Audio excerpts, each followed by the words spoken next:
Nuevo Radio Bacolod. Number 1! Basta Radio Bongo! Bayang magiliw, perlas ng silanganan, alam ng puso, sa titik mo'y buhay. Lupang hinirang, duyan ka ng magiting, sa manlulupit, di ka masisingil, sa dagat at bundok, sa simoy at sa langit mong baghaw, may nilang ang tula at awit sa paglayang minamahal. Ang kisap ng watawat mo'y tagumpay na nagdidinig, ang bituin at araw niya kailan pa may magdidilig. Lupa ng araw ng warangit pagsikta, buhay ay langit sa ating mo. Aming ligaya na pag may mamapit at mamatay ng dahil sa'yo. Morning is fast approaching. Let us awaken to the dawn of the new day with God as our constant guide. God our Father, may you grant us wisdom in our decision, courage to rise from all our mistakes, devotions to our duties, and gladness to share and cooperate for the good of our families and our community. May you spark in us a love for the truth and respect for one another. May you preserve us from false pride, unselfishness, and help us to live in peace with one another as brothers. Amen. Good morning. This is radio station DYWB, now signing on. DYWB is a commercial radio station owned and operated by the People's Broadcasting Service Incorporated. as authorized by the National Telecommunications Commission. DYWB operates daily from 4 o'clock in the morning to 11 o'clock in the evening on 630 kilohertz with a power of 10,000 watts. DYWB is broadcasting from Bacolod City, Republic of the Philippines. DYWB is maintained and operated by the following personnel, duly licensed by the National Telecommunications Commission. First-class radio telephone operators. Joselito Pagayon, Chief Technician with license number 94-1PVI-12314.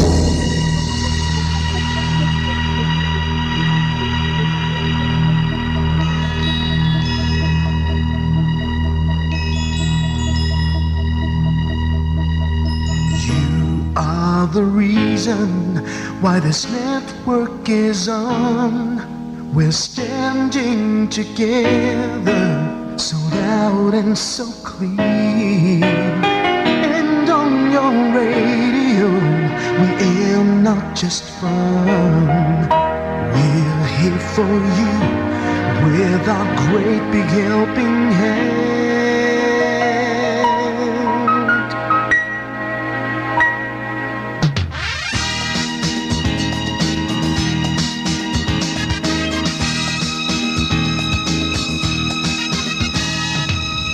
Are the reason why this network is on.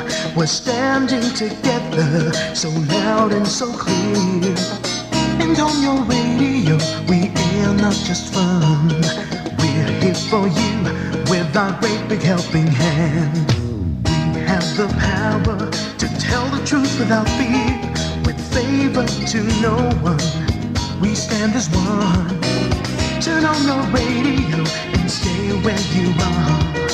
Listen to the bombo and we'll take you near or far. We are here to speak the truth and let you know we are here for anyone who needs a helping hand. We are here to find the way to freedom and peace, justice for all, make this world a better place. We are the CBS, the NBN, the PBS, Bongo Radio Philippines. Listen to the voices with no acts of arrogance, with candor and politeness. We are pledged to everyone. We dedicate ourselves, our fortunes, our lives. The matter what it takes, no matter what is sacrificed, we are here to speak the truth and let you know we are here for anyone who needs a helping hand. We are here to find the way to freedom and peace, justice for all, make this world a better place. We are the CBS, the NBN, the PBS, Bombo Radio Philippines. Bombo Radio is here for you to let you know what's new. And because we care, we listen, we hear all the cries and whispers. We shall be free and fair. We are here to speak the truth and let you know we are here for anyone who needs a helping hand. We are here to find the way to freedom and peace and justice for all, to make this world a better place. We are the CBS, the NBN, the PBS, Bombo Radio Philippines. We are the CBS, the NBN, the PBS, Bombo Radio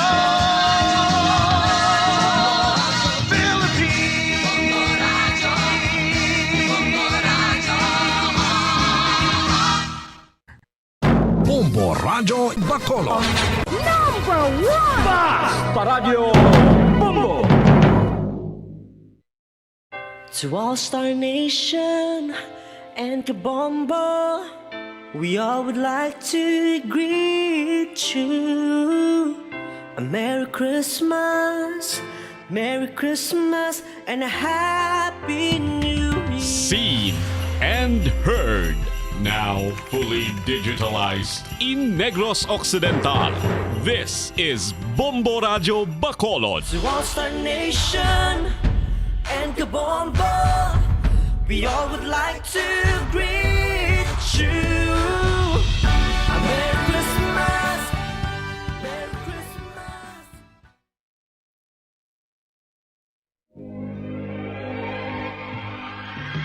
Daily Gospel Reflections.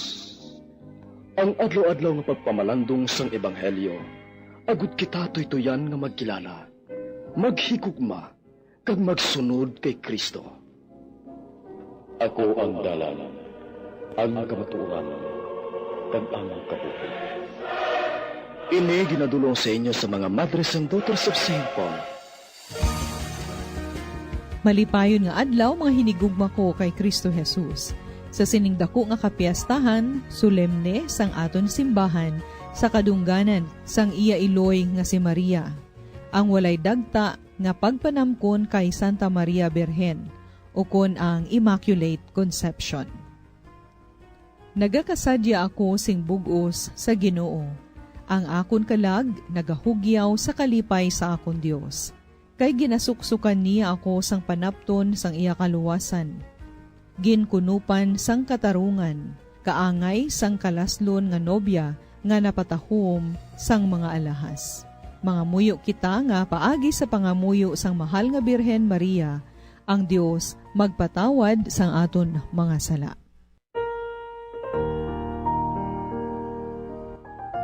O Dios, paagi sa walay dagta nga pagpanamkon sa mahal nga Birhen Maria, imo ginamanan sang puluyan nga takos ang imo bugtong nga anak, kag tungod sang pahanungdan sang iya kamatayon, nga imo nahibaluan nga daan sang una paggid. Ginpabilin mo si Maria nga wala mahilabti sang sala nga panublion.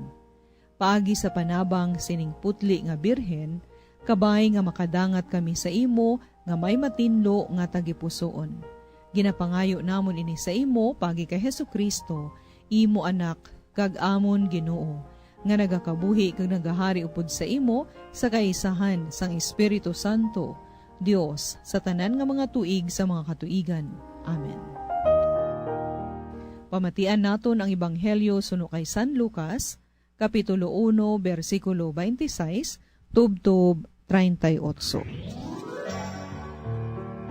Sa ikanom kabulan sa pagbusong ni Elizabeth, ginpadala sang Dios si Gabriel nga anghel didto sa banwa sang Galilea nga ginatawag Nazaret. Ang anghel may dala nga mensahe para sa isa ka ulay nga dalaga nga kalasalon sa isa ka tawo nga ginahingalanan kay Jose nga kaliwat ni Haring David. Ang ngalan sang dalaga amo si Maria. Ang anghel nagpakita sa iya kag nagsiling, "Magkalipay ka, ikaw nga labing nahamutan, ang Ginoo yara sa imo." Sang pagkabati ni Maria sa ginsiling sang anghel, natublag gid siya, kag nagpalibog kun ano ang kahulugan sang ginhambal sang anghel sa iya. "Indi ka magkahadlok, Maria, kay nahamutan ka sang Dios. Yari karon, magabusong ka kag magaanak sang isa ka bata nga lalaki, kag pagahingalanan mo siya kay Jesus. Mangindako siya kag pagatawgon nga anak sang labing makagagahom nga Dios. Ang Ginoong Dios magahimo sa iya nga hari subong sang iya amay nga si David. Kag maginhari siya sing dayon sa mga kaliwat ni Jacob, kag ang iya ginharian wala sing katapusan." Si Maria nagsabat sa anghel, "Anong paghimo sini kay ulay ako nga babayi?" Ang anghel nagsabat sa iya, "Ang Espiritu Santo magkunsad sa imo, kag ang gahom sang Dios magalikop sa imo. Tungod sini ang balaan nga bata nga matawo sa imo, pagatawgon nga anak sang Dios. Dumduma ba lang imo paryente nga si Elizabeth, bisan tigulang na siya kag bawas, nagabusong na sing 6 ka bulan sang isa ka bata nga lalaki. Kay sa Dios, wala sing bisan ano nga indi mahimo." Si Maria nagsiling, "Alagad ako sang Ginoo, kabay nga matuman ini sa akon, suno sa imo ginsiling." Kag ang anghel nagbiya sa iya. Mga utod, para sa aton giya sa pamalandong, pamatian naton si Father Ronald Quijano, Rector sang Sacred Heart Seminary, kag Direktor sang Pope John Paul II Institute for Studies of Marriage and Family. Mayong aga kag welcome sa aton programa, Father Ronald. Mayong aga sa imo, Sister Armeline, kay sa mga pinalangga namon nga mga tagpalamati sa kahanginan. Malipayon kita nga nagsaulog sang Piesta Solemne sang Immaculada Concepcion, o kon ang walay dagta nga pagpanamkon kay Santa Maria Birhen, Piesta sang Bugos nga Pilipinas, kay siya among aton nga principal patroness. Ano gid lang kahulugan sining Immaculada Concepcion? Mabatian naton sa aton nga mga kauturan nga si Maria ginpanamkon nga wala madagtaan sang sala.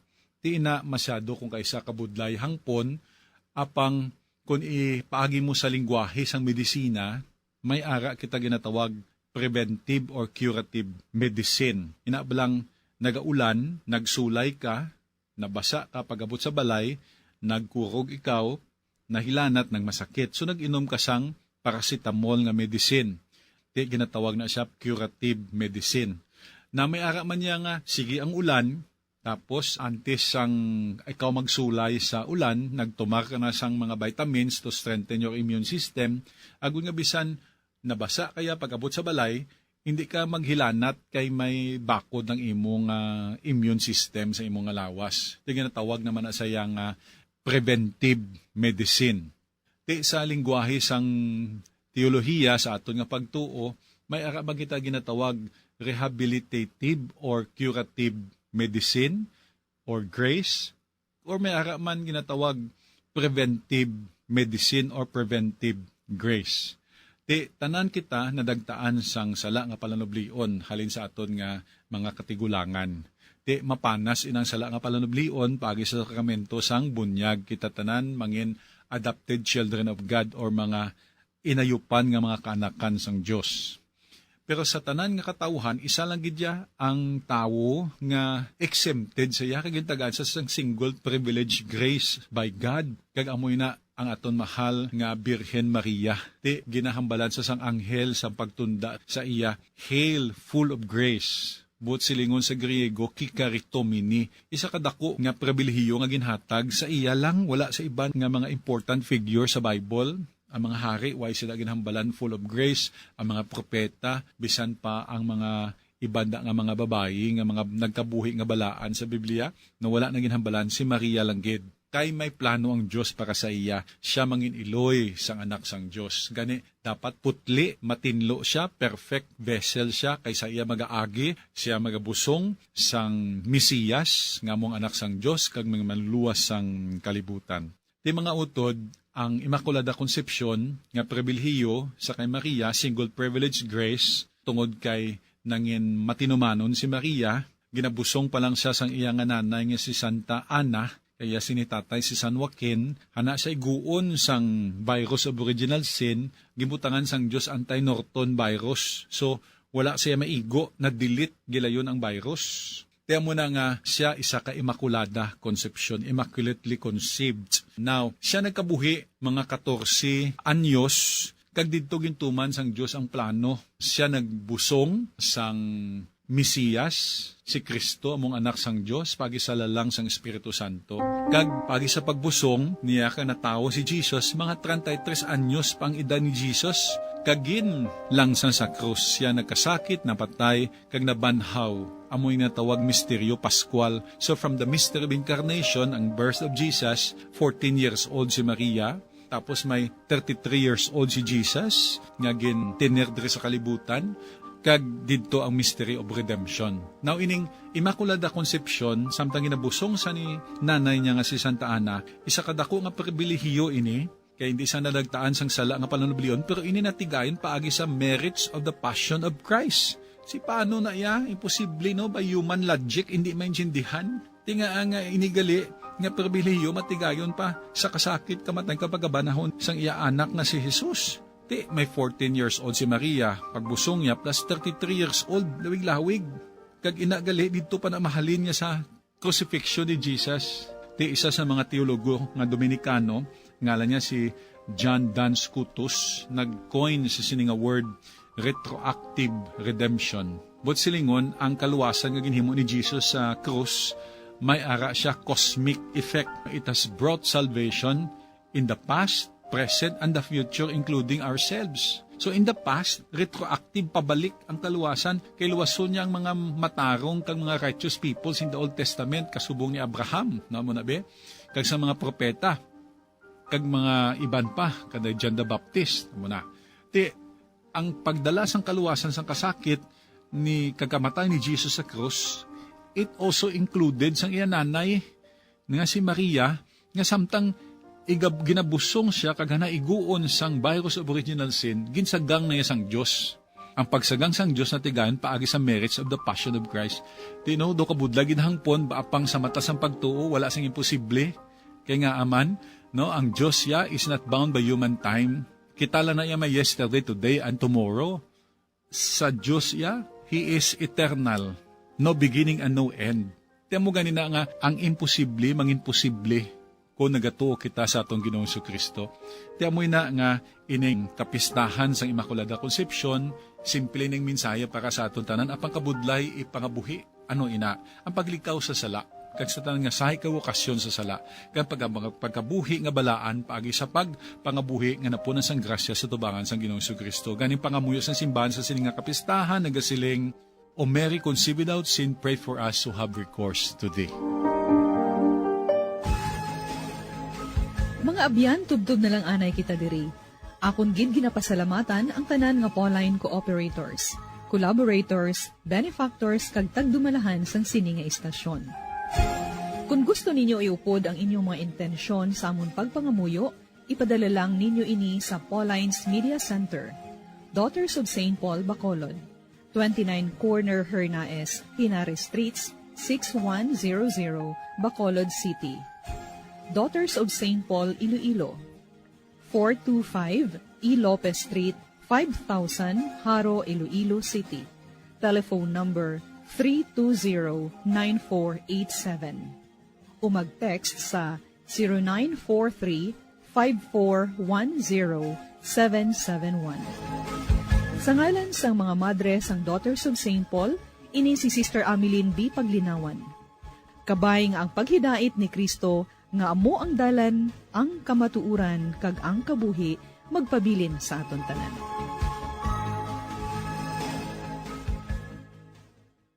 Ini nga programa, kinadulot sa inyo sa mga madre sang Daughters of St. Paul. kag sang Bombo Radio Philippines, ang pambansang radyo ng Pilipinas. Basta Radio, Bombo. Bombo Radyo Bacolod.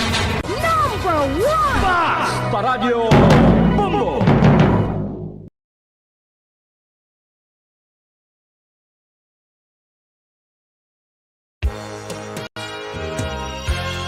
Yari na ang isa sa nakapabaylo kag nakabaton sang brand new radio set with AM and FM band.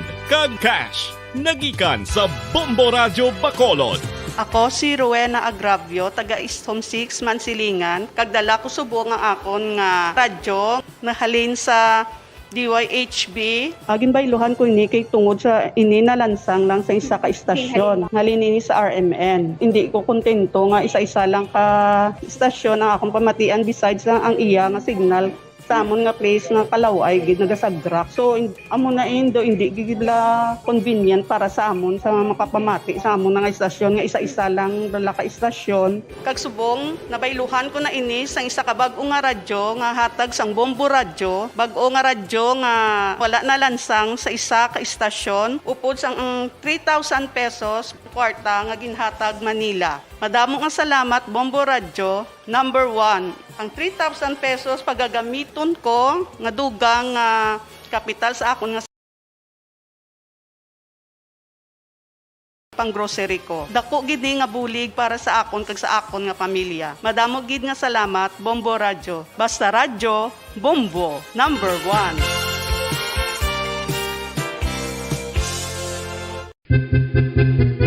San o ikaw ulihi nga nag-ilis ang sponge nga ginagamit mo sa paghugas sa mga kitchen utensils? Ang kitchen sponge mga kabombo, ang mas mahigko pa sa toilet. In fact, ginpahayag sang microbiologists nga ang mga buta nga ginagamit naton sa pagtino sa mga dishes, ang pinakahigko nga bagay sa balay. Sa isa ka pagtuon nga na-publish sa journal nga Scientific Reports, ang spongy bacterial colonies ang mas delikado sa aton ikaayong lawas. Bangod sini, ginarekomendar sa mga researchers nga dapat islan ang sponge kada simana. Ang kitchen ang lugar sa aton balay kung sa diin nagasugod ang mga new bacteria. Bangod sa human traffic kag food preparation. Bangod ang sponge ang masami nga warm, mabasa kag matrace ang old food. Ini ang ideal nga breeding ground para sa bacteria. Suno sa pagtuon, maayong idea nga tinluan ang sponge kada tapos gamit. Apang ginasuggest sa mga researchers nga regular nga islan ang kitchen sponge. Ang kitchen ang lugar sa aton balay kung sa diin nagasugod ang mga new bacteria. Bangod sa human traffic kag food preparation.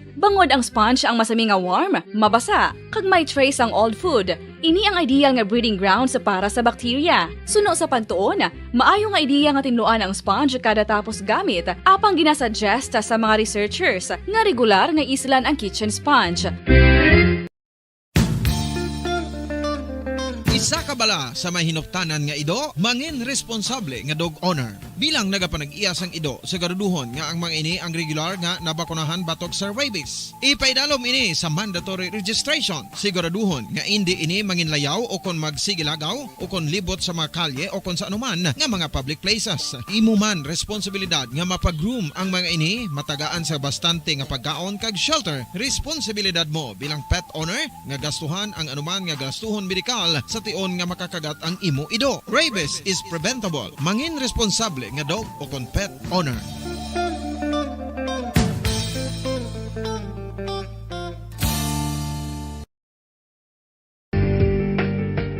Kinahanglan mo bala nga mag-recharge? Hindi mo na kinahanglan nga magsalig pa sa caffeine. Bangod ang pag-power nap ang makapaboost sang memorya, cognitive skills, creativity, kag energy level. Ang power nap o kon cat nap ang pagtulog sang malipot nga oras kag may tinutuyo nga i-revitalize ang isa ka persona. Masami ini nga nagadugay sang 15 to 20 ka minutos ginahimo kun udto o kun hapon. Santo sa pagtuon, mas mangin alerto ang isa ka persona kung maka-power nap ini. Nagapabuhin man ini sang stress kag nagapa-improve sang cognitive functioning. Isa ini kapamaagi agud nga ma-refresh ang utok sang tawo kung ginakapoy. Bagluwas diri, nagapanubo man ini sa risgo sang heart disease.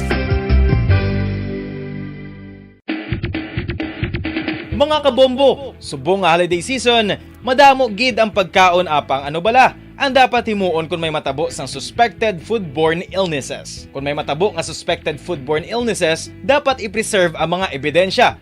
Kung may bahin sang suspected food nga nabilin, taguon ini. Putson sang maayo kag ibutang sa freezer. Magpabulong sa gilayon. Kung ang sintomas nagapadayon o kung nagalala, gilayon nga magkadto sa doktor agod magpakonsulta. Hindi man magkalipat nga i-report ang insidente sa local health department.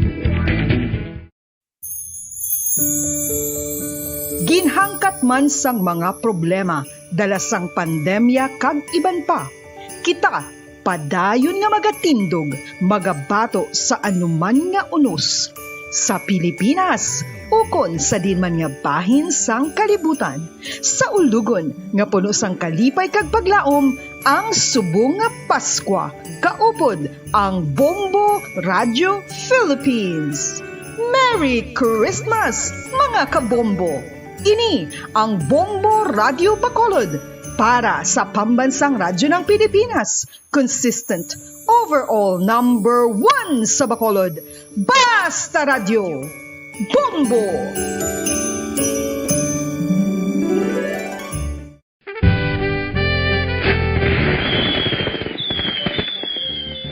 Paano ang mangin safe batok sa mga palupok? Delikado ang paggamit sang palupok. Tanan nga klase sang palupok ang ginadumilian sa mga bata. Magpalayo sa mga taho o kung lugar nga may nagapalupok. Hindi magpulot sa mga wala naglupok nga mga palupok. Ini tuman kadelikado. Magpabulong gilayon kung ikaw ang nalukpan. Mga pahanumdum nagikan sa Bombo Radio Philippines. Basta Radio Bombo! 1, 2, Panalo Part 1B sa Bombo Radio at Star FM. Heto ang isa sa mga nanalo ng daily prizes.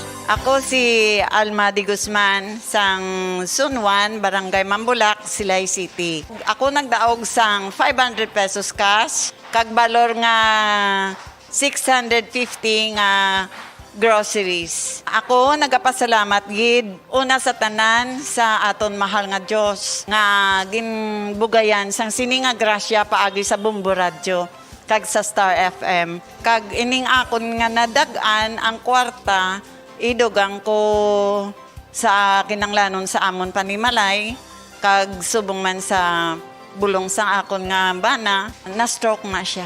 Pagkatapos, dugang jutay nga kapital sa ako negosyo man. Para nakadugang-dugang. Kamo nga mga utod ko, nga ara dira, nagapamati, kag nagalantaw sa Bombo Radio. Ginaagda ko man kamo magpasakop sa sining ilang nga promo, nga dako nga bulig ini para sa aton nga kinahanglanon. Kag sila nagapadayon sa gihapon. Basta Radio Bombo, number 1. Number 1 ang Bombo Radio.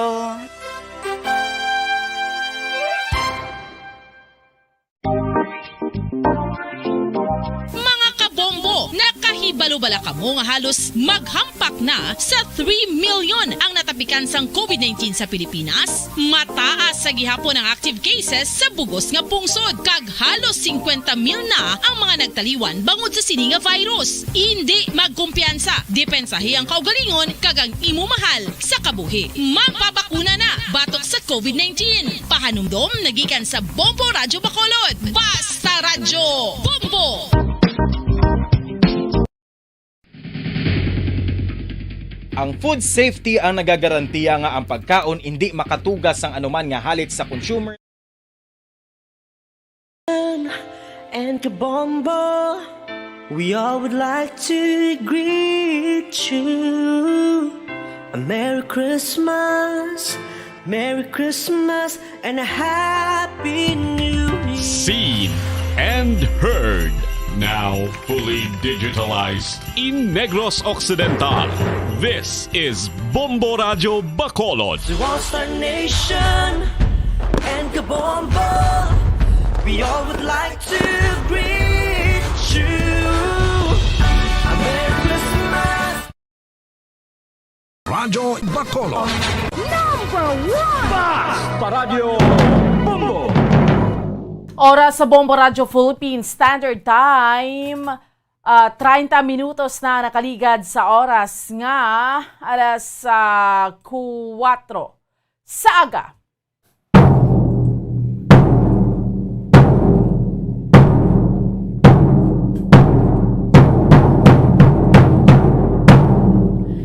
nga ga Pilipinas, may nga ga Western Visayas, syudad sa Bacolod, probinsya sa Negros Occidental. Welcome na sa aton iya nga palatuntunan, dirigid lamang sa Bombo Reports, first edition. Subong sa aton yung mga kabombo, Webes, Miyerkules, kita sa karon nga daw banwa.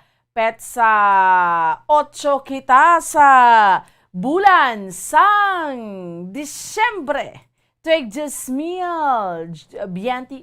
And it's, grabe no, kadasig lang sa mga inadlaw naton.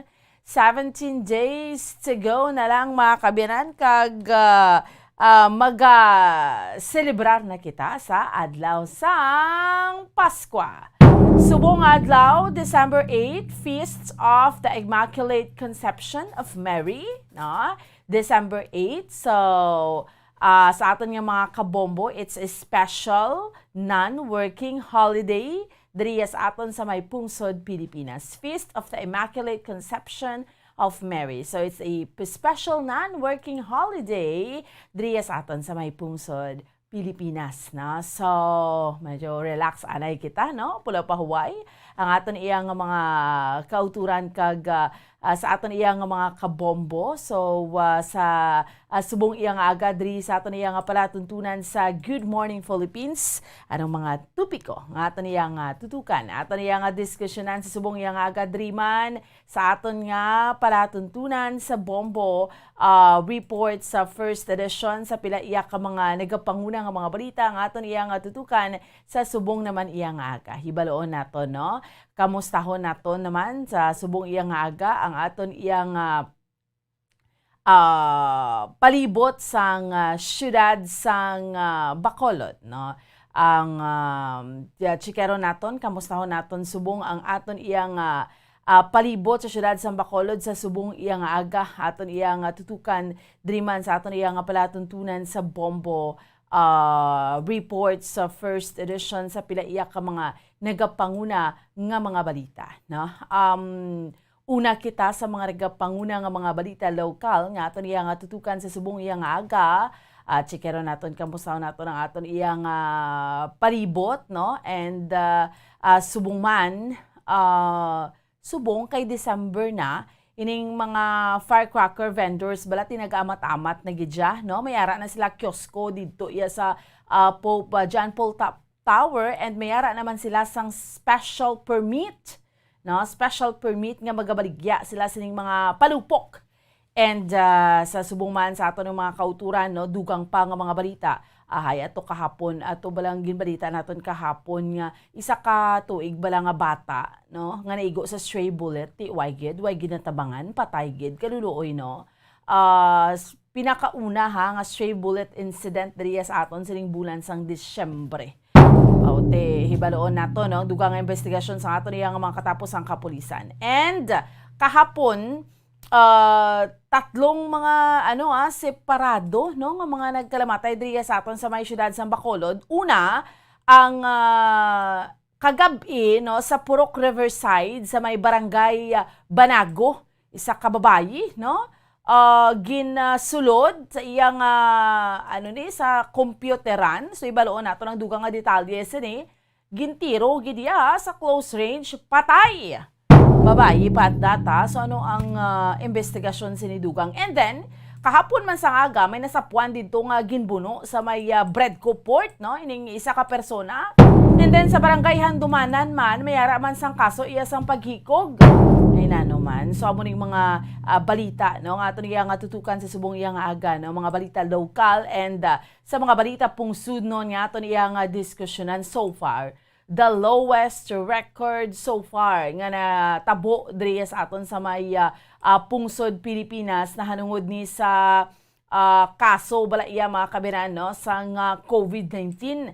The lowest so far ha ang pinaka latest kahapon nga adlaw nga na-record sang Department of Health Region 6, no, kay nga ang kaso halin sa July 2020 ha. So nagnubo na gid sa 356. At least ang Pilipinas duway man nakabulubatyag sa Omicron kay tiway man kitaya kaso, no. Ginklaro man to sa Department of Health So, at least, no, pasalamatan naton ina and subong man sa aton iya nga mga kabombo sa dugang pa naton iya nga mga balita, no, duay untat ning paburo sang disqualification kay BBM, no? So, ara ho, grupo sa mga Ilocano nag-file man sang petition sa COMELEC batok sa kandidatura ni presidential aspirant Bongbong Marcos. Sige, no, kag subong man sa dugang pang mga balita ang aton iyang tutukan ang imbitasyon ni US President Biden para sa Summit for Democracy ginbaton ni President Rodrigo Duterte. Kag subong man, no, sa dugang pang mga balita, no, makapagigangot kita sa aton iyang bombo correspondent direkta sa Israel kay man didto ang Miss U coronation, di ba? So may special permit sa pihak ini siya sang Omicron variant kay very much needed ini nga event suno iya sa Israel Tourism Minister. Okay, sige. No? So, initanan ang aton iya nga diskusyonan sa subong iya nga samtang kita nagapangalaga drigid lamang. No? Sa aton yung mga kauturan kag sa aton iya nga mga kabombo sa sining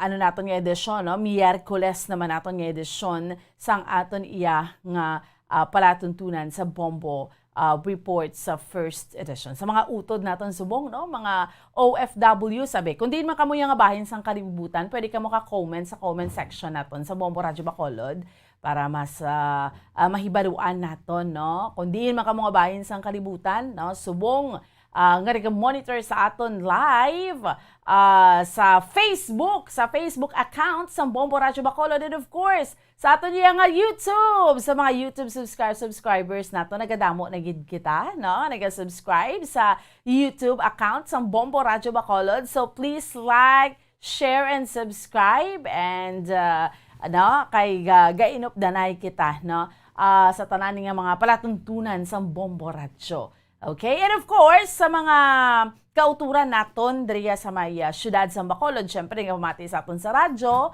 On my left, ari diri kita nyo ang pag-on nga radyo, no? So, base may radyo pa kamo dira nga nalansang sa isa lang ka istasyon. Langga og task ka, subong mabiga monitor ka sa Facebook, kay mo na kalabanan mo.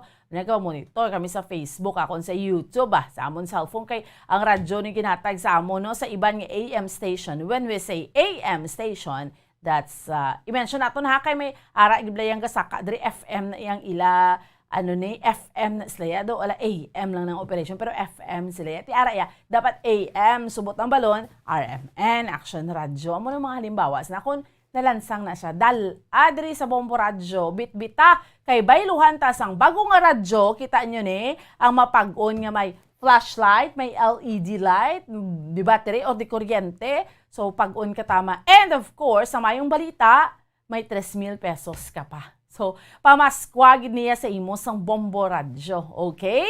Sige, no? So, sa aton yung mga kauturan, sa aton iyang nga mga kabombo. Sige, no? So, dalain ang radyo diriya sa aton sa estasyon sang Bombo Radyo, no? Kay ang bombo ya, way untat niya nga pagpamaskwa sa inyo sa aton iya nga mga kauturan kag aton iya nga promo subong diri sa Bombo Radyo ti nagapadayon lang. So yara kita subong sa mga kabombo naton sa ikapito na nga simana sa pagpamaton sa inyong mga entries and ikaano nga simana sa paglawag naton iya mga kabinansang aton iya nga mga winners. Okay? So, hulog lang sa aton yung mga kabombo kag mga ka-Star Nation. So, padayon ang kasiyahan naton. Tubtob iya sa adlaw sang Pasko sa 1-2 Panalo Part 20 promo naton. Araw-araw, balde-baldeng pa premyo na, may cash, siyahan pa. Samtang kamudira ang wala untat sa paghulog sa inyo nga mga entries. Wala man sang may makapugong sa Bombo Radyo Philippines sa paghatag sang premyo sa tatlo iya ka mga winners adlaw-adlaw, 15 ka mga winners kada simana, kag sa sulod iya sa 6 ka oras amo ang nagahulat sa tanan iya nga mga maswerte nga magadaog. So, ano pang ginahulat mo? Intra na. Kay man 6 million pesos in total prizes nationwide. may isa kita ka-winner sang 1 million pesos cash para sa ato niya nga grand prize. Madayon ginang Pasko, no? Kag ang masunod nga ika-74 nga bombo milyonaryo ang mahibadoan naton mismo. Sa adlaw sang Pasko, that will be on December 25. So, 4 ka mga winners ang tag 50,000 pesos per regional winner para sa ato niya nga grand draw. Luzon, National Capital Region, Visayas, kag Mindanao. So, ang guaranteed again kaya prizes naton sa 24 ka mga areas. Ang aton nga first prize pagiriya 15,000 pesos, ang second prize 10,000 pesos, ang third prize 5,000 pesos. Syempre, sa aton nga daily winners, no, diriya sa Bombo Radyo, 3 ni siya ka mga daily winners o kung 15 ka winners kada semana sang 1,150 pesos in total prizes. Each 500 pesos nga cash kag 650 pesos nga gift pack from Mondays to Fridays, no? So, ang promo magkadugay na sa 7 ka semana, okay? So, agud magpasakop sa liwat, bakal kamo sa mga required nga mga proofs of purchase ang ato niya nga promo sponsors sa mga supermarket, groceries, kag sari-sari stores nga malapit sa inyo sa nga lugar. So, sa aton nga mga kabombo, sa liwat, ang inyo sa nga sa puti nga sobre, sulat ang mga impormasyon, name, address, signature, contact number, proof of purchase, week number. So, butang nyo dra, week number 7 na kita sa pagmaton sang entries, title sang promo, kagang pangalan sang Bombo Radyo o kung Star FM station sa inyong nga lugar. So, sila duha na masamayo nga envelope, kung hindi madula akong mahulog inang mga proofs of purchase, no? Kag ihulog ang inyo sa mga entries dili sa estasyon sa Bombo Radyo o kung sa mga designated nga mga drop-back centers. Okay? So, ang premyo mo niya nagahulat sa daily winners kay kada winner, hatagan ni siya naton sang 6 ka oras nga palugit sa pag-claim sang cash kag gift pack prizes. No, pagkatapos nga ma-announce ang ila pangalan, kung hindi kaya makaabot ang winner, abis na tala ng oras, liwat nga magabunot ang panibagong winner, tubtob nga ma-claim gid ang tanan nga mga natigana iyang nga mga premyos. So, hulog lang kag hindi mga proofs of purchase tuman kapos pareho ni ho. Di bala, Alfonso Brandy sa mga mister dira, si Mrs. Alerto sa pagtipon sang battle cup kay ang Alfonso Brandy gets ang lasang hanap mo. So isa ka battle cup sa bisan ano lang nga size, sang light, platinum, zero o consolera, isa na ka-entry. Syempre subong pwede na ta ka pa Iloilo, no? Pwede nang leisure travel. So kadto ka, di ba? Pasko subong regaluhan mong pinalangga mo sang kabuhi sang alahas o relo or nano man, pwede ka man ka-prenda. So, our Florete Pawn Shop and Jewelry, your Diamond and Pearl House. So, isa ka coupon for every 100 pesos purchase of jewelry, watches, kung ano wala, bisan ano lang nga pawned item. Okay? And, syempre, subong kinanglan nato ng food supplement, din ka pa sa Seed Panyawan. Seed Panyawan, basta Panyawan manunggal. So, isa ka empty blister pod, ukon banig sang Panyawan luyang dilaw plus mangosteen plus makabuhay food supplement capsule ukon Panyawan banaba ukon garlic plus makabuhay food supplement capsule. So good luck sa aton nga mga loyal nga mga entry senders o sa aton nga mga entry senders. 6 million pesos in total prizes nationwide. Araw-araw balde-baldeng papremyo na, may cash siyahan pa.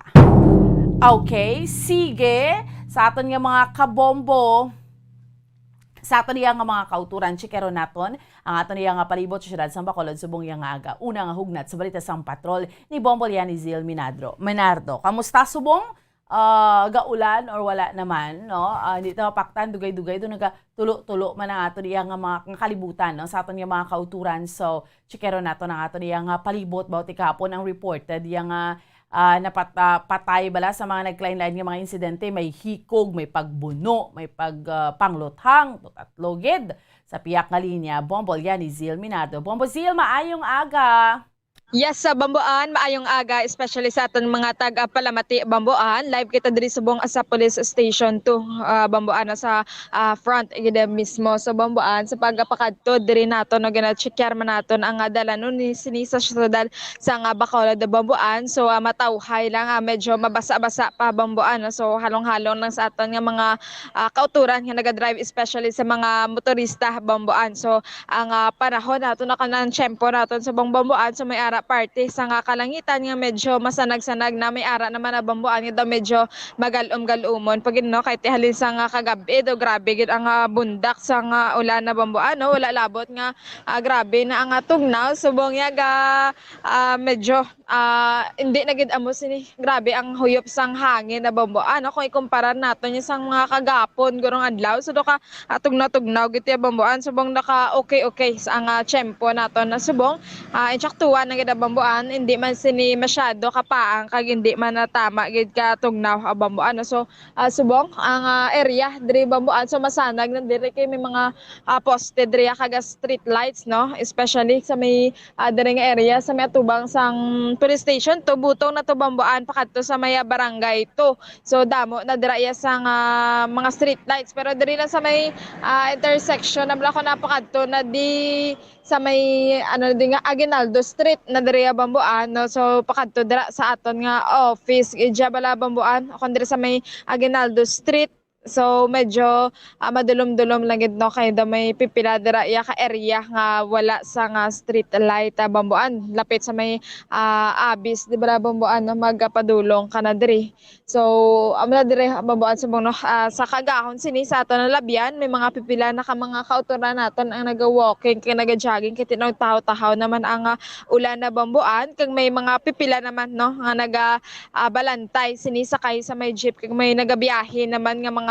di pasahe nga mga jeep bambuan kag sako na ang nilabay sini sa mga kauturan naton nga nagadala sa nga private vehicle sa sini nga aga bambuan. Amo gani man so subong iyang aga at least no subong ang mga tinion way ga ulan pero mo naman balaton Bombo Zil hindi naton mapaktan ang kalibutan niya tiba si dugay-dugay mag-ulan. Yes, correct kada bambuan no. So kay iti subong ang kung tan-awon naton medyo magalom-galumon pag ang kalangitan. So sa mga nagalakat bambuan subong no kinanglan magdalagid sila sa nga payong o kana jacket nila kay iti sa subong gani bambuan ang dapya bala ka hangin daw hindi mo man mapaktan may arakis nga daw pamatsyag mo daw kapaagid bala no kung kaagahon pero subong do kay saktuhan na gid sini ang hangin na bambuan nga nagadapya hindi man tama gid katugnaw hindi man paang gid so kan sang kagapon nya bambuan dumabatsyagan mo gid nga daw grabe gid ang tugnaw sini no so sa subong kaluyan nya do hindi gid amo ni ka perte ang tugnaw nga ato na batsyagan bambuan so sa diri sa area sa may police station to medyo madamo-damo naman ang naganilabay diri nga mga kauturan na naton bambuan nga nagadala sang mga salakyan no dira sa may dalan sa nga Lacson so medyo masako naman na bambuan kiti ano na subong no na managali 5 naman so ang iban sini bambuan gapakadto na sa ila nga mga ulubrahan ng iban pala uli pa lang specifically ining mga ara sa may BPO company bambuan. Nano man niya kahapon Bombo Zil no do asa sa gabi do tatlo na gidya ang reported nga mga nagkalamatay sa nananaysari iya nga mga insidente diri sa aton sa may syudad sa Bacolod. Yes, amo gid gani bambuan no? So unahon tani bala discuss sa bambuan ini ang natabo diri sa may Palangka Road sa may Purok Lampiro nga barangay to no sa Kayaga pati kagapon na bambuan natabo kung sa diin ang lalaki nga may pilas sang pagbuno sini nasapwan nga wala na sang kabuhi sa Purok Lampirong barangay to Bacolod City sa kagapon sang aga sini bambuan no so ang biktima ni ang nagakulob kaupod sa hilamunan malapit sa gate ato sa nga Bredco Port bambuan kaupod sang mga basura sini so kung makita naton sa may Bredco Port napakadto kon sa reclamation area da bala bambuan so dugin himo na lang ginada nila ya sang halabuyan ka mga basura so makita nato na nga sa mga panghigaron bala so medyo may mga mabaho na hindi kung kisa mo na bambuan kung may mga gakalatapo balang insidente hindi mo mabalaan kung ano ang gapanimaho kung ang tao ginan bala kung ang basura kay kung makita tanaw naupod na ni ang biktima sa may basurahan dira bambuan nga supposed to be dapat ibawal na da magahaboy sang basura kay hindi man na daya halabuyan agad bambuan. Correct. Yes, so amo na no. So kagapon sa investigation sinisang kapulusan o kanasuno kay Police Captain Paul Vincent Pendon, ang station commander sa Bacolod Police Station 2 nga ang biktima ginkilala ini kay Dennis Aranas. Dennis Aranas kay residente ini siya bomboan sa nga Purok Magsanaya, Barangay 6, Bacolod City. So gilayon man nga gin-contact sinisang kapulisan ang City Disaster Risk Reduction Management Office o kanang CDRMO agod mag-checker sa nga bangkay kung sa diin ginpahayag sa mga ini nga mahimo 3 na ka oras nga napatay ang biktima bomboan. So ini ang may pilas sa tunga tuga sa pagbuno sa likod nga ginalantaw pinaagi sa kutselyo bomboan, pero dito sa may crime scene kagapon na wala man bisang may na-recover dito, pero sa pagtanaw sini sa kapulisan sa kabulig man sa pag-checker sa nga soko bomboan nga bladed weapon ini ang gingamit, so may posibilidad nga kutselyo ginman na bomboan. So ang bangkay ang ginkilala sini sang iya nga hinablos ang babae nga kagapon na bomboan, ang himata sini is nagpadulong man dito kay nakatanaw sila sa live scene no. Kag dito naman nga gintry nila bomboan nga kadtuan kiti daw kilala nila ini no, kay ginalyasan ini siya kagapon ni Kagawad Felix Guzman sang wala pa kita identity nga siya ini si alias Butchoy bomboan no. Santo sa initial sini nga investigasyon gikan sa badnunga sa nga Pulupandan ini ang biktima sa nga nagaaway na ang biktima kag ang live-in partner sini tubtob nga nagtransfer ini siya sa may Barangay 6 sa bomboan. So suno kay Sir Pendon, pagdangat sa syudad wala gihapon naghangpanay ang duha gani makaligad sang isa ka semana ginpalayas ang biktima sang iya live-in partner bomboan. So kasunod sini ginaaligar nga nagaliho-liho na lang sa lugar ang biktima bomboan. So kung kakisa gani suno sini kaya Kagawad Felix Guzman sa nga Barangay 6, kung kakisara dira siya sa may Barangay 8 bomboan, kisara man sa Barangay 6 o galagaw makang kisa sa may Kabugwason sa may Mansilingan no. Kaga may ara kita nga mga nabatian nga aligasyon. So kagapon nga nagapanghakwat man dira siya kuno sa may Bradco Port sang Abuno bomboan no. So amo ina kagapon ang nabatian naton kagkasunod sini ginaaligar no nga sa karon na bomboan may ara na person of interest sa nga police station 2 ang live-in partner ni Aranas. So amo ini so wala naging disclose ini ang pangalan bomboan kay ti ano pa lang ini no. So person of interest wala pa mapamatud-an kung inigid bala ang suspect bomboan. So apang ginalantaw pa man sang mga ini ang iban nga mahimo nga motibo kaangay sa kon ini ang may kaaway nga mahimo nagtimalos sa biktima bomboan. So wala naman sang tulo sang dugo sa lugar kon sa diin nasapuan ang bangkay gani ginlantaw ni Sir Pendon nga ginbidin lang ini sa lugar. So magluwas sa buno sa likod, pag-checkero naman sa mga otoridad kung na may signs of struggle pa sa biktima, kaga makigangot man ang mga ini sa pamilya ni Aranas kung magasugot bala bomboan ang iyang mga himata nga ipadalom ang bangkay sa post-mortem examination. So dugang pa nga pahayag sa nga hepe sang police station 2 nga may mga aligasyon man nga nagagamit sang illegal ang droga ang biktima bomboan.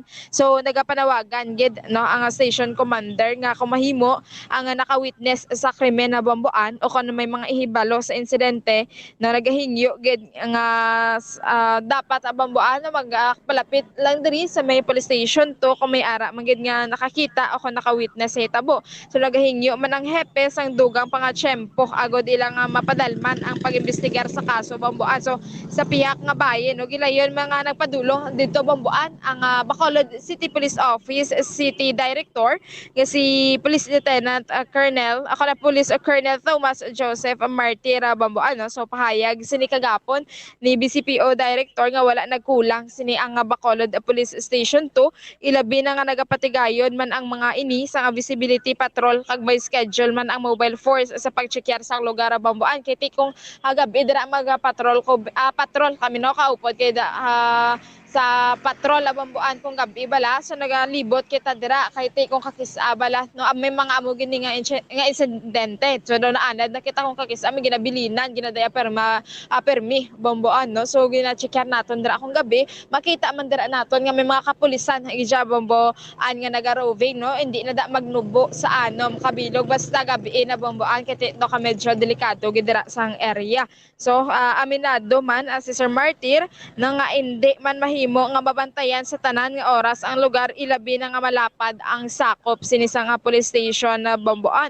So kung tan-aw naton 12 ka barangay ang sakop nila plus pasang kalapad sinada sa nga Bradco Port o kung sa may reclamation area Bamboan. So ginalantaw sini nga mahimo man nga personal ang rason sa pagpatay sa biktima gani ila pa ini nga ginaimbestigaran kag ginatingwaan nga may truck ang may kahimuan sang krimen na Bamboan. So may police patrol man nga nagbantay malapit sa Bradco Port apang ini ang naka-station sa pihak nga bahin gani ginalantaw sa Bacolod City. So Bamboan amo naman na subong ang mahimo naman sang Bacolod City Police Office is pagadugangan naman ni siguro no ang police visibility dira kay ginasigurado man ini police Colonel Martira Bamboan nga magadugang pagidira sa police visibility. Kay kung gabi gani ang BCMFC gabulig dira sa may police station to diri sa gate kay sa may piyak nga bahin niya iya naman na ka police station 1 sa may gate 1 ayon na Bamboan. So biskan na adlaw o kung ugtong adlaw ini hasta maghapon gabi dira so kung mag-check kita nagalibot gidada ang kapulisan galing ko kakisabala Bamboan. So hindi maginatanan nga mga buho dira ilang nga mabantayan kay kung kakisaan ni bilang nagahimo sang krimen ginabantayan lang man ang mga kapulisan nga maghalin dabi kag amo manis ang ilang pagapatigayon Bamboan. Amo gani man. So ahay ti makaluluoy man. Amo na insakto na hindi may baluan bla kun may itapok da kay ti puno sang basura binilay basura lang yang nagapanimako mo. Amo gani Bamboan no. So imagine kagapon no. So may posibilidad nga kaagahon padara galigid bilin kay ti alas 7 to no na may naka-report nga may yara dira gid bilin. So according to sa investigation kagapon nga almost 3 hours na dito ang bangkay Bamboan. So daw makita mo ni gani sa itsura sang biktima daw budlayan gid akon gin pabudlayan kay naganganga pa ini siya Bamboan. To likod buno sa likod. Yes, Bamboan isa ang lang gid no, isa ka buno. Yes, so sini sa nahatag information is isa ka buno dira sa may upper right box sini sang biktima Bamboan. Okay. And then pagkagabi another shooting, grabe man to ya. Babayi pa ang biktima ha, ginsulod gid siya, close range, gintiro, gintutukan. Yes, correct ka Bamboan. No? So may upod ini siya nga duwa pa kakabataan Bamboan. So patay ini ang isa ka manicurista Bamboan matapos nga ginaluthang sa Purok Riverside Zone 2 Barangay Banago sa nga kagabi Bamboan. No? So patay ini matapos giluthang sa wala pa makilalaan ang motor riding suspect ini kay may dala ini siya nga helmet suno sa may nakakita kay makita man diri Bamboan kay may CCTV gali ang sulod sini sa computeran. So ang gini Bamboan ang exact address gini is ang Purok Riverside Zone 2 Bangga Kamatis Barangay Banago sa syudad sa Bacolod no. Sa initial nga impormasyon so ginkilala ang biktima kay Alma de la Cruz 41 anyos ini siya kag isa ka manicurista Bamboan. So suno sa bayaw sini nga si Bebot de la Cruz Bamboan nakabati sila sang isa lang gid kalupok apang wala siniging guan bangod na anad na sila nga may nagalinupok sa lugar Bamboan. So ginantaw ini sang iya bata kag didto nakitaan si Alma de la Cruz nga nagahamyangon sa computeran kag may igo na sa tangkugo Bamboan. So gintawgan nila ini sang ambulansya no apang pag-abot wala na ini sang pulso. Susuno pa kaya bibot santo sa CCTV so ginsulod sa suspitsado nga nagasuksok sang bayo nga may duag yellow ang biktima sa computeran na Bamboan kag ginluthang kag nagpalagyo sa kaya sa motorsiklo pero ini Bamboan may taytay na dira nga may gamay lang bala. So nagligad Bamboan ang computeran na dira is ang gapanag-iyas di kuno is daw police sinisiguro nga nakadestino dito sa may Silay City Bamboan no. So may taytay na dira nga do kawayan na siya Bamboan dira sa may Purok Riverside which is malapit lang na dira sa nga nagligad sang kumadumduman naton bala nga may ginatiro dira atong ginpaarakan nga almost half na gid sang iyang ulo sini Bamboan no, hindi na makita no. Dira man da sa parte sa may Banago area Bamboan. So pero sang pagtapos na kuno iniluthang patay sang suspitsado Bamboan didto na siya nagdalagan sa may pika-pika ya Bamboan wala na siya nag-agigid sa may main entrance gid bala ako sa may taytay diri so nang naktod to siya sa may likod sa may pika-pika Bamboan no. So suno diri sa iya bambuan nga bayaw. May apat si Alma ka mga kabataan apang napatay ini ang duha bangod sa sunog bambuan. So nga sang nagliligad sini bambuan, so wala lang natra kung ano ini nga year. Pero ang bilin niya ini na ang duha niya kakabataan bambuan is ang isa do may live-in partner naman, tapos ang isa bambuan bata pa gid, no? So elementary pa kon lamharon pa ini bambuan, samtang nakahunong naman sa city jail ang iyabana bangod sa kaso nga may kaangtanan sa illegal nga droga. So sa bayaw nag-aasit sa kapulisan ang biktima bambuan, pero allegations pa lang man ni, so wala pa man ni idig up ini sang police station 3 bambuan. Yes, allegation nga asset siya. Yes, correct ka bambuan, kag damo man naghambal nga mga pumuluyo dira nga nag-asset ini siya sa kapulisan, kag sa PDEA man kuno mismo bambuan. So biska na kagabi gani no, sa may isa kalanan, so may nagmuno man nga siya sa ka-asset, pero ipaiway tara iya bambuan sa investigation sa mga kapulisan kung ano gid man ina katuod ang mga allegations sa mga pumuluyo dira sa palibot. Atong suspect, klarohon ko lang Bombozil, ang suspect nga amo ni siya nagamotor, may ano ang helmet niya ginatakod niya kung ginabitbit niya. Yes, sa bambuan. So wala gin ini na mentionar sa nga ining bayaw sa nga biktima bambuan kung bala ginatakod niya gini, pero may posibilidad bambuan nga siguro ginatakod niya para hindi siya makilalan. Yes, correct ka bambuan. Kay kung hindi niya inipag-itakod dito ang area sa sulod gid mismo is masanag bambuan, kag may duwa ka kabataan pa nga nagaupod sini sa kay Alma nga nagahampang sang computer. Ang computeran hindi iya ni Alma, pero naga-computer lang da siya. Yes, correct ka bambuan, kay ang agwat dara halin sa computeran pakadto sa ilang nga balay is mga 5 lang kabalay bambuan. So kag balay naman ni Alma. Kag pero ay na ang atubang sa computeran is balay gid sang bayaw niya, which is no nga nakita dayon didto sang paglantaw sang bayaw sa CCTV nga amo na ang nagtiro nakaduag sang yelo kag naka-helmet. So ang gingamit ini nga luthang patay, so may possibility nga kalibre 45, so no, kaya Police Major Richard Farito. Grabe no, kay imagine bala si Alma ay pila ganing edad niya sini? 41 years old. Di very young pa, young bata pa man, manicurista ni siya. May pamilya, abana ya sa presuhan kay allegedly may anuman tungkol sa illegal na droga. Yes. Sino ayan, ano ayan naman ang motibo sa likod, no? Kun bala nahanungod na sa bilang asset siya sang allegedly sa mga kapulisan, no? Ngati kung asset ka, Bombozil, ikaw ka timbre, no? Kung ano dira yang mga hilikoton sa mga illegal nga droga related sinaihan nga abi nga patson gid siya, hungod nga siya gid siya kay ginsulod gid siya sa computeran, kag close range siya di nang iya igo. Sa tangkugo gid isa lang man kaigo ini ang naagom sa nga biktima, pero kay fatal gid bambuan. Ginigo gid siya sa tangkugo, baligin palapitan gid siya katayaan sa tangkugo agin palupok. Correct. So dead on the spot gid ini ang biktima bambuan sa nga kagabi. Kag dito ganito na mga trauma pa ini ang mga kabataan nga upod niya, so nagdinalagan na lang gid ini kuno gulpe, kag wala pa to nakit-an gid sa nga kapulisan kagabi kay base pa lang bala bambuan makabulig sa nga sa investigation kung mapamangkot, pero sa kagabi bambuan do hindi pa gid maistorya akon wala pa nila nakit-an kundi ini ang mga kabataan sa nga natabo didto ang krimen bambuan. So kaluoy lang gid ang nabilin sini nga bata ni Mama Alma, no, kay elementary pa ni ang isa niya ka bata bambuan. Oo, alas 8 sa gabi natabo, no? Yes, around 8 bambuan natabo sini ang insidente. Imaginable ang trauma nga mahatag niya sa mga kabataan man tustupay, kiti aralan da mga bata man nga computer, tapos gulpi lang may kirig-kirig to sa ila tupad kinatiruhan na gali, no? Tibla, ka-traumatic katama. So dapat malocate man yung mga kabataan nga ni kung ano man ang impact bala sa ila kay matrauma man sila.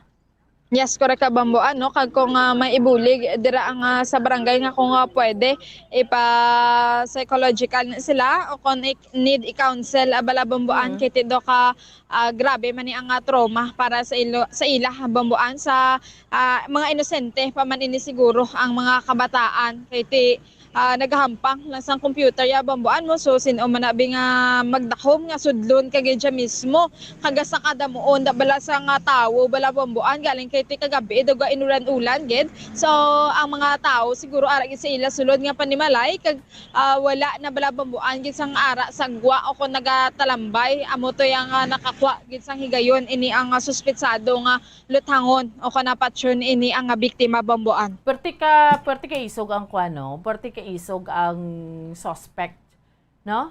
Bombo Seal. Kabalo siya kundihin si Alma, kabalo siya ginsulod niya dayon. So meaning ginaano niya na gina-surveillance niya na nga daan, ka isog sa iya, helmet lang siya, bit-bit siya armas, tiruhon na din. Doon siya ay lang nga nag-exit sa lugar. Maganda bambuan. Kaya kung mag-enter dito siya sa Maagi sa may okay pa bambuan kung magpakadto siya nga dira sa Maagi sa may Taytay.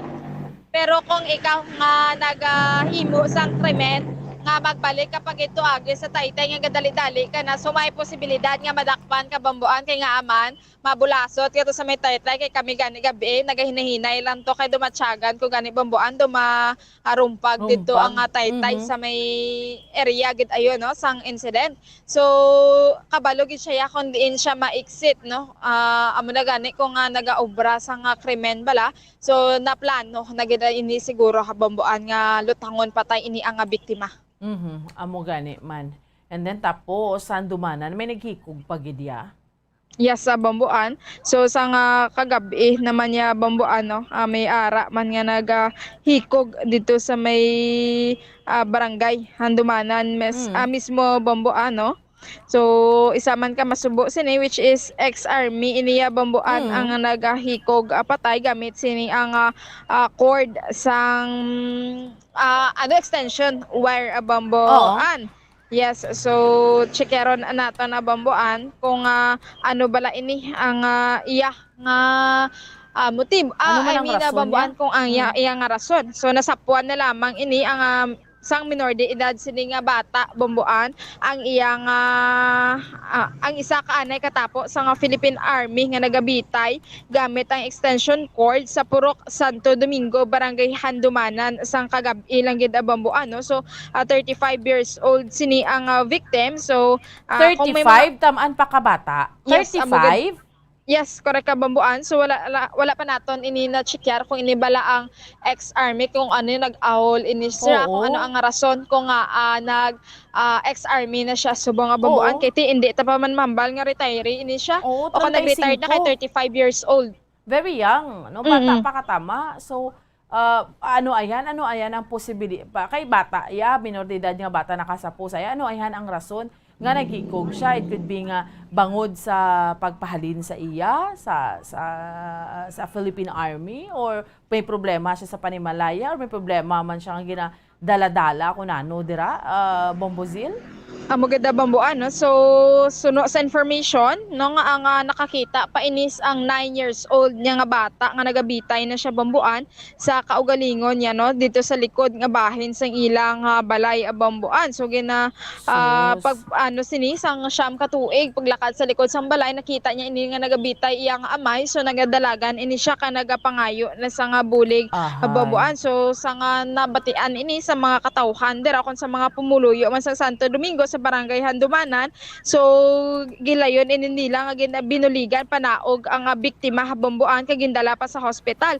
So ginhulat pa ang latest medical bulletin no sa nga nahibaluan sini bambuan ang tumandok sang Cagayan de Oro ini ang biktima kag ang may ang pamilya bambuan. So taga Cagayan de Oro ini siya kag ang iyaman nga pamilya kag pila pa lamang ini sila kabulan nga dira naga-star sa may Santo Domingo sa may barangay Handumanan. So isa ka call center agent ini ang asawa niya kag sila ang may 5 ka bata bambuan nga puro pagid sini mga kabataan bambuan. So bambuan ini ang ex-army gali isa ginakulat pa no iklaruhon tala naton ini ang naghikog ini nga ex-army is ginahulat pa naton ang medical bulletin. So klaruhon naton ang nagduntad no. So meaning hindi pa niya pa naton nahibaluan ang pinaka-latest ti kabay pa maka-survive niya. ang duha ni ka mga insidente kahapon amo ning nasapuan nga nabunaan sa bread ko kagabi nga ining 41 anyos nga manicurista nga babayi amo niyang patay. Yes. Ang ining ex-army nga iniya ginahulat pa ang pinaka-latest nga bulletin kabay pa nga makasurvive gid ni siya ya.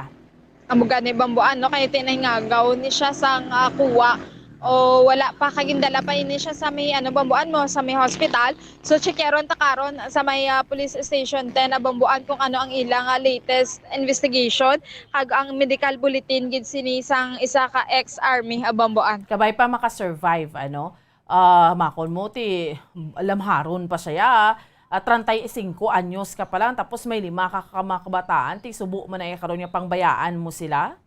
Yes, ang maganda bambuan. No? So, may posibilidad, no? Kung kaysa ginatanaw, tama ni ang Angulo, no? 35 years old, tapos ex-army siya, gagmay pa iyang mga kabataan na bambuan. Siguro may dako gid ini siya nga problema sa iyang mga o kan sa iyang pagpangabuhi bambuan, no? Which is, amo ni nagresulta, o kan na-depress ini siguro ang isa ka ex-army bambuan. So, tanawon tana, no? Kung ano ang pinaka-latest dira, no? Medical bulletin. Anyway, sige. Salamat gid, Bombozil. Yes, sa Bambuan para sa pagpangalagad sa Bumbo Report First Edition, ini si Bombolya ni Zil Minardo para sa Pambansang Radyo ng Pilipinas. Consistent overall number 1 sa Bacolod, basta radyo, Bombo. Salamat gid sa kay Bombolya ni Zil Minardo sa unang hugnat sa mga balita magindulong sa aton sa patrol. Grabe man ho. Ka mga puwerte ko kisain daw hindi mo paktan si sakad daw puwerteng asud-asud nga mga insidente no te imaginabla una aga pa may nasapuan na to sa sa may bread co port no sa Palangka Road isa ka persona although ti nagaliho-liho siya pero ti maski nagaliho-liho pa ni siya kun ano nga plastada ining si Dennis Aranas nga ini hindi mo na pwede yung bunuon mo na lang siya kag patsyon no to dapat padalaman man sa mga katapos ang police station number 2 and then pagkagabi among pagiding masubo no Bombo Kim 41 anyos manicurista nga si Alma de la Cruz tapos gahuluhampang siya computer dabi kunano dang ginahimo niya sa computer kay sulod siya sa computeran nga 5 houses away man lang sa iya nga balay gid no ginsulod lang siya sa ining nakaduag yellow nga persona ining suspetsado naka-helmet amo na lang gid na iya kahapos. I mean, para sining mga tawo nga mga sa isang tawo nga ini nga sudlon niya nato sa computeran, tiruhon, tayaan, tiruhon, malakat lang siya diretsyo. Grabe, no?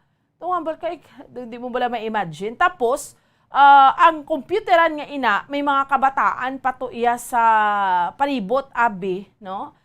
May mga kabataan pa. Puwerte. Ang trauma nga mahatag sa to sa mga kabataan. Sus, no? Imaginable, could you imagine? So dapat sa mga kapulisan naton kay ang Purok Riverside Barangay Banagong nga ni sakop na ni siyang Police Station 3. So dapat siya ibaloon tagi to din na mga kabataan nga to kung kinahanglan pa to i-undergo sa counseling kay imagine nga may gulpi lang nagkirikirig ang tao stupad mo kay natiruhan na gali kag ang lupok no. So, grabe. Hindi nato ni ma-imagine. And then, pagkaabot, paggabi, may 35 anyos naman nga ex-army, no? Nagkikog. Pero klaruhon nato na wala pa ni siya. Hopefully, ginalauman ta makasurvive kini siya. Kaya may 5 siya ka mga kabataan, no? 35 anyos. Kisa, ang ano gid no. Diri nato nakitaan bla ang kaimportante gid sa mga kabiyanan kung ano kabakod, mental health tagid, no? Kung ano kita kabakod sa mga pagtilaw man na sa aton iyang pangabuhi. Hindi ba na yung solusyon nga utason mo imong kabuhi. So, hibaloon naton ang pinaka-latest nga investigasyon sa police station 10. To kariit na gid no. Sige, anyway, mapos kita iya mga kabinan for a while. Pagbalik sa aton iya nga palatuntunan, tugang pagid nga mga tupiko aton iya nga diskusyonan. Dahil lang gida, standby. Bombo Radyo Bacolod. Number 1! Basta Radyo Bombo!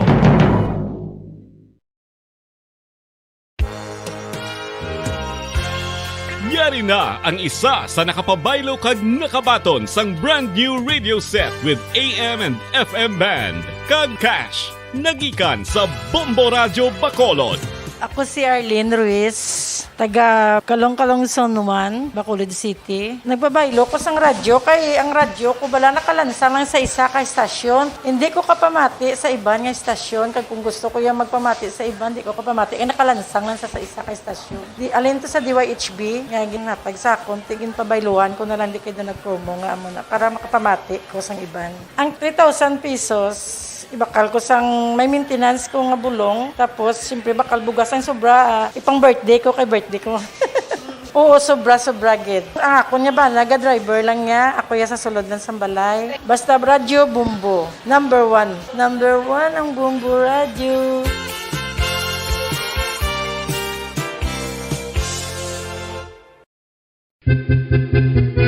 San o ikaw ulihi nga nag-ilis ang sponge nga ginagamit mo sa paghugas sa mga kitchen utensils? Ang kitchen sponge mga kabombo, ang mas mahigko pa sa toilet. In fact, ginpahayag sang microbiologists nga ang mga butang nga ginagamit naton sa pagtilo sa mga dishes ang pinakahigko nga bagay sa balay. Sa isa ka pagtuon nga na-publish sa journal nga Scientific Reports, ang spongy bacterial colonies ang mas delikado sa aton ikaayong lawas. Bangod sini, ginarekomendar sa mga researchers nga dapat islan ang sponge kada simana. Ang kitchen ang lugar sa aton balay kung sa diin nagasugod ang mga new bacteria. Bangod sa human traffic kag food preparation. Bangod ang sponge ang masami nga warm, mabasa kag matrace ang old food. Ini ang ideal nga breeding ground para sa bacteria. Suno sa pagtuon, maayo nga idea nga tinluan ang sponge kada tapos gamit. Apang ginasuggest sa mga researchers nga regular nga islan ang kitchen sponge. Ang kitchen ang lugar sa aton balay kung sa diin nagasugod ang mga new bacteria. Bangod sa human traffic kag food preparation. Bangod ang sponge ang masami nga warm, mabasa, kag may trace ang old food. Ini ang ideal nga breeding ground sa para sa bacteria. Suno sa pagtuon, maayo nga idea nga tinluan ang sponge kada tapos gamit, apang ginasuggest sa mga researchers nga regular nga islan ang kitchen sponge. Isa ka bala sa may hinuktanan nga ido, mangin responsable nga dog owner. Bilang nagapanag-iyas ang ido, siguraduhon nga ang mga ini ang regular nga nabakunahan batok sa rabies. Ipaidalom ini sa mandatory registration. Siguraduhon nga hindi ini manginlayaw o kon magsigilagaw o kon libot sa mga kalye o kon sa anuman nga mga public places. Imuman responsibilidad nga mapag-groom ang mga ini, matagaan sa bastante nga pagkaon kag shelter. Responsibilidad mo bilang pet owner nga gastuhan ang anuman nga gastuhon medikal sa tion nga makakagat ang imo ido. Rabies is preventable. Mangin responsable nga dog o kon pet owner.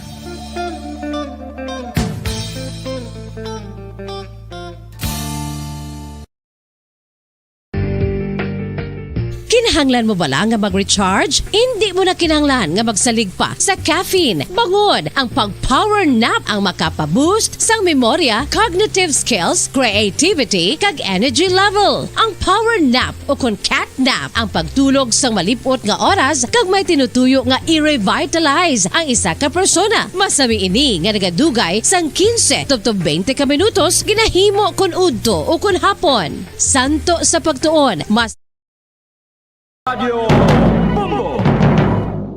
Okay, sige. Pabalik na sa ato nga palatuntunan. Drigi damang sa Bombo Report sa first edition padayon ninyo nga kaupod sumong yang aga Bombo and Sindol Sorilla na notice nyo. Doon napaburuan lang sa disqualification si Bongbong Marcos. No? Akusasyon. Sorry naman, no? Tipadayo ni ang nga ginasambat ni sa iyang legal team ni Presidential Aspirant Bongbong Marcos ang bag-o naman nga petisyon sa Commission on Elections sa CONCOMELEC nga tuyo naman iya nga ipa-disqualify ang anay senador bangod sa hindi sinipagbayad sang buwis. Sara naman siya. So gintawag naman ni isang spokesperson ni Marcos nga si Attorney Vic Rodriguez ang bago nga petisyon kaupod na ang mga unang mga petisyon nga nuisance cases kag pathetic stunts naman ini siya, no? Kaya tigin ganyat naman ini Rodriguez ang tanan nga mga yara sa likod sa petisyon nga irespeto ang ang mga pumuloy abi nga magdesisyon nga ti kun anong matabo sa kay Bongbong Marcos if ever mailiher siya or hindi, no? Pero ang hambal diri sa yes nga spokesperson nga ang ti do ka confident sila man kay ti do hindi man niya kuno magdulot gid kay Bongbong Marcos sa karon yara sa 8 ka petisyon na ang gin-file sa COMELEC. Imagine ha, 8, no? 8 ka petisyon ang gin-file sa COMELEC para ipa-cancel ang Certificate of Candidacy o COC kag ipa-disqualify ang senador sa pagpadalagan para sa May 9, 2022 elections. Sa manambal ko, dogi na paburuan lang subong si BBM, no? Di ba, last time, tingin ako saan siya ni President Duterte nga, blagin tumo. Although white nga ginhingadlan sa presidente. Pero ang ginhambal niya, kag ginbasa na lang gidna sa mga tanan, kag halos tanan gihambal ni BBM ni ginatumod sa aton nga presidente. Guro kay tiway naman to ginhingadlan. Ato blang hambal nga, nya may isa ka presidential candidate, no? Nga naga-cocaine na siya. Damo pa.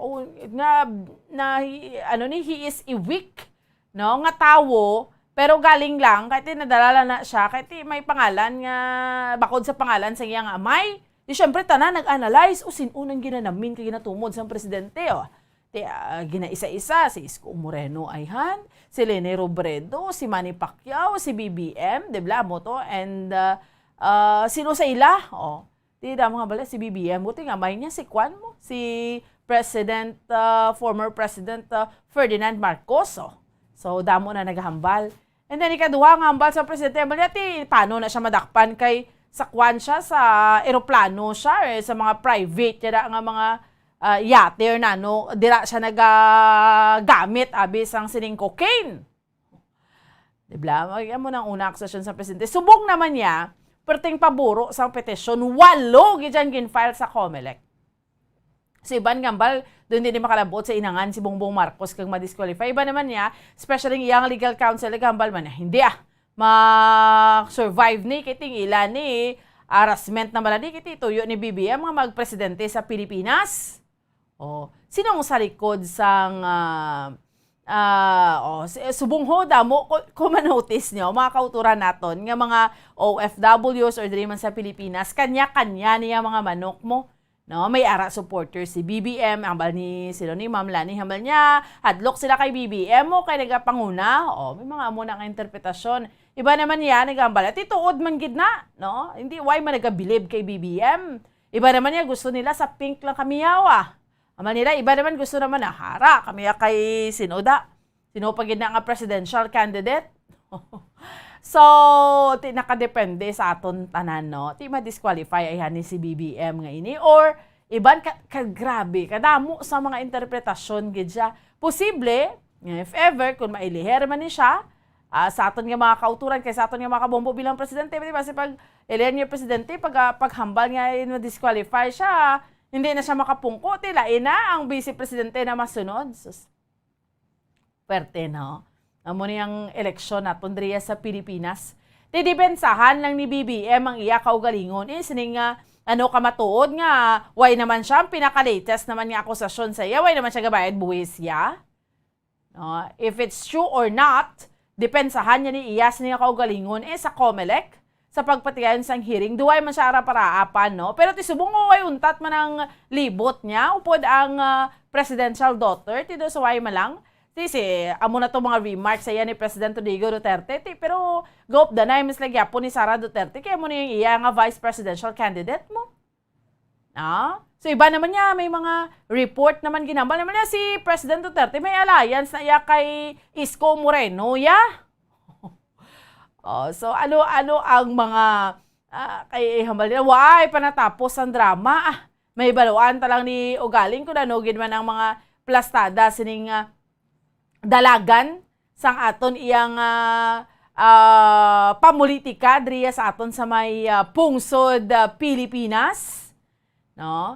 Kay until now halin sang naghambal si Senator Bongo nga dibla naghambal siya nga maatras na siya sa sa iya kandidatura sa pagka-presidente kay naluoy siya sa kay President Rodrigo Duterte, no?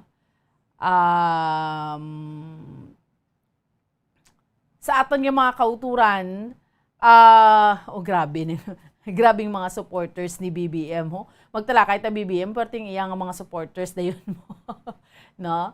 So, sa aton yung mga kabombo, Abala naton gani, ti tanawon tani, nadula ko kay, makuya tanaw ko driho, ay, magtarakay ka about sa mga presidential aspirant ngayon niya, damo-damo dayon ng mga supporters, mayara ya gusto nila BBM sila, mayara na may namimian sila sa Pink, manimian sila kay Leni Robredo, mayara ba na ay kay Kwan lang kami may kay Manny Pacquiao or kay Isko Moreno ay tinis la tanan mga may mga pangalan man nga mga kandidato mo, but at the end of the day kung sino ni madaog sa ila iya tanawon naton ting mga Pilipino ya kabalo naman ya subong ya magbinag-binag sino ang dapat gid naton niya ibutang sa pwesto kay we have to remember presidente na niyang ginasigilanunan ta kay karon kung magsala ang giho ta ti for another 6 years naman ti kundi og tasan ta naman pero kung insakto kay gapati sa tanan ng mga kandidato may deserving gid niya sa ila.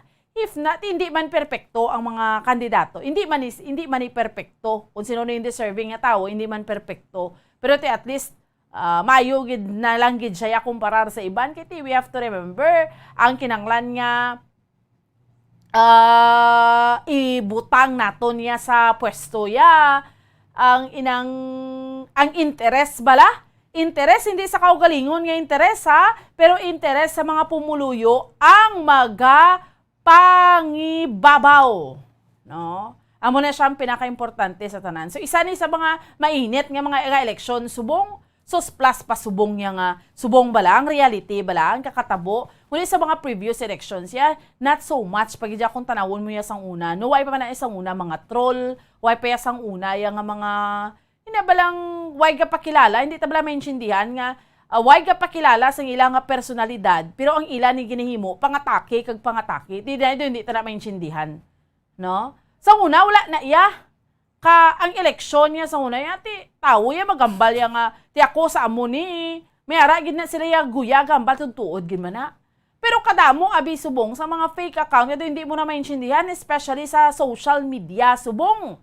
so hindi ka na magpate no abi mo do tutuod ginagali troll gali kay gapabor lang siya sa isa ka kandidato no so amo na sa aton iya nga mga kauturan kag sa aton iya nga mga kabombo. No? So, kinanglan kita nga mga pumuluyo, hindi ta dayon magpadala-dala sa social media na bla. Kay ginapatiyog lang tada sa palad, kay nga mga troll na siya. Nga nagapabor, may ginapaboran for sure, kay balo man kita, no? Ang mga tao kabalo na niya mag-intindi, kabalo na niya magbinag-binag. Sino presidente ko man? Mati kita everyday, mga balita, kung sundan tani, may ma-realize kita na sa aton nga kaugalingon nga, okay, amo ni siya gali dapat ho, amo ni siya gali bagay ko yung butuhon ho. Sa aton yung mga kabombo, no? So, amo lang gid na yung aton, dugay-dugay pa, sa December, January, February, March, April, May, sobra sa 5 bulan, magapatigayo na kita sang 2022 national and local elections. So, mapili naman ta. Halin presidente, vice-presidente, senador, down to local, kadto mayor, gobernador. So, dapat kinanglan kabalugi kita yung magbinag-binag. Grabe niya kainit, matabo yung eleksyon. Plus pa nga do, hindi mo pa maintindihan. Ano, gid man bla subong. Especially sa subong administrasyon, ano man gid yang tutuod kag realidad sa sitwasyon. Pero kita bay ilan da sila kung ano man yung mga kadramahan sa pangabuhi. Importante kita kabalo kita magbinag-binag kung sino ang dapat kag nagkakabagay naton ibutang sa pwesto. Whether ara ka man sa luwasang pungsod, ari ka diri sa Pilipinas, kiti ang mga utod naton yung mga Filipinos, bala mga Pinoy pa mas kato sa luwasang pungsod, pwede pa man ka absentee voting, no? Debla ka, pili ka mo sa national. That's why ang mga utod ng mga OFWs, makita mo na, no?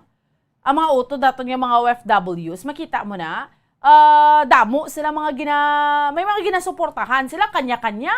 May ara to sa isa ka area nga do nagapink, may isa naman ka lugar nagapula, or nagaputi, or sino mga ginasuportahan, yung mga ginasuportahan ng mga presidente, kaya mati, makaboto na sila no? Makaboto ina sila Okay? And diri sa aton sa local, amuman, very exciting man iya sang election. So, amo na, kiti normal ni subong gahilapit na lang gidya ang 2022 elections. Kag subong ha, nag-inawas-awas ang mga butante sang COMELEC. Upertek damo-damo mo, no?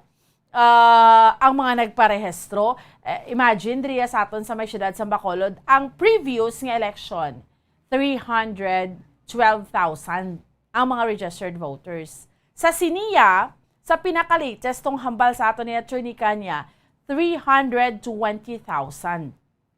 Pero, may 8,000 pa ito nga ginaisip kung bala mga bago ito nga butante yung iban sa to yati, mga nag-change name, at ini ba lang nagpa-register sa sinilang, no? So, meaning, nagdamo gidya, nag-around pila, mga 10, kapin sa 10,000 ang gindugang. So, anon pagid naton ina siya, kay ongoing pa man sa COMELEC, sa ila sininga mangin final nila yung listahan. Basta, one thing sure, nga, ang mga registered voters subong ya nagdugang gid subong nga tuig amo ina ka interesado ang aton nga mga kauturan. Ti okay gid na because kinamatarong ta nga magboto. Gina-encourage gid na iya.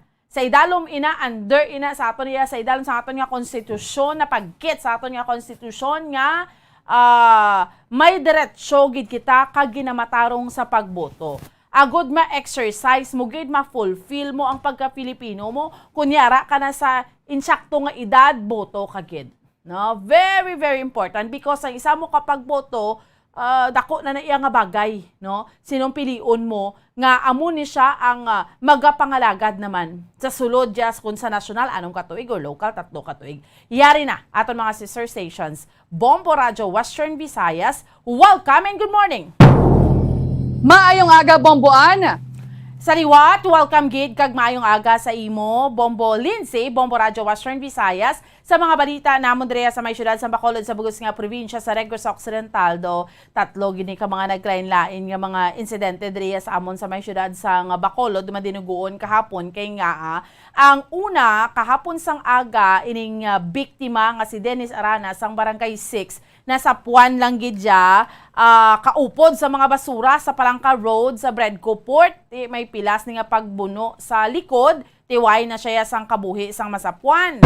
And then pagkagabi naman sa Purok Riverside, Barangay Banago, mga alas 8 sa gabi, ginsulod naman sang wala pa nakilala nga persona sa isa ka kompyuteran nagahuluhampang ining victim nga babayi pa ha, Alma de la Cruz, 41 anyos, manicurista.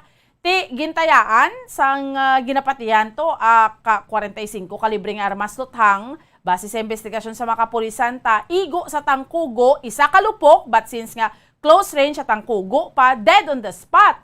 Ti sa sulod na mismo sang kompyuteran hindi nang suspect ya dito sa way naman lang kay na may CCTV mo kay ti naka-helmet ti lakat ba lang siya sakay sa motor kag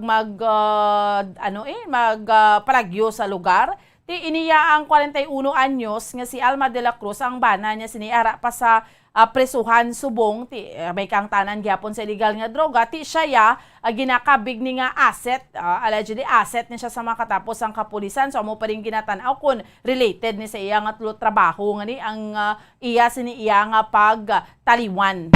And then pagkagabi man sa may barangay Handumanan, ex-army, 35 anyos pa lang ni siya, Bombo Lindsay, Bombo Radio Western Visayas, pero naghikog. Gamit ang extension wire sa likod sang balay niya, nagpakabit, nakitaan siya sang siyam niya katuig nga bata, kay may 5 siya ka mga kabataan, abi.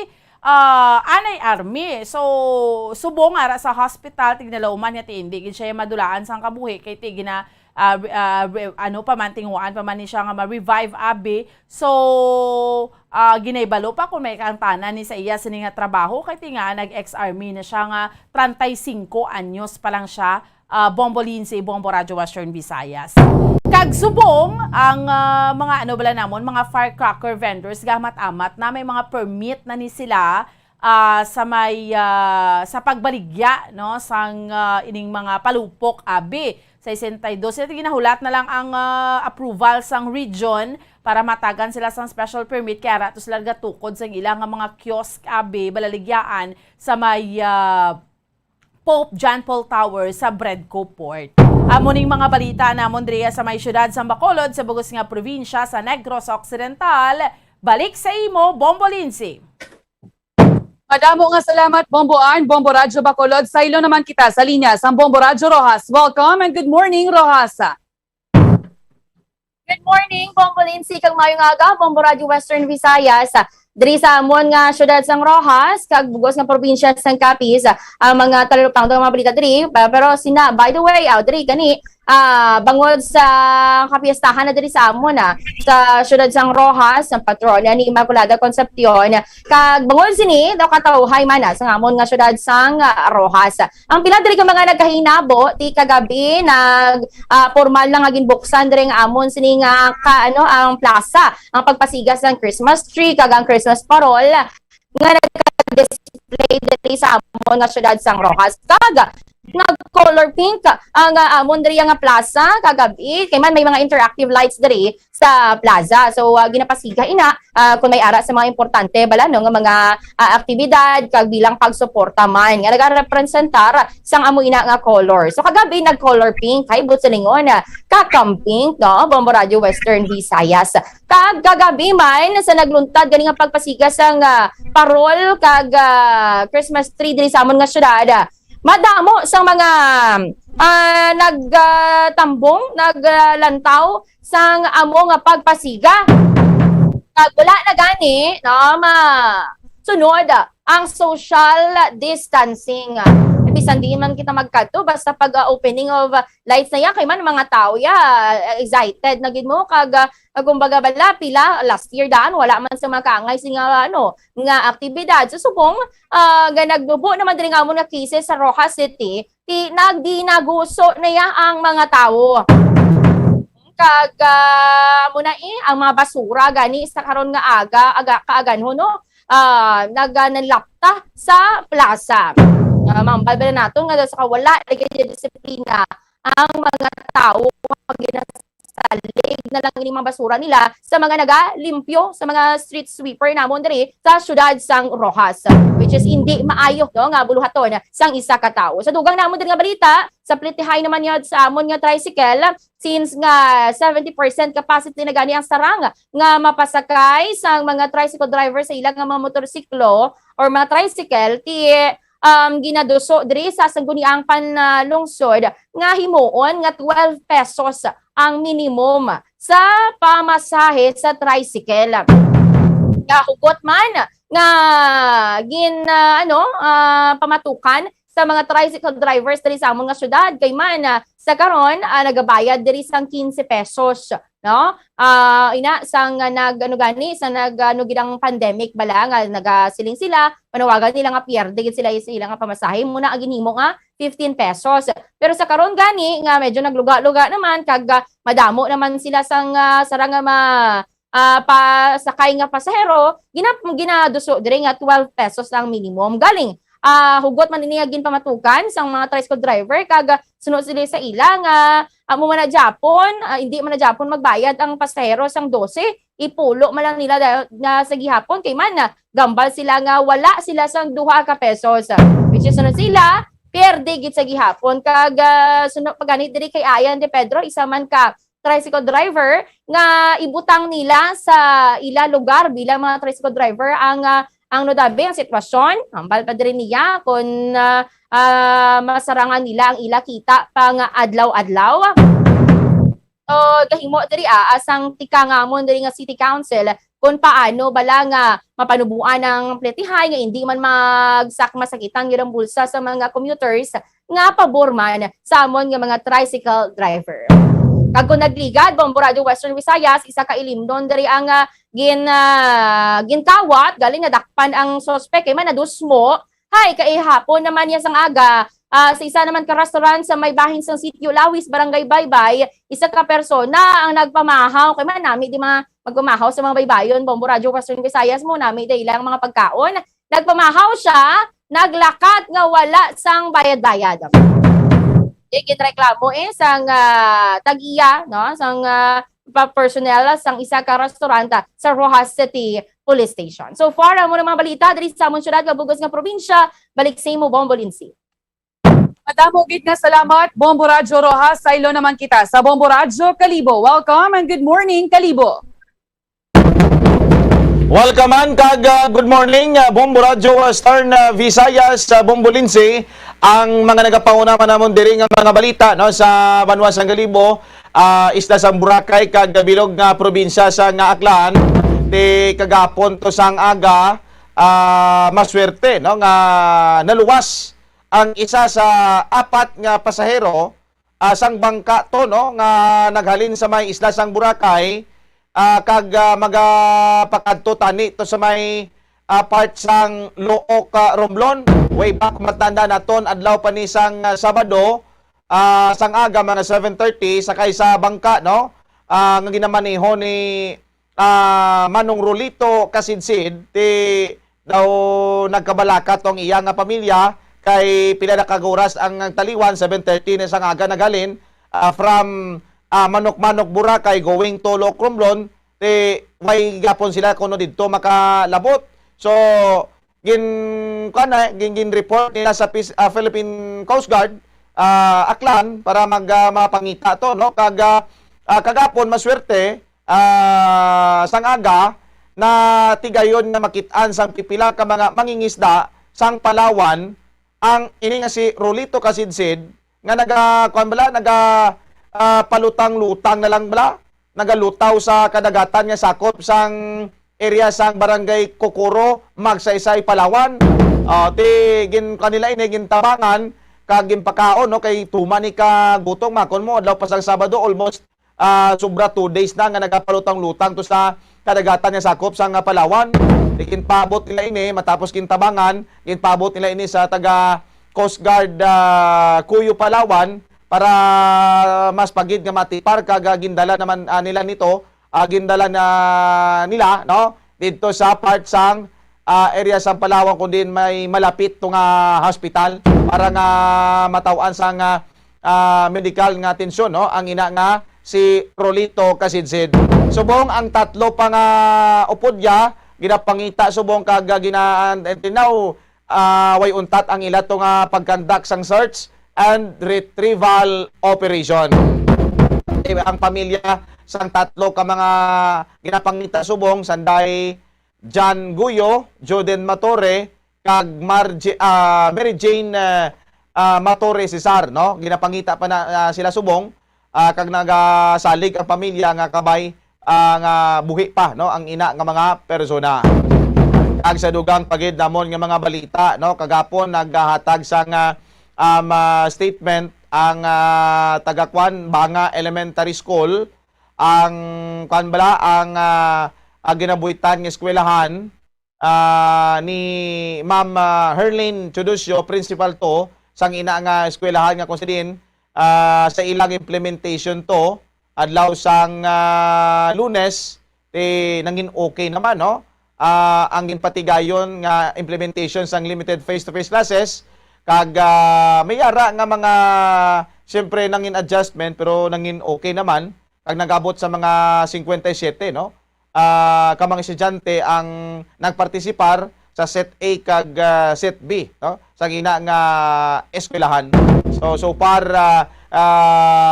mga 100% naman kuno no nga nangin okay ang ila tong implementation way man sang kunano balit nga nagtuaw nga mga problema.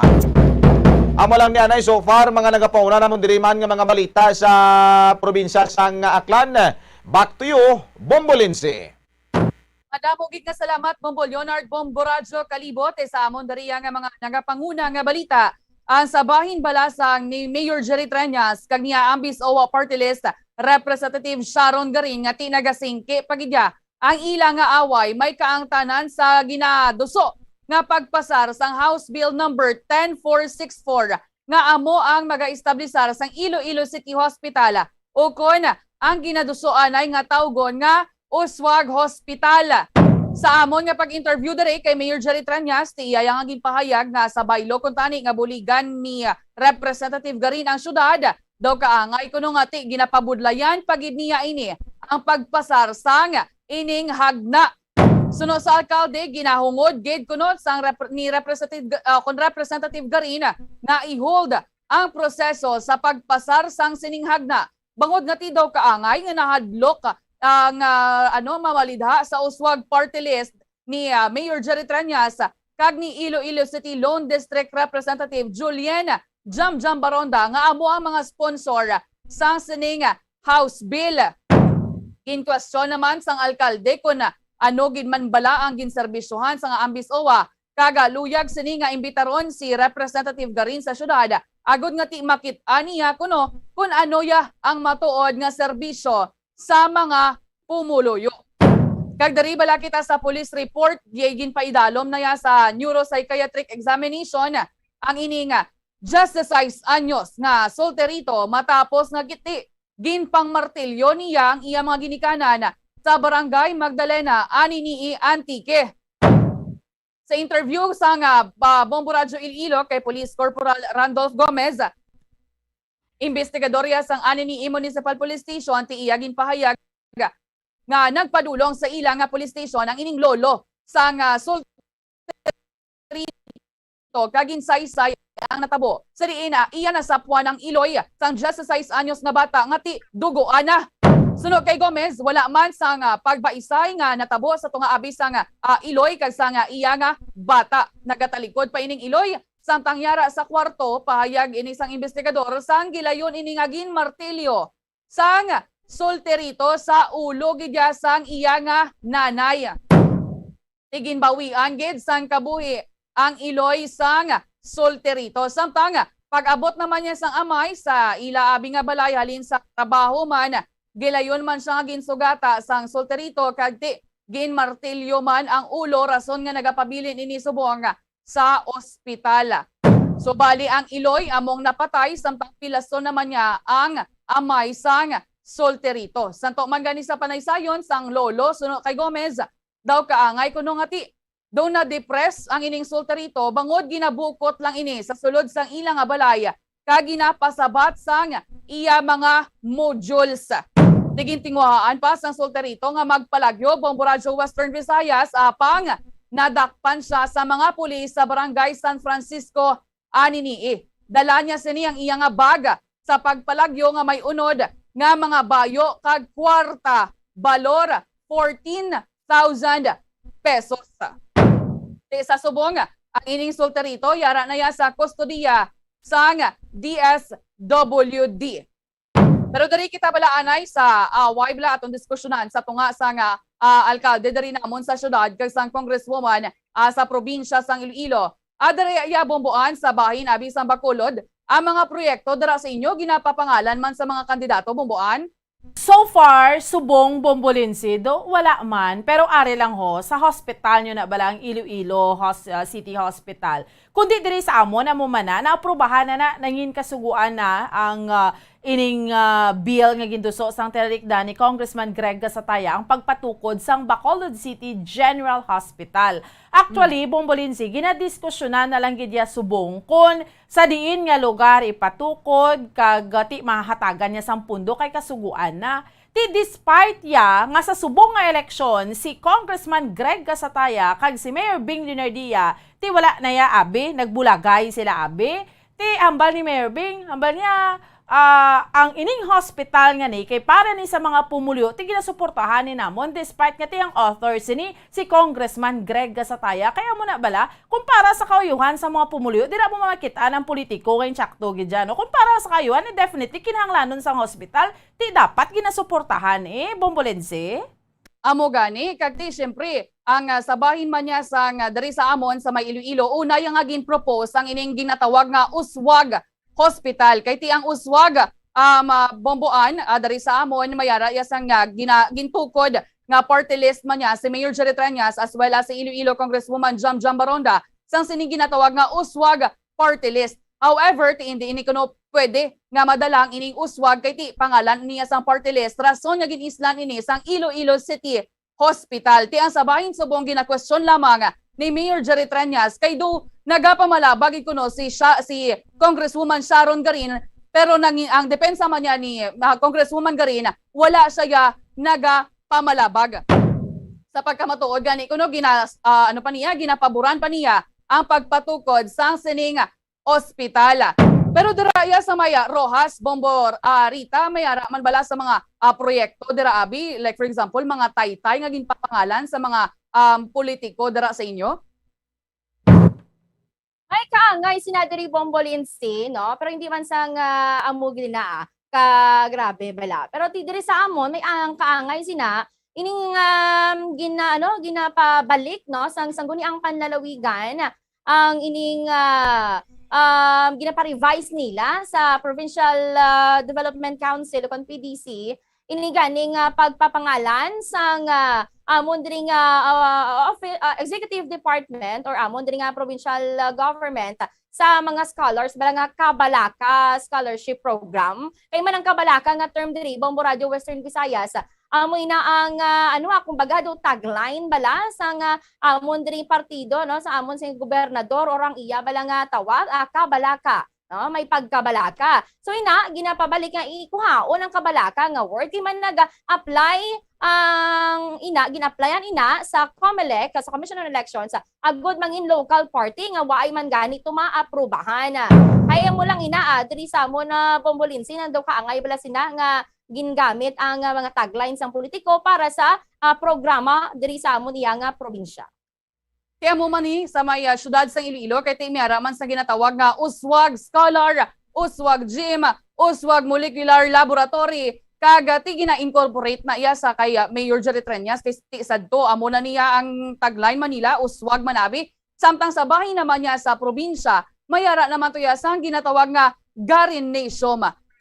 Sa inyo dara iya sa Kalibo, Bombo Leonard, may amo man sinabala nga mga proyekto nga ginapapangalan sa mga politiko dara sa Kalibo?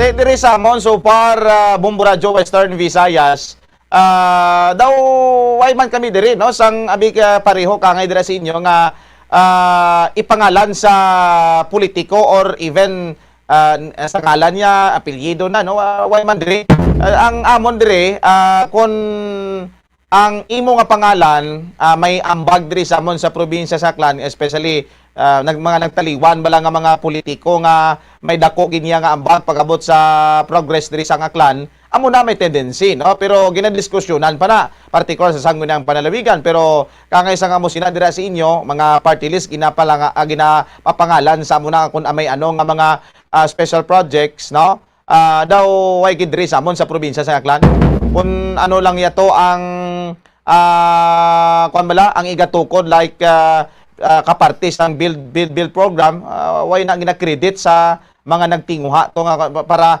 maipatigayon ang inang project diri sa amon na Bombolinsi. Sige. Alang-alang na gid ang aton nga tempo hindi ko na pagbalik sa inyo madamo gid. Okay, sige. Salamat gid Bombo Radio Western Visayas. Suway naman kita ya mga kabinamin na bilin nga tempo. Standby na ha sa pagpangalagad sa Bombo News and Views Morning Edition. May kaupod ninyo si Bombo Mary Divine Grace Quelio kag Bombo Zalde Foro the Second sa gihapon. Ako ang inyo alagad Bombo Ansindol Sorilia para sa Pambansang Radyo ng Pilipinas. Consistent, overall, number 1 sa Bacolod. Basta Radyo! Bombo! Bombo Radyo Bacolod. Number 1! Basta Radyo Bombo! Yari na ang isa sa nakapabaylo kag nakabaton sang brand new radio set with AM and FM band. Kag cash, nagikan sa Bombo Radio Bacolod. Ako si Rowena Agravio, taga Istom 6, Mansilingan. Kagdala ko subo nga akon nga radyo, nahalin sa DYHB. Agin bayluhan ko ini kay tungod sa ini nalansang lang sa isa ka istasyon. Halin ini sa RMN. Hindi ko kontento nga isa-isa lang ka istasyon ang akong pamatian besides lang ang iya nga signal sa amon nga place nga Kalaway gid nagasagrak. So amo na indo hindi gid la convenient para sa amon sa makapamati sa amon nga istasyon nga isa-isa lang dala ka istasyon. Kag subong nabayluhan ko na ini sang isa ka bag-o nga radyo nga hatag sang Bombo Radio. Bag-o nga radyo nga wala na lansang sa isa ka istasyon upod sang 3,000 pesos kwarta nga ginhatag Manila. Madamo nga salamat Bombo Radio. Number 1, ang 3,000 pesos pagagamiton ko nga dugang kapital sa akon nga sari-sari store kag ang iba ni pang grocery ko. Dako gid ni nga bulig para sa akon kag sa akon nga pamilya. Madamo gid nga salamat, Bombo Radyo. Basta radyo, Bombo, number 1.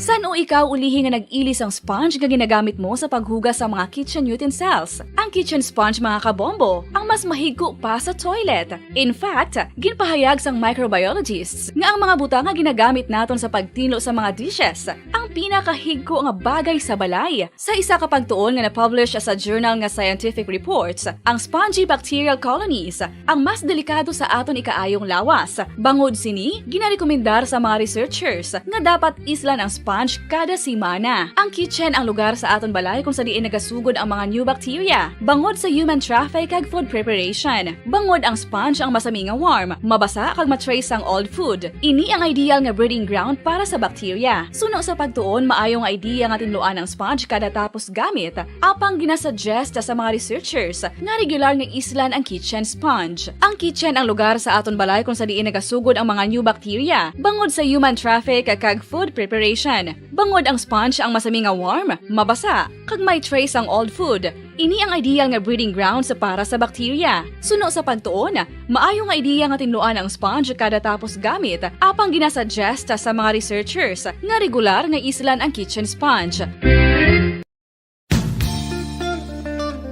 Isa ka bala sa may hinuptanan nga ido, mangin responsable nga dog owner. Bilang nagapanag-iyas ang ido, siguraduhon nga ang mga ini ang regular nga nabakunahan batok sa rabies. Ipaidalom ini sa mandatory registration. Siguraduhon nga hindi ini manginlayaw o kon magsigilagaw o kon libot sa mga kalye o kon sa anuman nga mga public places. Imo man responsibilidad nga mapag-groom ang mga ini, matagaan sa bastante nga pagkaon kag shelter. Responsibilidad mo bilang pet owner nga gastuhan ang anuman nga gastuhon medikal sa tion nga makakagat ang imo ido. Rabies is preventable. Mangin responsable nga dog o kon pet owner.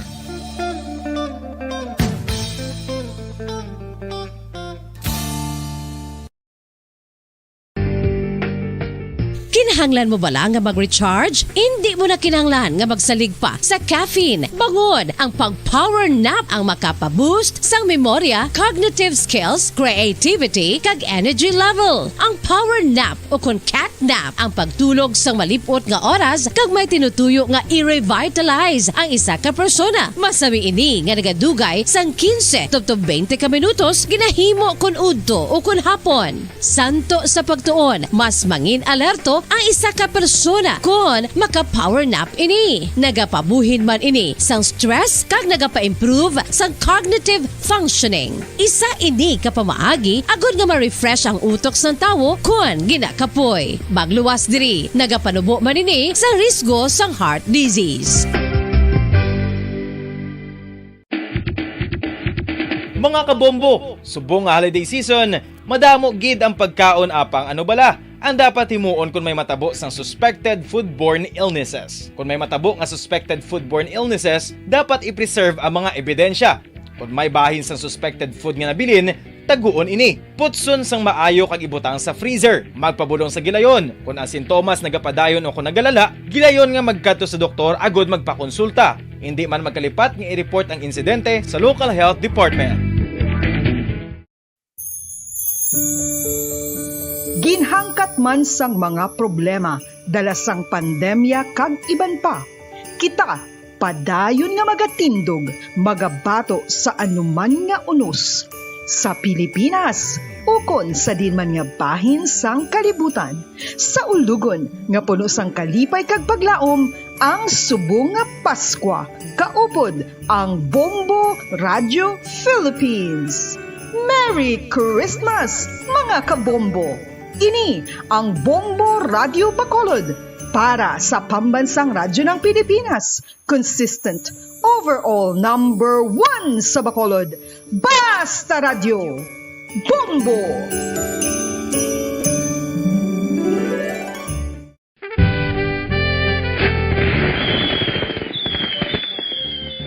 Paan? To All-Star Nation and Kabombo, we all would like to greet you. A Merry Christmas Merry Christmas and a Happy New Year. Seen and heard. Now fully digitalized in Negros Occidental. This is Bombo Radio Bacolod. To All Star Nation and Kabombo, we all would like to greet you. Merry Christmas, Merry Christmas. Lazi Saga. Bombo Radio Bacolod. Number 1! Paradyo Bombo. Pilipinas, maayong aga! Welcome sa Bombo News and Views Morning Edition sang DYWB Bombo Radio Bacolod. Dadaw sa Miyerkules, Disyembre 8, tig 2021. Kagkaroon sa ato na mga Pangulong dinalaan na nakita sa top story of the day. Presidente Rodrigo Duterte magatampog sa Summit for Democracy nga host sang Estados Unidos buwas nga daw sa mga nagapanguna nga balita lokal, manikurista, ginpatay sa suspetsado nga nagasakay sa motorsiklo sa kompyuteran sa Brook Riverside Zone 2, Barangay Banago, kagabi. BCPO Director may marching order na sa Police Station 2 kasunod sang bangkay nga nasapuan sa Palangka Road. Isa katuig nga bata nga babae nga natalangan sang bala sa syudad sang Cadiz, ginbawian na sang kabuhi. Provincial Health Office nagahulat sang abiso sa DOH hangot sa expired nga COVID vaccines. Mga polis nga wala na bakunan sa Western Visayas sa 192 na lang. Samtang Congressman PJ Garcia nag-introduce kay Mary Sco Moreno Dumagoso bilang the next President of the Republic. Sa mga nagapanguna nga balita national, gobyerno sa Pilipinas nag-target nga makabakuna sang 7 million ka mga individual sa ikaduhang round sang mass vaccination. Presidente Duterte nagpagwas ang mando angot sa husto nga pagsulat sang pangalan sang baganihan nga si Lapu-Lapu. Balita international, patay bangod sa paglupok sa Mount Semeru sa Indonesia, nagsaka na sa 34. 4 patay sa paglupok sang bomba sa isa ka syudad sa Iraq. Sa balita sa negosyo, 500 kadugang healthcare workers mahimo nga pahanugutan nga magtrabaho sa abroad subong nga tuig. Sa balita sa Inampang, Philippine Basketball Association hugot niya nagapatuman sang bando nga hindi makahampang ang unvaccinated players. Balita sa entertainment, Marian Rivera kagbana nga si Dingdong Dantes nakaabot na sa Israel para sa Miss You pageant.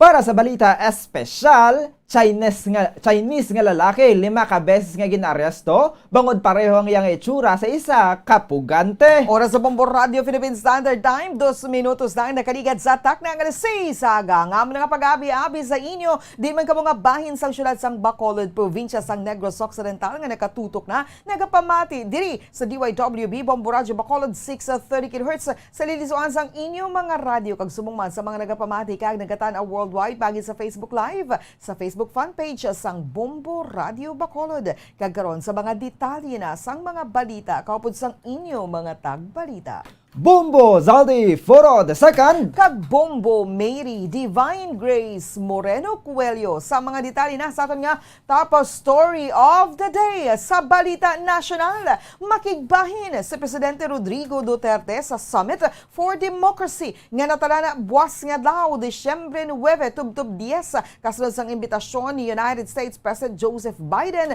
sunod sa Office of the President. Sunod sa pahayag o kon sa pahayag sa opisina sa Presidente, bukas ang Presidente sa oportunidad nga makigbahin sa Philippine Democratic Experience kag commitment sa democratic values kag nation building sa Summit for Democracy. Gipag ni Biden sa imbitasyon para sa Summit for Democracy nga ang Washington ang mag-host sang initiative nga may pagpakanubo kag spiritual mutual learning. Ginkilala kag ginapresyar sang partnership sang pagtrabaho agod nga magtukod sa democratic kag human rights respecting societies nga nagapahanugot sang tanan nga mga pumuluyo nga magtinguha. Sa tion kaangay sang pagpanghangkat kag enormous opportunity, importante sa demokrasya nga pamatudan nga makapadala sa makinahanglan sa mga tao. Sa separado nga pahayagin pagwas ang United States Department nga ang Summit for Democracy for Leaders nagikan sa gobyerno, civil society kag private sector ang patigayonan virtually sa tugas sang COVID-19 pandemic. Oras sa Bombo Radio Philippine Standard Time, 9 minutos nang nakaligad sa tak na ang alas 6 sa aga. Saylo kita kita sa mga detalye na sa mga nagapanguna nga balita lokal. Patay ang isa ka manicurista matapos ginluthang sa mula pa makilalan nga motor riding suspect sa isa ka kompyuteran sa Purok Riverside Zone 2, Barangay Banago kagabi. Sa inisyal nga impormasyon, ginkilalang biktima kay Alma de la Cruz, 41 anyos kag isa ka manicurista. Sunod sa bayaw sini nga si Bebot de la Cruz, nakabati sila sa isa kalupok apag wala sila ginguan bangod naanad ni sila nga may nagalinupok sa lugar. Ginlantaw ini sang iya bata kag didto nakitaan si Alma de la Cruz nga nagahamyango na sa kompyuteran kag may igo sa tangkugo. Gintawgan nila ini sang ambulansya apang pagabot ula na ini sang pulso. Sunod kay Bebot, Santos sa CCTV ginsulod sang suspetsado nga nagasuksok sang bayo nga may duag yellow. Ang biktima sa kompyuteran ginluthang kag nagpalagyo sakay sa motorsiklo. Sunod diri, may apat si Alma ka mga kabataan apang napatay ang duha bangod sa sunog, samtang nakahunong naman sa City Jail ang iyabana bangod sa kaso may kantanan sa iligal nga droga. Sunod sa bayaw, nag-aaset sa kapulisan ang biktima. Isa kalupok ang nabatian ko pero wala kami magwa kay nanat na kami sa linupok din. Nagwa ang agot ko, nakita yang tiyaya na may pilas ang ulo, yung tawag ako, yung kantuan ko, yung kakulob ng akong bayaw, Alma Villanueva de la Cruz. Tinangayo ko bulig sa pulis sa puno, pagimulso sang ambulansya, barangay, wala na sa pulso. Si Bebot de la Cruz ang bayaw sang biktima. Samtang, gimpayag sang hepe sa Bacolod Police Station 3 nga padayon pa ang ilang investigasyon sa nagluntad nga shooting incident. Suno kay Police Major Richard Fajarito nga ginaimbestigaran pa nila ang background sang biktima nga si Alma de la Cruz sagod nga matubod ang motibo sa pagpatay sa iya. Ginalantaw nga kalibre 45 ang gingamit sa pagtiro sa biktima. Santo sa iya fired cartridge nga nakita sa crime scene. Sa karon padayon pa ang investigasyon sa mga kapulisan sa insidente agod nga matubod ang rason sa pagpatay kag ang armas naman nga gingamit. Sigaran pa na naton kung pilagid bala ka bilog ang suspetsado kag ano gid ang ilang salakyan nga getaway. So possible nga firearm nga gamit allegedly 45 no caliber pistol sa ulo medyo sa diri sa likod niya banda. O isa lang ka lupok ang nabatian kung isa lang ka cartridge case nakita sa crime scene. Ang dugang nga pagpahayag ni Police Major Richard Fajarito, ang Station Commander sang Bacolod Police Station 3. Padayon pa ang investigasyon sa Bacolod Police Station 2 ang at sa pagpatay sa isa ka lalaki nga nasapuan sa Palangka Road, Purok Lampirong, Barangay 2, Bacolod City, Martes sang aga. Ang biktima ang nagakulog kaupod sa hilamunan malapit sa gate 2 sang Bredco Port, kaupod sa mga basura. Sunod kay Police Captain Paul Vincent Pendon, Station Commander sa Bacolod Police Station 2, ang biktimang kilala kay Dennis Aranas, residente sa Purok Magsanaya, Barangay 6, Bacolod City. Ini ang may pilas tugas ang pagbuno sa likod nga ginalantaw pinaagi sa kutsilyo. Ang bangkay ang ginkilala sang iya nga hinablos nga babayi. Santo sa inisyal nga investigasyon gikan sa Banwas ang Pulupandan, Negros Occidental, nag-away na ang biktima kag ang iya live-in partner sini tubtub sa nag-transfer sa Barangay 6. Sunod kay Pendon pagdangat sa syudad, wala gihapon naghang panay ang duhagan ni makaligad sang isa ka semana, ginpalayas ang biktima sang iya nga live-in partner. Kasunod sini ginaligar nga nagliho-liho na lang sa lugar ang biktima. Sa karon person of interest ang Police Station 2 ang live-in partner ni Aranas. Apang ginalantaw pa man sa mga ini ang iban nga mahimo motibo kangay sa kun ini ang may nakaaway nga mahimo nagtimalos. Wala naman sang tulo sang dugo sa lugar kung sa diin nasapuan ang bangkay. Gani ginalantaw ni Pendon nga ginbilin lang ini sa lugar. Magluwas sa buno sa likod. Pagachikeron pa man sa mga otoridad kung may sign of struggle pa sa biktima. Kag makigangot man ang mga ini sa pamilya ni Aranas kung magasugot ang iyang mga himata nga ipaidalom ang bangkay sa post-mortem examination. Payag ni Pendon nga may mga aligasyon nga nagagamit sa illegal nga droga ang biktima. May igo niya nga atong biktima sa upper right back portion sang yalawas. Kinasuspetsaran nga bladed weapon, no? Kutsilyo siguro, probably ang gingamit nga patalong pagsaksak sa atong biktima. Gilayan man nga gina-identify ni sang iyang hinablos ang atong biktima nga si Dennis Aranas E. Perez, residente sa Purok Magsanaya, Barangay 6, Bacolod City.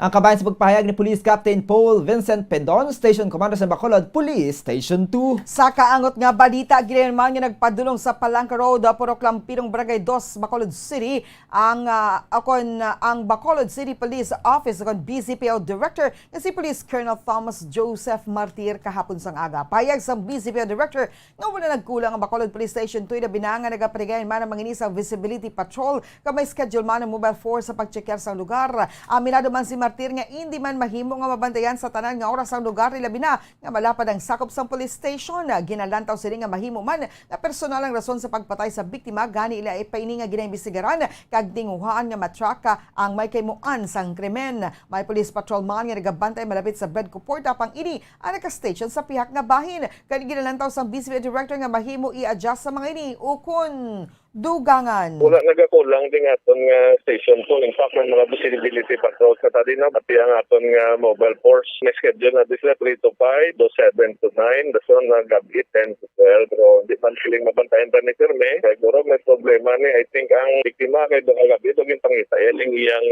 bibin partner. Reason na ipakrack na kung daan mo naging halinanan. So puli mabalanta ni kung natin. Si BCPO Director Police Colonel Thomas Joseph Martir.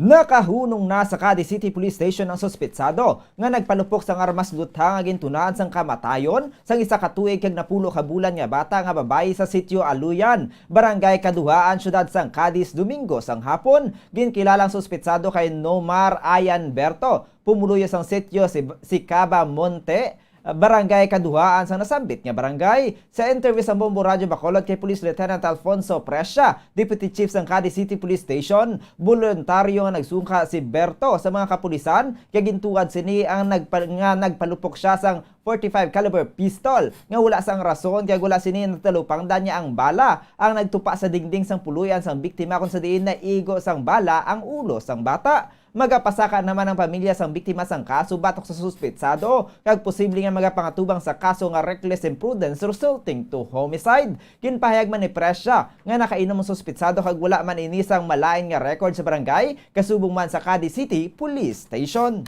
Bali, amo ni mama, tabo kayo dito lang sa kwan mo sa sitio Malona sa aton nga barangay Kilawaan. So, aton nga suspect, nagpalupok lang ng iyang armas. So, amo accident ito yung nagtupato sa may balay sang biktima naton. Naglapos sa wall lang ang iyang kwan kay sinas ang sin malang. Naglapos, amo to nga naigo ang bata sa ulo. Ang kabayan sa pagpahayag ni Police Lieutenant Alfonso Prescia, Deputy Chief sang Cadiz City Police Station. 12 minutos ang nakaligad sa tak ng alas 6 saga sa dugang pa nga balita lokal. Ginahulat pa sang Provincial Health Office ang sabat sang Department of Health kung ano ang himuon sa nag-expire nga mga COVID vaccines. Madumduman nga nagabot sa probinsya ang 4,530 ka mga vials o kung 45,030 doses ang AstraZeneca vaccine sa Nobyembre 8. Apang ang expiration date sini Nobyembre 30. Nagpanagtagad kag nagamit pa ang iban nga mga bakuna apang may nabilin nga 1,492 vials o kung 14,920 doses pagod din pagbatunon sa mga local government unit. Bagod kun malasig na lang mag-expire ang bakuna, hindi naman manami ang efficacy sini. Suno kay Dr.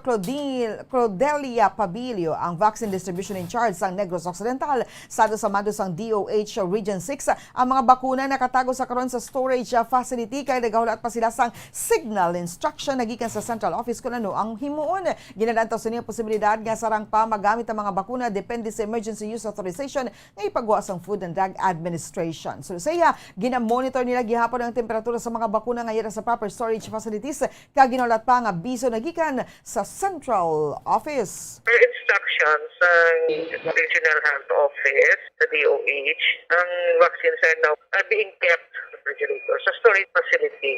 Nahulat lang kami sa signal or whatever instruction from central office. There's a possibility that it could still be used. Ako na ginahulat namon. Si Dr. Clodelia Pabilio, ang vaccine distribution in charge sa Negros Occidental. 98.5% na sa mga personnel sa Police Regional Office 6 ang nabakunahan batok sa COVID-19. Sa interview sa Bombo Radio kay PRO6 spokesperson Police Lieutenant Colonel Arnel Soles, ginpayag sini nga 1.5% pa na lamang sang kapulisan o kon 192 ka mga personnel sa Western Visayas ang unvaccinated. Suno kay Soles ang nasamit ng mga persona ang bag-o lamang nag-alayo sa mga non-COVID related illness. bag-o lang naka-recover sa COVID-19 kag mga bag-o lang nakabata. Sunod diri masobra 12,000 na ang fully vaccinated kag 1,200 na ang naka-first dose pa lamang. Sunod sa iya mas manami kon mabakunahan gid ang 100% sang kapulisan bangod magamay na lamang ang numero ang 192. Sunod diri kung hindi pa magpahanugot ang doktor nga mabakunahan ang nabilin niya kapulisan, magahulat sila sa masunod nga semana o kung sa masunod nga bulan agud nga ini ang matigayon. Mayara na kita 98.5% sa aton nga mga personnel diri sa bilog nga Police Regional Office nga bakunado na, and ang nabili na lang 1.5% na lang no ang wala pa na bakunahan, with equivalent ini siya sa 192. Ang kabayan sa pagpahayag ni PRO6 spokesperson Police Lieutenant Colonel Arnel Soles. Natala na lang iga-implementar ang Bacolod 911 Ordinance o ng City Ordinance 970 nga gina-author ni Councilor Israel Zalanga. Sa interview sa Bombo Radyo Bacolod kay Zalanga, ginpahig sining ang special request sa Bacolod Disaster Risk Reduction and Management Office agud maging centralized ang pagresponde sa emerhensya. So kay Zalanga, masami nga nagakakulang sa ambulansya bangod magluwas sa mga emergency cases nagadulong manini sa mga pasyente nga positibo sa COVID-19. Sunod diri, kon kaysa nagadoble ang gasto bangod sa isa ka aksidente, duha o kun tatlo ang nagaresponde apang kon mapatuman na ang ordinansa, malikawan nini bagod bangin centralized na ang komunikasyon. Sunod sa iya, mag-organizar sila sang isa ka grupo kang maghatag sang husto nga sistema. Nag-apilar man ang CDRRMO sa national government nga i-localize ang numero sang 911 bangod sa karon kon mag-dial diri ang mga tawo sa Manila direkta ang tawag. Apang ko niya matigayon mag-dial sang 911 ang mga Bacolodon pagkadiretso nini sa emergency number sang syudad sang Bacolod. Ang naging pastor natin yung 911 ordinance, special request din na siya sang PRMO natin bala. Tungod kay for many years na notice na nagapinalong bagal responde ang action yung mga volunteers sa emergency cases, both private and public. Tungod isa ka aksidente, tagduwa sa tatlo ang nag-responde. Okay. Ordinance, ma-centralize na siya, both singon, hindi na resources sa private at government. Si Bacolod City Councilor Israel Salanga. Nagpahanumdum ang pinuno sa Community Environment and Natural Resources sa Concenro, Bago City. Nga hindi lang trabaho sa Department of Environment and Natural Resources o DENR ang pagsaway o kon pagpalo sa mga nakalansang campaign materials kundi responsibilidad sang tanan. Suno kay Engineer Joan Nathaniel Herangaya, ginakasubo nila nga kada magabot ang campaign period, madamo man sa mga nagabutang sang campaign material sa mga hindi designated nga lugar, kalakip na dira among paglansang sa mga streamers o kon posters ang kandidato sa mga kahoy. Pahanumdum ni Herangaya nga ang pagsaway sa nagatakod o kon pagkaka sa mga campaign materials nga nakalansang sa mga kahoy ang responsibilidad gid kuntani sa mga tag-iya sang kahoy. Apang bangod kabahid sang obligasyon sang DENR ang pag-amlig sa dunang manggad kaangay sang kahoy, gani ginagapatuman sila sang inisyatibo nga Oplan Baklas kada nagaabot ang campaign period. Suno kay Herangaya, may mga nagapinsa nga ini ang responsibilidad na sang DENR. Apang pahanumdum sang Senro Head nga ini ang responsibilidad sang tanan nga mga nagapalangga sa kahoy. Nagpanawagan man ini sa mga individual ilabi na sa mga naggarali may kangtanan sa pagpreserbar sa mga kahoy. Ya kun matuod ang ilang nga pagpalangga sa mga ini, dapat man nga mag-upod ang mga ini sa kaangay nga hilikoton. Patag ni Herangaya nga asa paglansang sa mga campaign material sa mga puno sang kahoy, kaangay man nga amat-amat ang mga ini nga ginapatay. Sabi nila, responsibilidad sa DENR nga magpangkakasin ng mga poster. If hindi kung kani, atong tanan nga responsibility. Kung ginapalangga nato ng kahoy, nag-arali kita gani para nga ma-preserve ng hindi obdo ng kahoy, pero ginapabayaan nato ng kahoy dinalansang nga ng mga campaign material, especially before elections.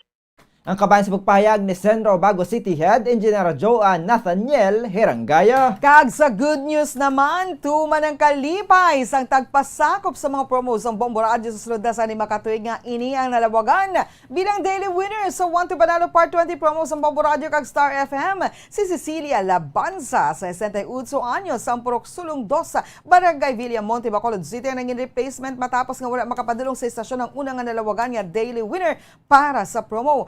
Tuman ang kalipay nila bansa nga ginbato ng padya nga 500 pesos nga cash kag balor 650 pesos nga grocery goods. Pagod sa badugay sini nga paghulog sang entries nalawagan na gid man ang iyang ngalan. Sulod sa tagdaog, umalin sang una wala pa ni nakaagi daog. Gani gid pamangkot na ini sang iyang mga kabataan kun nga padayon gihapon siya nga nagahulog. Apang mapag-on gihapon ini nga nagapanindugan kag nagahulog gani dako ang kalipay niya nga nagbunga na gid man ang iya nga paghimo sang mga entries. Payag sang tagdaog nga kaupod sini sa balay ang iya nga bana, isa ka bata kag isa man ka apo. Ang duha naman ni sini ka mga kabataan ang mayara na sang nga pagpangabuhi kag silang ginasagod lang sang mga ini. So kay bansa ibakal sini sang maintenance sa iya nga diabetes ang 500 pesos nga cash kasubong man sa maintenance sa iya bana nga nagabatsyag sang high blood.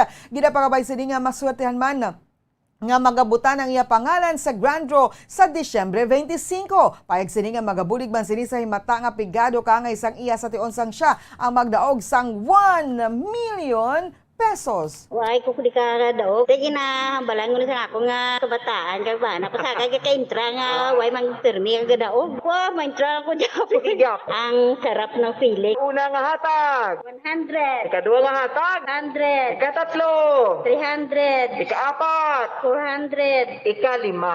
500. Ibakal ko ni sang amon nga maintenance ang bana ko. Ang iyaya maintenance sa blood ya. Ang ako niya sa akong sugar. Basta radyo. Bombo number 1 ang Bombo Radio. Ang tagdaog nga si Cecilia Labanza.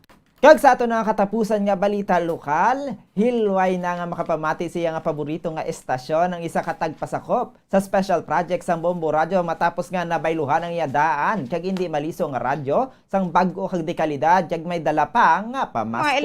Bitbit ang radyo nagikan sa Action Radio Bacolod. Nagpadulong si Mary Rose Banaag sang Villa Angela, Barangay Alihis, Bacolod City sa estasyon matapos nabatian sa iya tupad balay ang special project sang Bombo. Suno kay Banaag paborito siniyang Bombo Radio apang ang radyo ang ginhatag sa iya sang piyak nga istasyon. Ang hindi maliso kag wala inisang kahilwayan sa iya luyag pamatian. Ganito man ang iya kalipay sang nabayluhan ang iya daan nga radyo sang bag-o, di kalidad, may flashlight, LED light kag sarang maliso nga radyo sang Bombo. Magluwas diri nakabaton man ini sang 3,000 pesos nga pamaskwa. Tuman ang iya nga pagpasalamat bangod na makapamati na ini sa mga balita kag matahom nga drama kag nakabaton na pa sang kwarta. Nagpanugyan man ni sa mga tagpalmati nga makigbahin man sa proyekto agud magdaog kaangay sa iya. Nagapasalamat ako sa Bombo Radio tungod may bago na akong radyo ang papandianan namon ang Bombo Radio kag may 3,000 ako nga nabaton dako gid nga bulig sa amon. Salamat gid sa tanan nga staff sang Bombo Radio. Basta Radio Bombo number 1 gid.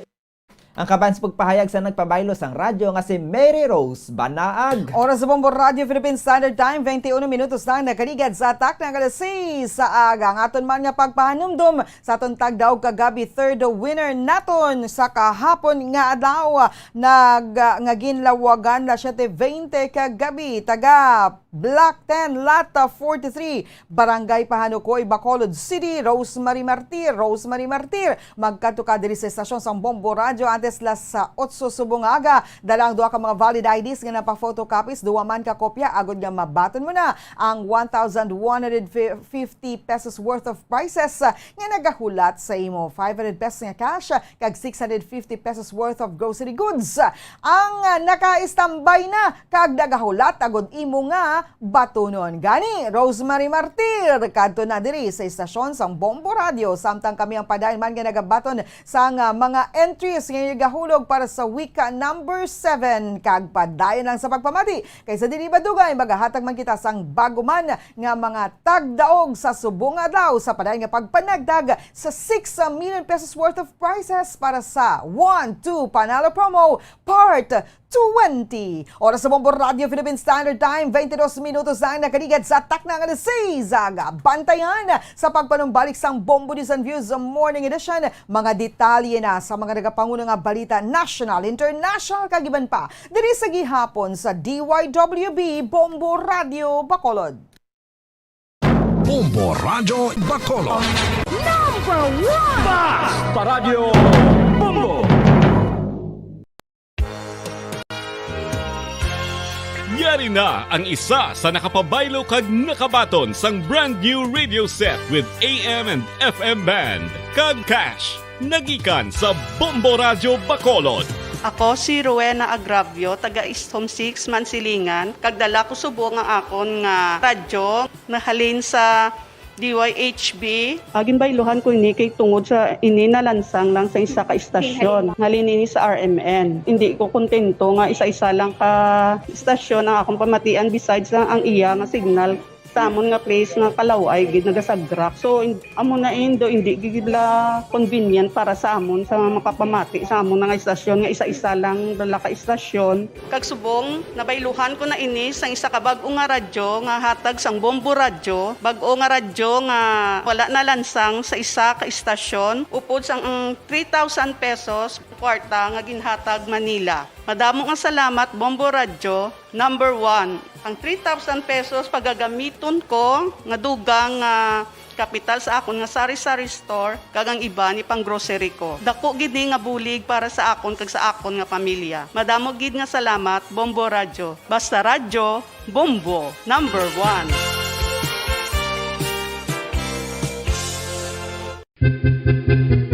San o ikaw ulihi nga nag-ilis ang sponge nga ginagamit mo sa paghugas sa mga kitchen utensils? Ang kitchen sponge mga kabombo, ang mas mahigko pa sa toilet. In fact, ginpahayag sang microbiologists nga ang mga butang nga ginagamit naton sa pagtilo sa mga dishes ang pinakahigko nga bagay sa balay. Sa isa ka pagtuon nga na-publish sa journal nga Scientific Reports, ang spongy bacterial colonies ang mas delikado sa aton ikaayong lawas. Bangod sini, ginarekomendar sa mga researchers nga dapat islan ang sponge kada simana. Ang kitchen ang lugar sa aton balay kung sa diin nagasugod ang mga new bacteria. Bangod sa human traffic kag food preparation. Bangod ang sponge ang masami nga warm, mabasa kag matrace ang old food. Ini ang ideal nga breeding ground para sa bacteria. Suno sa pagtuon, maayo nga idea nga tinluan ang sponge kada tapos gamit. Apang ginasuggest sa mga researchers nga regular nga islan ang kitchen sponge. Ang kitchen ang lugar sa aton balay kung sa diin nagasugod ang mga new bacteria. Bangod sa human traffic kag food preparation. Bangod ang sponge ang masami nga warm, mabasa, kag may trace ang old food. Ini ang ideal nga breeding ground sa para sa bacteria. Suno sa pagtuon, maayo nga idea nga tinluan ang sponge kada tapos gamit, apang ginasuggest sa mga researchers nga regular nga islan ang kitchen sponge. Isa ka bala sa may hinuptanan nga ido, mangin responsable nga dog owner. Bilang nagapanag-iyas ang ido, siguraduhon nga ang mga ini ang regular nga nabakunahan batok sa rabies. Ipaidalom ini sa mandatory registration. Siguraduhon nga hindi ini manginlayaw o kon magsigilagaw o kon libot sa mga kalye o kon sa anuman nga mga public places. Imuman responsibilidad nga mapag-groom ang mga ini, matagaan sa bastante nga pagkaon kag shelter. Responsibilidad mo bilang pet owner nga gastuhan ang anuman nga gastuhon medikal sa tion nga makakagat ang imo ido. Rabies is preventable. Mangin responsable nga dog o kon pet owner.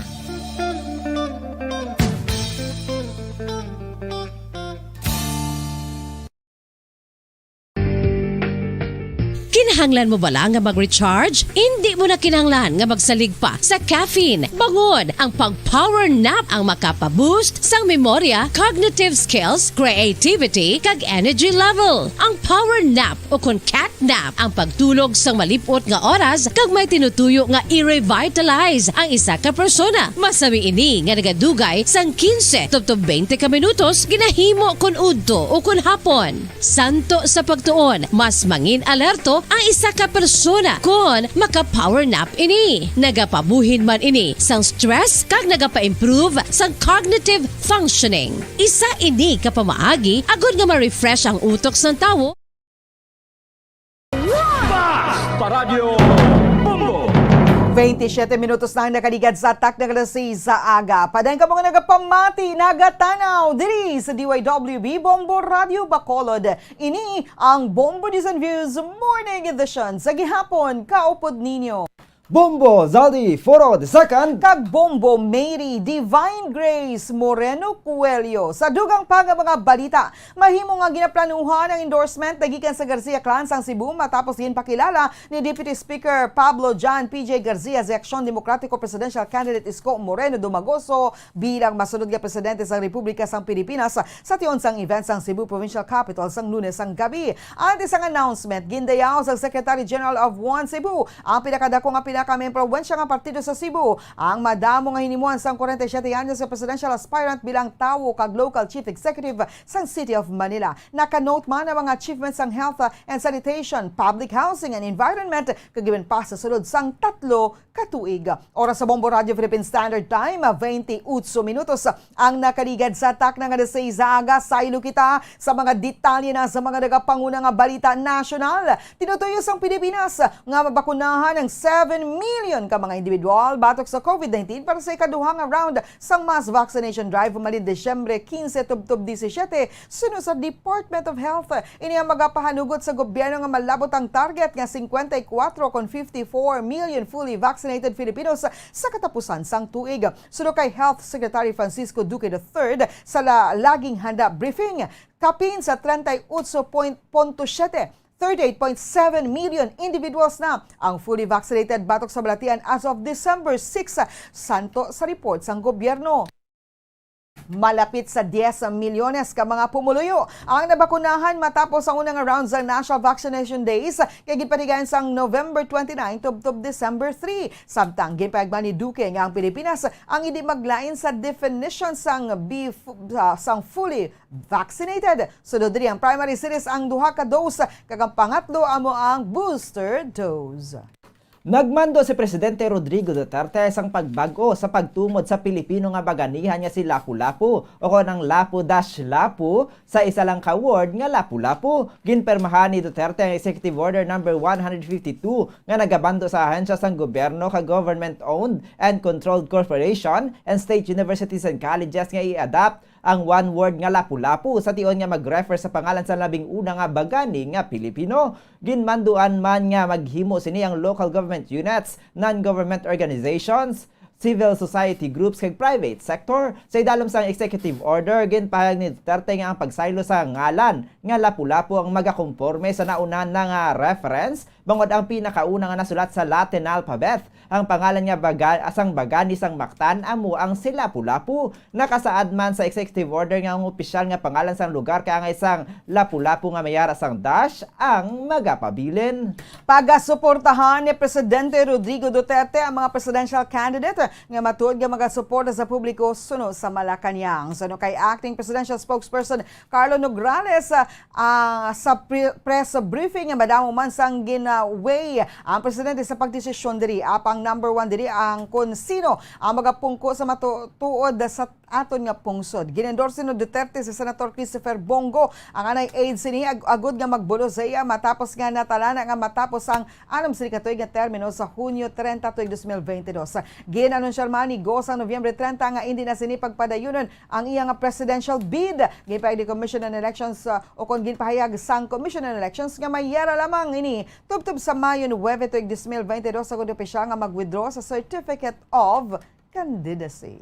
Kag sa ato nga katapusan nga balita nasyonal, himos ang buot ni Vice President Leni Robredo nga wala sang mahimo ang kwarta kag makinarya sang iya nga mga kasumpong sa pagkapresidente sa ginapakita nga pagsigasig kag pagpalangga sang iyang mga taga-suporta nga nagmatumato sa pagpatigan sang ginatawag nga People's Campaign sa nagkalain-lain nga bahin sang pungsod. Sa iya nga mensahe sa ginpatigayan nga Robredo's People's Council sa University of the Cordillera sa Baguio sang Lunes, Disyembre 6, 2021, ginako sang presidential aspirant nga nasurpresa ini bangod bisan diin siya magkadto nakita sini ang voluntaryo nga pagsuporta sa iya sang mga tawo. Lain na dinhi sa tradisyon nga kampanya nga nasaksihan ni Robredo malin pa sa pagpadalagan sang nagtaliwan sini nga bana nga anay Naga City Mayor kag DILG Secretary nga si Jesse Robredo. Sa baylo nga ang mga volunteer ang nagahulat sang kumpas sa mga kandidato. Sila mismo nagapreparar kag nagahatag sa mga campaign paraphernalia kag isang mga pink t-shirt kag mga tarpaulin. Suno kay Robredo,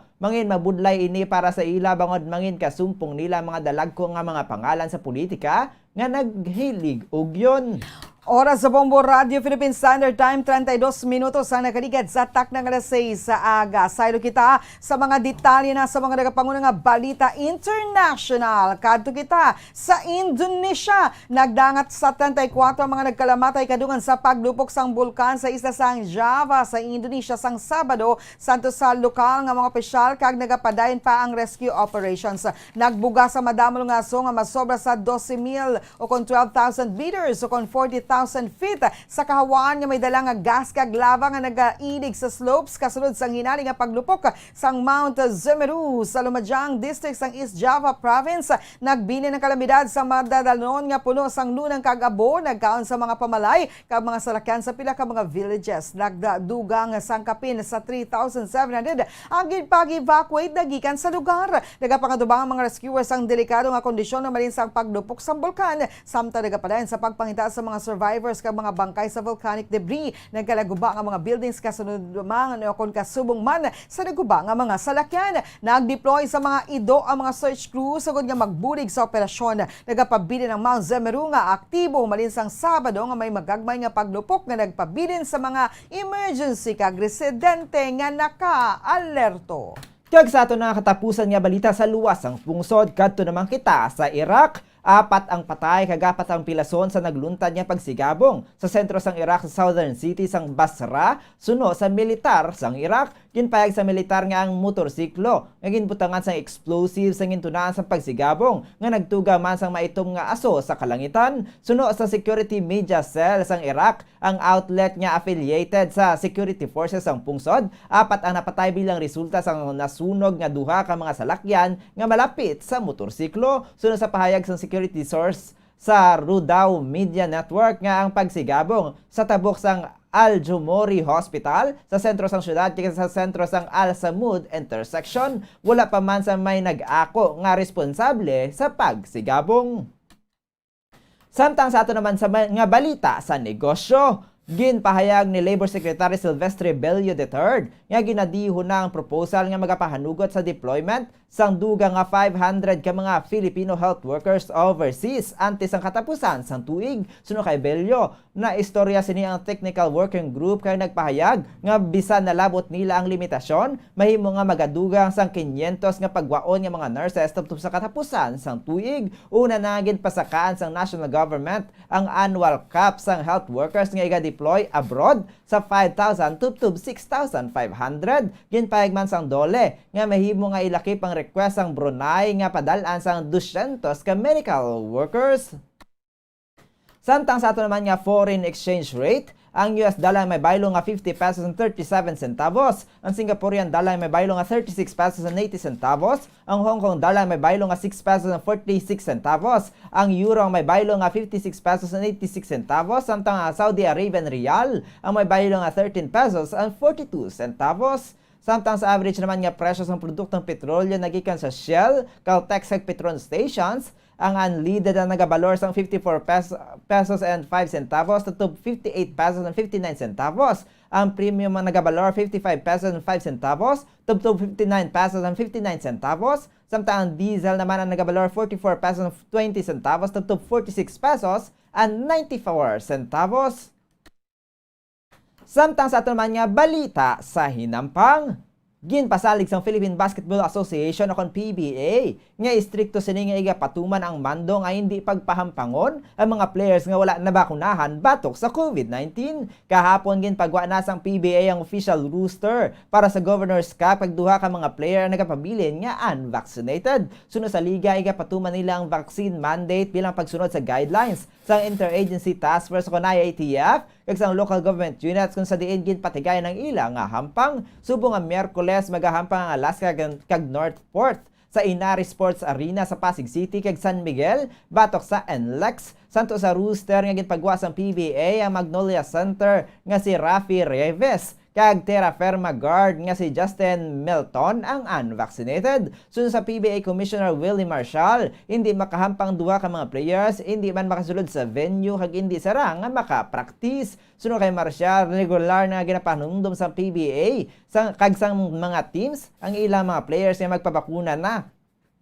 Bangod hindi sila pagpahanugutan niya makahampang kung wala na bakunahan. Sunod sa PBA Commissioner, wala sila nagkulang sa paghatag sang reminder kundi masami nga ginaistorya ang mga unvaccinated kani wala sang basulon ang mga players. Oras sa Bombo Radio Philippine Standard Time, 38 minutos na nakaligad sa atak ng alas 6 sa aga. Kagkaroon sa ito naman nga Showbiz News. Tuman na pagpasalamat sang Pinay actress nga si Marian Rivera nga hilway ini nga nakaabot sa Israel agud magserbi bilang judge sa 70th edition sang Miss Universe pageant. Sa litrato ang ginshare sang aktres, makita nga kaupod sini ang bana nga si Dingdong Dantes nga naglupad padulong sa Middle East. Si Marian ang nagbiya sa Pilipinas sang Lunes sang gabi bilang kabahin sang selection committee sang pageant. Si Marian ang ginalauman nga magaupod sa nagkalain-lain nga mga pageant activities at iskoronahan ang bago nga Miss Universe sa Disyembre 12. Siyang tinalikdan nga daw ginpahig ni Marian nga honor dini nga mahatagan sang kahigayunan kag excited na ini sa nga makita ang mga linay sa Israel. Ang pambata sang Pilipinas sa pageant amo si Beatriz Luigi Gomez sang Cebu City nga nagabot na sa Israel sadtong nagligad pa nga bulan.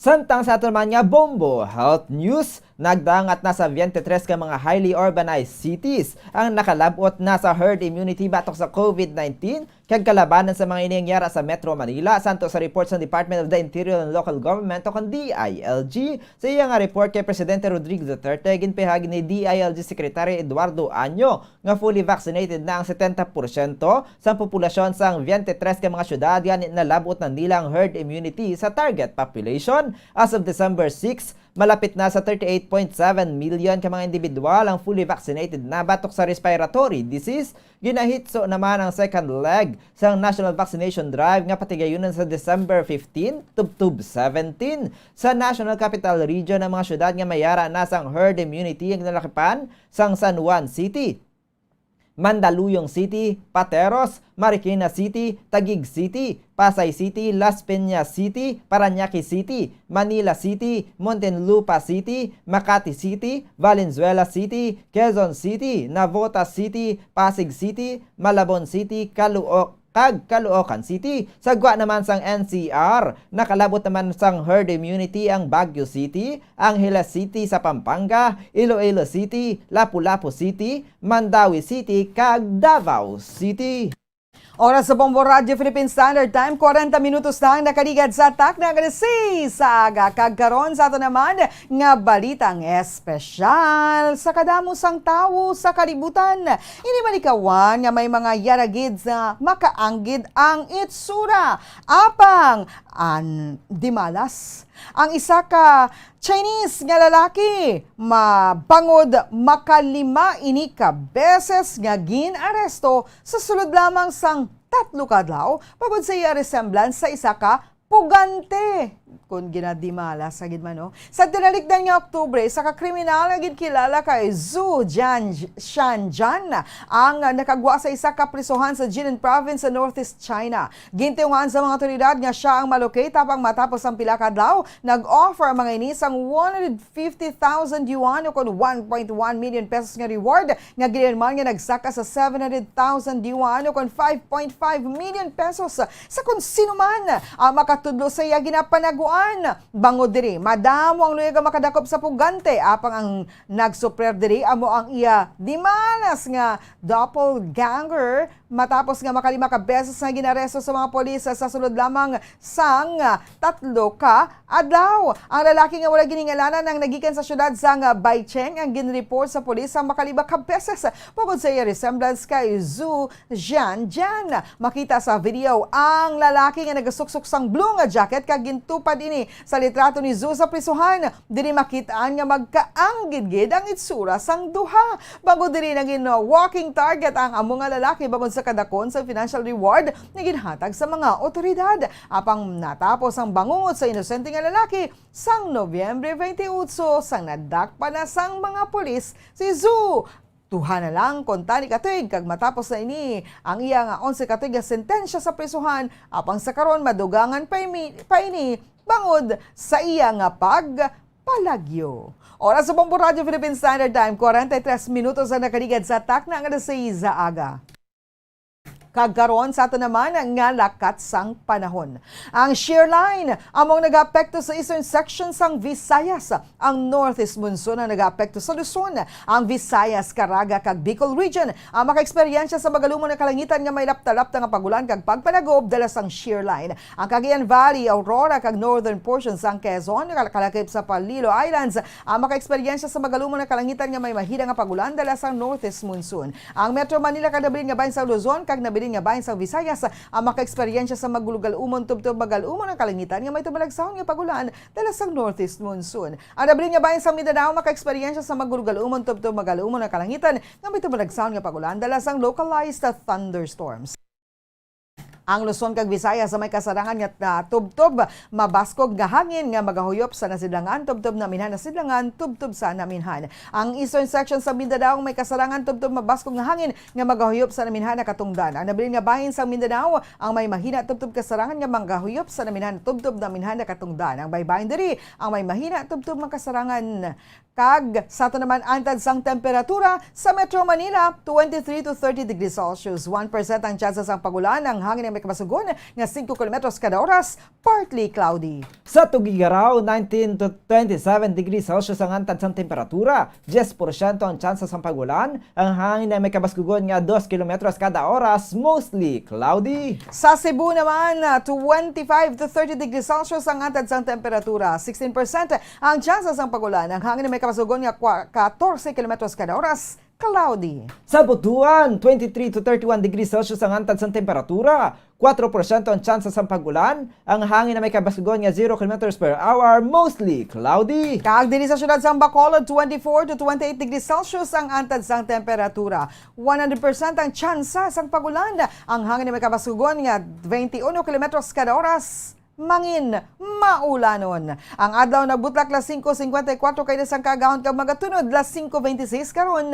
sa Kasisidmon. Oras sa Bombo Radio Philippine Standard Time, 44 minutos ang nakaligad sa takdang alas 6 sa aga. Inyo nabatian ang mga balita nga gidulog sa inyo sa Bombo News Team sang DYWB Bombo Radio Bacolod sa subong adlaw sa Miyerkules, Desyembre 8, 2021.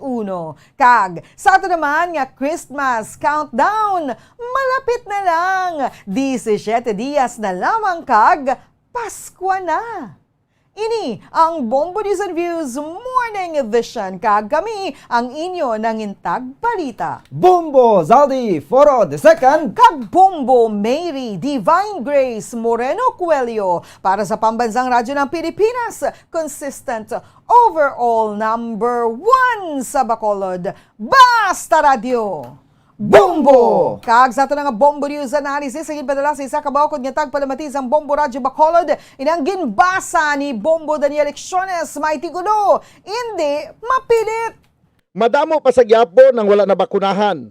Apisar nga supply sa bakuna, ang yara naman.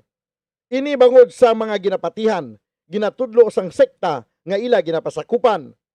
Basta ganay relihiyon na ang may kaangtanan, mabudlayan na kita nga sila ang pasilabtan. Mayara man abi kita sang klaro nga kasuguan, sa personal nga pagtuo kita ang may kahilwayan.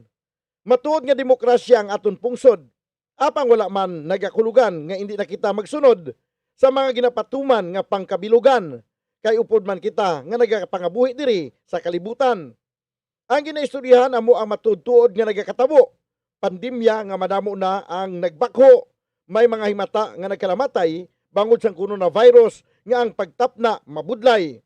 Samtang ang ginapatihan sang iban nga mga bagay nga wala pa mapamatudan, bunga lamang sa mga interpretasyon sa mga maalam sa Biblia nga nagahumhaom. Ang bakuna kuno iya ka demonyo. Kung matublukan ka, matatakan ka sang iya numero. 3 ka size nga madugay na nga ginatudlo sa pila ka manugwali sa ila mga tumuluo. Ining 666 nga numero, wala pa sang may napatay. Apang ang coronavirus, minilyon na ang nagkalapugday. Kung padayon kita nga magahamboy sa aton ginapatihan, basi sa sunod kita naman ang mahalitan. Ang ini nga panguna-una pananawan ang ginpadala ni Perfecto Inoy sa Barangay Villamonte, Bacolod City. Sa mga tagpalamati isang Bombo Radyo Bacolod, pwede man kamo magpadala sang inyo panghuna-huna kag pananawan sa Bombo News and Views Morning Edition. Care of DYWB Bombo Radyo Bacolod, CBS Development Corporation Building, Lacson Street, Mandalagan, Bacolod City. O kung pinaagi man sa email address ang Bombo Radyo Bacolod, bombo_bacolod@bomboradyo.info. Bombo Radyo Bacolod. Number 1! Basta Radio Bombo! Yari na ang isa sa nakapabaylo kag nakabaton sang brand new radio set with AM and FM band. Kag cash, nagikan sa Bombo Radyo Bacolod. Ako si Arlene Ruiz, taga Kalong-Kalong Zone 1, Bacolod City. Nagbabaylo ko sang radyo, kay ang radyo ko bala nakalansang lang sa isa ka estasyon. Hindi ko kapamati sa iban nga estasyon, kag kung gusto ko yung magpamati sa iban, hindi ko kapamati, kay nakalansang lang sa isa ka estasyon. Alin to sa DYHB, nga ginatag sa akon, tigin pabayluan ko na lang di kayo na nag-promo nga amo na, para makapamati ko sang iban. Ang 3,000 pesos, ibakal ko sang may maintenance ko nga bulong, tapos siyempre bakal bugas ang sobra, ipang birthday ko kay birthday ko. Oo, sobra gid. Ang ako niya ba, naga-driver lang niya, ako ya sa sulod ng sambalay. Basta radyo, Bombo. Number 1. Number 1 ang Bombo Radyo.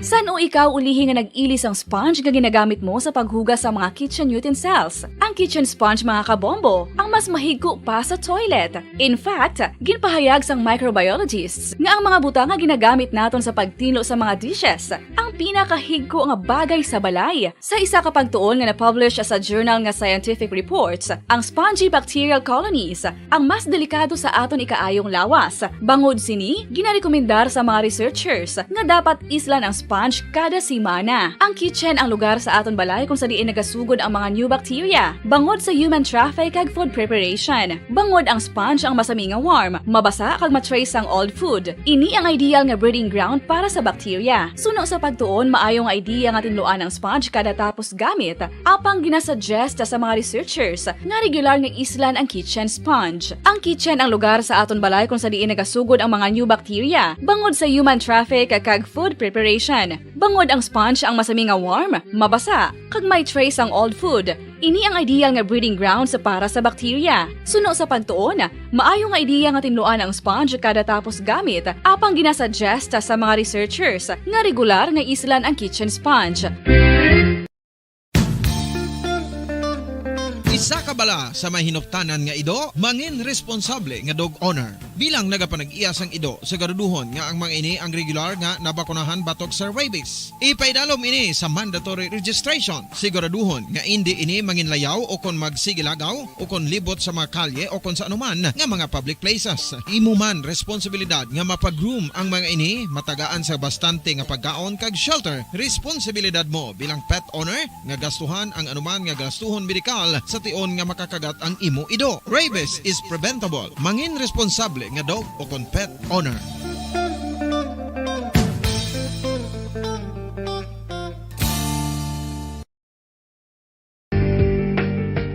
Kinahanglan mo bala nga mag-recharge? Hindi mo na kinahanglan nga magsalig pa sa caffeine. Bangod ang pag-power nap ang makapaboost sang memorya, cognitive skills, creativity, kag energy level. Ang power nap o kon cat nap ang pagtulog sang malipot nga oras kag may tinutuyo nga i-revitalize ang isa ka persona. Masami ini nga nagadugay sang 15 to 20 ka minutos ginahimo kun udto o kun hapon. Santo sa pagtuon, mas mangin alerto ang isa ka persona kung maka-power nap ini. Nagapabuhin man ini sang stress kag nagapa-improve sang cognitive functioning. Isa ini kapamaagi agud nga ma-refresh ang utok sang tawo kung ginakapoy. Bagluwas diri, nagapanubo man ini sa risgo sang heart disease. Mga kabombo, subong nga holiday season, madamo gid ang pagkaon apang ano bala. ang dapat himuon kung may matabo sang suspected foodborne illnesses. Kung may matabo nga suspected foodborne illnesses, dapat i-preserve ang mga ebidensya. Kung may bahin sang suspected food nga nabilin, taguon ini. Putson sang maayo kag ibutang sa freezer. Magpabulong sa gilayon. Kung ang sintomas nagapadayon o kung nagalala, gilayon nga magkadto sa doktor agod magpakonsulta. Hindi man magkalipat nga i-report ang insidente sa local health department. Ginhangkat man sang mga problema dala sang pandemya kag iban pa. Kita padayon nga magatindog, magabato sa anuman nga unos. Sa Pilipinas, ukon sa dinman nga bahin sang kalibutan. Sa ulugon nga puno sang kalipay kag paglaom, ang subong nga Paskwa. Kaupod ang Bombo Radio Philippines. Merry Christmas, mga kabombo! To all Star Nation and Kabombo, we all would like to greet you. A Merry Christmas, and a Happy New Year. Seen and heard. Now fully digitalized in Negros Occidental.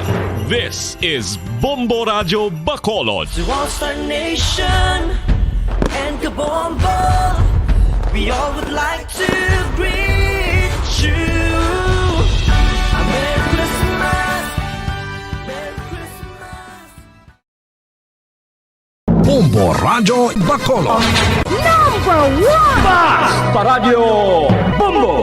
Philippine National Time, 6 minutos ang ganabilin antes ang alas 7 saga.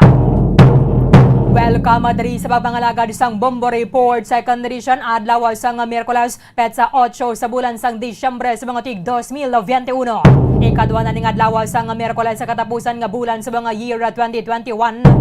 Sa mga aga mangin kaupod ang inyong alagad si Bombo Erdin Bayonita. Upda na kita sa alas 7 ang takna sa mga aga. Sa pagdulong sa inyo sa dugang mga balita lokal. Mga nabalaga sa aton mga police station sa diri sa mga syudad sa Bacolod, kalagipan na sa probinsya sa Negros Occidental. Apat na naman ka mga alleged drug personalities ang naaresto sa aton mga otoridad diri sa mga syudad sa Bacolod kag dira sa mga Northern Negros. Duwa ka mga drug personalities na narasto dira sa Maya Barangay Singang Airport, kagadwa man sa Maya Silaya City. Sa Piakalinya with Bomboliani Zilminardo. Bomboliani sa report. Come in. Yes, Bombo Erlin, arestado ang duwa ka suspetsado dito sa ginapatigayon nga bypass operation asang Silay City Police Station, Bombo Erlin. Kung sa diin ini ang duwa ka pumuluyo sini sila sa nga barangay Pahanukoy, Bacolod City, Bombo Erlin. No? Dito inigin patigayan ng anti-illegal drug operation sa may Rizal Highway, Seaview Subdivision, Barangay Ginhalaran, Silay City, Bombo Erlin. Kung sa diin ang nagkaradakpan, amo sila ni Clarence De Leones, 33 anyos, kag Ayan Gatia, 40 anyos, kag pariyo nga pumuluyo sa Sigasco, Barangay Pahanukoy, kag ini sila Bombo Erlin ginakabi nga street level individual Bombo Erlin. So makatapo sang Silay City Police Station, so nagpatigayon ini sang operasyon kasunod nga may mga impormasyon sila nga nakuha natuhoy diri sa illegal drug activities asang duwa ka suspetsado Bombo Erlin. So nakuhaan ini sila sa nga 5 ka elongated plastic sachet nga nagaunod sang suspected siya Bombo Erlin kag may standard drug price nga 54,400 pesos sa Bombo Erlin. So dlagan ini sa 8 ka gramos ini ang nakuha o nakumpiskar sa mga duwa ka suspetsado.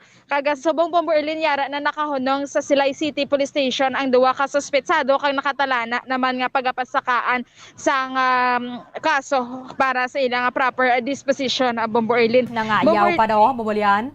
Yes, correct da Bombo Erlin. No? So, grabe ang pangayaw nila halin diri sa Maya Bacolod. Dito pagid sila nagkadto sa may Silay City, Bombo Erlin. Okay. Yes, kasubong man Bombo Erlin ang isa ka bypass operation naging patigayon sang Police Station 8 sa pagpamuno ni Police Major Jory Puerto dito sa may Purok Neptune, Barangay Singkang Airport, Bacolod City, kung duwa man ka suspetsado ang nagkaladakpan sa nga kagabi lang gini Bombo Erlin. So ang suspetsado isa ka babae kag isa ka miyembro sang LGBT Bombo Erlin, no. Yes, ang babae amo si Mary Grace Glaraga. Mary Grace Glaraga, 41 anyos, ina siya Bombo Erling, kag residente sang Purok Lechon, Barangay Sengkang Airport. Kagang iyang upod sini amo si Tyron Malones. Tyron Malones, 24 anyos siya, kag isa ka single ina siya Bombo Erling, no? Jobless pa ini, kag residente sang Aris Street Airport Subdivision, Barangay Sengkang Airport, Bacolod City. So nakuhaan man ini sila Bombo Erling sang suspected shabu, no? So nga pila ka sa sini, kag mayara man na balor nga 54,400 pesos. So pareho sang bilis ni sa nakuha man ako na confiscate sang Silay City Police Station na Bombo Erling. Okay, medyo naka-jacket ka gino. Bugnaw, no? Bambolyan? Tugnaw? Yes, sa Bombo Erling. So kagina do okay pang huyop sang hangin. So bangya Bombo Erling do makurog kagidya kung wala ka sang jacket kung ari ka diri sa sagwa. Oo, maskin mga alas 7 na, mabugnaw, matugnaw sa gyapon ng panahon. Ano pagkadayhan ko narakata sa may Baguio City, Subong, 13 degrees Celsius, Subong, dito. Gani Bombo Erling, no? So kung kakisado galabuot gina sila sa ilang freezing point, pero diri sa Bombo Erling, no, sa may Capitol Lagon, Subong, so madamo ang mga kauturan naton sa gihapon diri ang naga-jogging ya kag naga-walking kalabanan kani sila naga-jacket naman Bombo Erling kay grabe ang huyop sang hangin, so do katungnaw gid katama. Especially kung kagahon bala magandang isa sa mga challenge wala para sa mga kagahon pang duty. Pero pagsik naman galing lawas mo kon temprano kapag wala nang gabangon. Yes, ang maganda Bombo Erling. So amo na di ang opisyo gid sa mga kauturan naton nga iban, especially mga may edad diri ang makita naton nga naga-walking, naga-jogging, kaupo din isang ilang nga mga Bombo Erling, ang ilang nga mga ido wala nang mga kasapatan diri gina-walking Manila. Sige, thank you gid, Bambolyan. Yes, sa Bombo Erling para sa pagpangalagad sa Bombo Reports 2nd edition, ini si Bombolyan ni Zil Minardo para sa Pambansang Radyo ng Pilipinas. Consistent overall number 1 sa Bacolod, basta radyo, Bombo. Madamang salamat kay Bombolyan ni Zil Minardo. Mabatyagan na gaman naton ang matugnaw nga huyo pa sang hangin dito sa may syudad sang Baguio. Kung makita ninyo sa ato ng Bombo Network News, ang aton nga mga Bombo reporters dito sa may Baguio, at syempre kalabanan naka-trench coat na. Subong 13 degrees Celsius ang temperatura dito sa may Baguio City and 21 degrees Celsius dito sa may syudad sang Tagaytay. Ang mga eksperto nagpahanumdom ang dapat amlig sa ato ng sining ikaayo nga lawas because uso man ang mga upper respiratory illness para isang common colds kung amoning katugnaw sang panahon. Ilabi na kon kagahon at isubong nga ganeo alas 7 na nagabutla ka na ang haring adlaw pero matugnaw sa gyapon ang huyo pa sang hangin. Impunto alas 7 na, yari na ang Bombo Network News. The Golden Dome Awards. Bombo Network News. And the KBP Golden Dome for Best Radio Newscast Metro Manila goes to Bombo News, DWSM, Star FM, Bombo Radio. At ngayon, ang inyong tagapagbalita. Magandang umaga Pilipinas, anumang oras sa buong mundo, narito na ang Bombo Network News. Maligayang kapiestahan ng Immaculada Concepcion. Ngayon po ay ikawalo sa buwan ng Disyembre 2021 sa ulo ng ating mga balita. Sa international news, US President Joe Biden mahigpit na binalaan si Russian President Vladimir Putin sakaling lulusobin ng Russia ang Ukraine. Pagdalo naman ni Pangulong Rodrigo Duterte sa Summit for Democracy na inorganisa mismo ni US President Joe Biden, inaabangan ngayong araw. Samantala, desisyon sa mga petisyong kumukwestiyon sa legalidad ng Anti-Terror Act, inaabangan na matapos talakay ng Supreme Court ang bank session kahapon. Mahigit 23 highly urbanized cities nabot na ang herd immunity laban sa COVID-19. Halos 200 pamilya naman apektado sa malaking sunog sa Pasay City at Maynila. At mahigit 20 katao arestado kabilang ang vice alkalde at ilang lokal na opisyal dun sa Bohol dahil sa sabong. At sa ating balitang palakasan, International Olympic Committee nirerespeto ang desisyon ng US sa diplomatic boycott sa Beijing Winter Olympics. Bago sa detalye, kami ang inyong mga tagapagbalita. Ako si Bombo Jane Buna. Ako naman si Bombo Dennis Hamito at ngayon sa ating mga detalye. Bombo International News. Umabot sa 2 oras ang ginawang pagpupulong ni US President Joe Biden at Russian President Vladimir Putin. Naging kalmado ang dalawang opisyal sa ginawang secured video call. Ipinaalala ni Biden na sila ay gagawa ng hakbang sakaling magpasya ang Russia na salakayin ang Ukraine. Katabi ni Biden na sina Secretary of State Antony Blinken, National Security Advisor Jake Sullivan at Senior Director for Russia and Central Asia Eric Green sa nasabing pagpupulong. Sinabi ni Sullivan na hindi magdadalawang isip ang Amerika na gantihan ng Russia kapag ginalaw o nilusob nila ang Ukraine.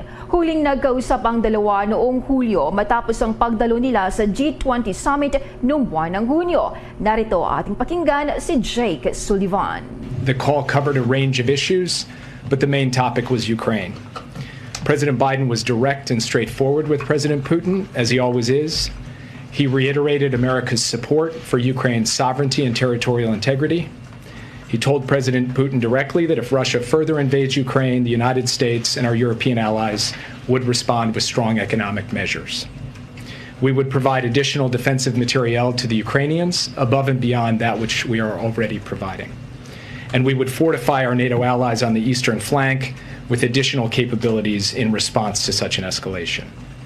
He also told President Putin there's another option, de-escalation and diplomacy. The United States and our European allies would engage in a discussion that covers larger strategic issues, including our strategic concerns with Russia and Russia's strategic concerns. We managed to do this at the height of the Cold War, and we developed mechanisms to help reduce instability and increase transparency. We've done this in the post-Cold War era through the NATO-Russia Council, the OSCE, and other mechanisms. There's no reason we can't do that going forward, provided that we are operating in a context of de-escalation rather than escalation. The United States, as we have been for some time, is also prepared to support efforts to advance the Minsk Agreement in support of the Normandy format. This could include a ceasefire and confidence-building measures that helps drive the process forward. As I said before, the discussion between President Biden and President Putin was direct and straightforward. There was a lot of give and take. There was no finger wagging, but the president was crystal clear about where the United States stands on all of these issues. We believe from the beginning of this administration that there is no substitute for direct dialogue between leaders, and that is true in spades when it comes to the U.S.-Russia relationship. So President Biden welcomed the opportunity to engage clearly and directly with President Putin. Indeed, as President Biden said after his meeting in Geneva in June with President Putin, where we have differences, I want President Putin to understand why I say what I say and why I do what I do and how we'll respond to specific kinds of actions that harm America's interests and indeed harm our allies' interests. That's exactly what he did today. Yan ang naging pahayag ni US National Security Advisor Secretary Jake Sullivan. Samantala, si Pangulong Rodrigo Duterte ay dadalo doon sa Summit for Democracy na inorganisa ni US President Joe Biden. Ano kaya ang magiging papel dito ng Pangulong Duterte? Alamin natin yan sa pag-ulat ni Bombo Raymond Tinasa. Tama ka dyan, Bombo Dennis, Bombo Jane, kabang-abang. Itong magiging pagharap mismo ni na Pangulong Rodrigo Duterte at US President Joe Biden sa isang napakahalaga at kumbaga timing na summit. Ito ay matapos kumpirmahin ng Malacanang na tinanggap na ni Pangulong Duterte ang imbitasyon ni US President Joe Biden para lumahok sa Summit for Democracy sa December 9. bukas yan at hanggang December 10 oras yan sa Pilipinas. Sa impormasyon ng US State Department, virtual ang gagawing partisipasyon dito ni Pangulong Duterte. Sinilabas na pahayag ng Malacanang kasama si Duterte sa pinadalhan ng sulat ni Biden kasama ang ibang heads of state, iba pang government leaders, mga negosyante at non-government sectors maliban kay Chinese President Xi Jinping dahil ichinapuera nitong Chinese leader. Ayon sa Malacanang, nakasaad sa sulat na magiging host ng summit na ito ang Amerika ng may pagpapakumbaba at sa diwa ng mutual learning. Binigyan din sa sulat na pagtulungan ng mga leader sa mundo ay gagawin nila ang lahat para hubugin ang masaganang bukas batay sa pagrespeto sa mga karapatan at hangarin ng lahat ng mga tao. Hinagpa ni Biden na gusto niyang i-welcome at marinig ang mga ideya ni Pangulong Duterte kung paano mapagyayaman pa sa mas demokratiko, kapakipakinabang, inclusive at sustainable ang mundo. So ibig sabihin, magbibigay ng keynote address, mensahe mismo si Pangulong Duterte. Sa panig naman ng Pangulo ng Pilipinas ay tinanggap naman ito ang pagkakataong ito para may bahagi ang karanasang demokratiko ng Pilipinas at ang commitment nito sa democratic values at nation building. Timing ito talaga, Bombo Dennis, dahil ilang beses din na kumbaga binanatan ni Pangulong Duterte yung tinatawag na Western democracy na gustong ipairal ng US at ilang pang Western countries sa lahat ng bansa kasama ng Pilipinas. Bagay nga siya sabi ng Pangulo na ito ay panghihimasok na sa ating sariling proseso ng demokrasya, Bombo Dennis. So tingnan natin yung magiging kumbaga palitan ng kuro-kuro ni na Pangulong Duterte at President Joe Biden. Bombo Dennis. Okay. Bombo Raymond, ang gusto ko lang malaman, may pagkakataon ba na magkakausap itong sina Pangulong Duterte at si President Joe Biden, Bombo Raymond? Well, doon lamang sa mismong Summit for Democracy. So, maliban sa dalawa, ay makikinig din at magsalita rin yung ilan pang mga world leaders na inimbitahan ni President Joe Biden, Bombo Dennis. So, tingnan natin, magkaroon siguro after ng opening remarks ni Biden, ay magkaroon din ng tsansa ang Pangulo na magbigay ng kanyang intervention. O kung meron siyang gusto na kumbaga bigyan din, punahin sa magiging mensahe ni Biden. At the same time, siya rin ay bibigyan ng talagang pagkakataon para siya mismo ang magsalita at magbigay ng kanyang nais ipabatid sa lahat sa world leaders kung ano yung posisyon ng Pilipinas sa usapin ng demokrasya, Bombo Dennis. Okay, with that, maraming salamat, Bombo Raymond. Para sa Bombo Network News, Bombo Raymond Tinaza naggulat para sa pambansang radyo ng Pilipinas, Basta Radyo, Bombo! Sa dagdag pa nating mga balita, meron lamang 8 lugar sa Metro Manila ang nasa ilalim ng granular lockdown. Sinabi ni Department of Interior and Local Government Secretary Eduardo Año ng 8 lugar ay bahagi ng 77 area sa buong bansa na inilagay sa granular lockdown. Apektado rito ang 79 na kabahayan at 272 na katao. Dagdag pa ng kalihim ang naging epektibo naman na ipinatupad nilang alert level system sa pagbaba ng nasabing kaso ng COVID-19. Kasabay nito ay sinabi ni Año na mayroong 23 na highly urbanized cities ang nakamit na ang herd immunity ng COVID-19. Ibig sabihin anya nito ay mahigit 70% ng kanilang populasyon ang naturukan na ng COVID-19 vaccine. Mga kabombo, mga ka-Star Nation, sa mga nanay, mga mami, good morning po sa inyo na mga nakikinig ho sa atin ngayon at nanonood na rin via Facebook Live at YouTube Live. Alam nyo ba na habang lumalaki ho ang inyong anak ay nagbabago rin ang vitamins na kanilang kinakailangan? Ang tuloy-tuloy na paglaki ay dapat suportado ng tuloy-tuloy din na pag-inom ng Cherry Pearl. May tamang vitamins para kay anak anuman ho ang kanyang edad. Simulan sa Cherry Pearl Drops habang siya ay baby at ituloy sa Cherry Pearl Forte at Cherry Pearl Syrup for Kids. Pagka teenager na ho sila, meron naman hong Cherry Pearl PGM Capsules. Tandaan, huwag itigil ang vitamins para makatulong sa tamang pagtangkad kasama ng proper diet at exercise. Cherry Pearl Tangkad Sagad. Mahalagang paalala, ang Cherry Pearl ay hindi gamot at hindi dapat gamiting panggamot sa anumang uri ng sakit. Mamaya ating abangan na ang ulat kaugnay sa desisyon sa mga petisyong kumukwestiyon sa legalidad ng Anti-Terror Act, inaabangan na matapos talakay ng Supreme Court en banc session kahapon. Pero bago niyan, sa iba pa nating balita, tiwala si Interior Secretary Eduardo Año na madadagdagan pa ang bilang ng mga highly urbanized cities na maabot ang herd immunity laban sa COVID-19. Sa isang pulong ay ibinunyag ni Año na nasa 23 highly urbanized cities ang nakapagturok na ng mahigit 70% ng kanilang target population. At kabilang na nga dyan yung lugar ng San Juan City, Mandaluyong City, Pateros City, Marikina City, Taguig City, Pasay City, Las Piñas City, Parañaque City, City of Manila, Muntinlupa City, Makati City, Valenzuela City, Quezon City, Navotas City, Pasig City, Malabon City, Caloocan City, Baguio City, Angeles City, Iloilo City, Lapu-Lapu City, Mandawi City at Davao City.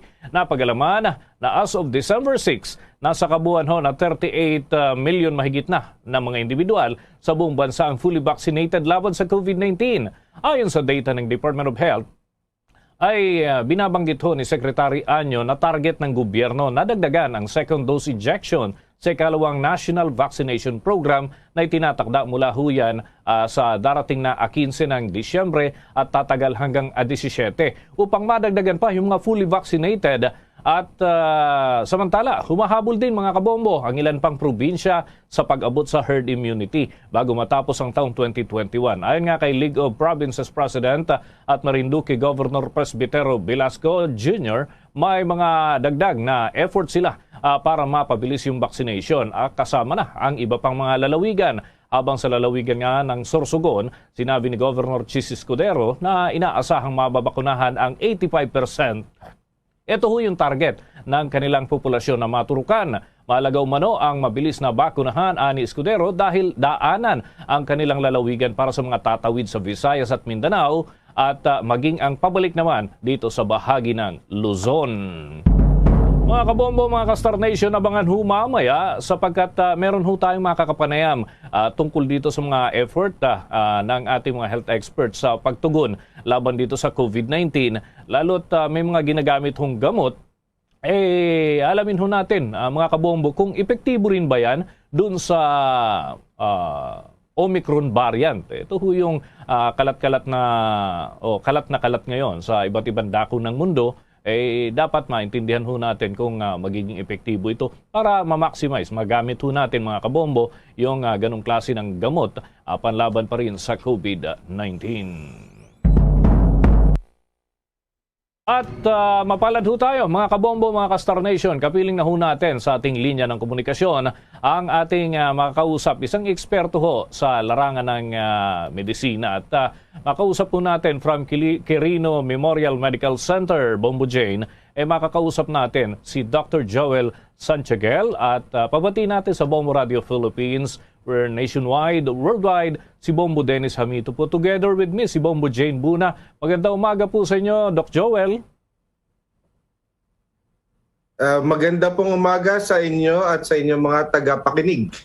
Opo, unang-una, bibigyan ko muna ng tsansa yung aking katandem dito, si Bombo Jane Buna, para makapagtanong po sa inyo, Doc Joel, para sa kanyang mga nais malaman, hinggil pa rin dito sa ating paglaban sa COVID-19.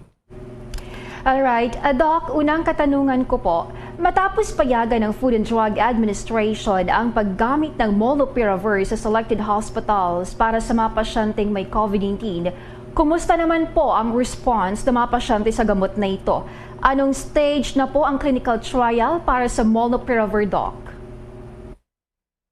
Okay, unang-una po kailangan natin maintindihan na magkaiba yung clinical trial or clinical study dun sa actual na paggamit ng gamot sa mga ospital o pagre-reseta ng gamot labas ng clinical trial. Ang clinical trial kasi kailangan sundin ito yung mga very strict na requirements at piling-pili yung mga pasyente isinasali dito. So research kasi ito. Pagsusuri, pag-aaral upang malaman kung mabisa o hindi ang isang gamot. Ngayon, ang actual na use, halimbawa sa Molnupiravir, ito ay available to be prescribed as part or under the CSP or Compassionate Special Permit ng Philippine FDA, ito ay maaaring mabili, maaaring makuha sa mga, nasabi mo na nga, piling hospital kung ito ay i-prescribe o ibibigay ng isang doktor.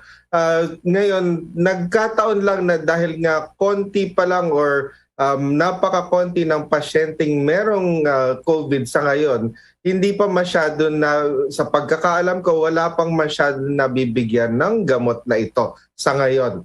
Sana hindi mangyari, ngunit pag nagkataon na makapasok si Omicron at magkaroon tayo ng panibagong surge, inaasahan natin na ito ay mas magagamit. Okay. Doc Joel, may mga tinatawag na move ahead clinical trial. Naririnig ho namin ito. Meron ding move out clinical trial. Binabanggit ho ninyo yung tungkol sa clinical trial at yung actual na paggagamit ho nito.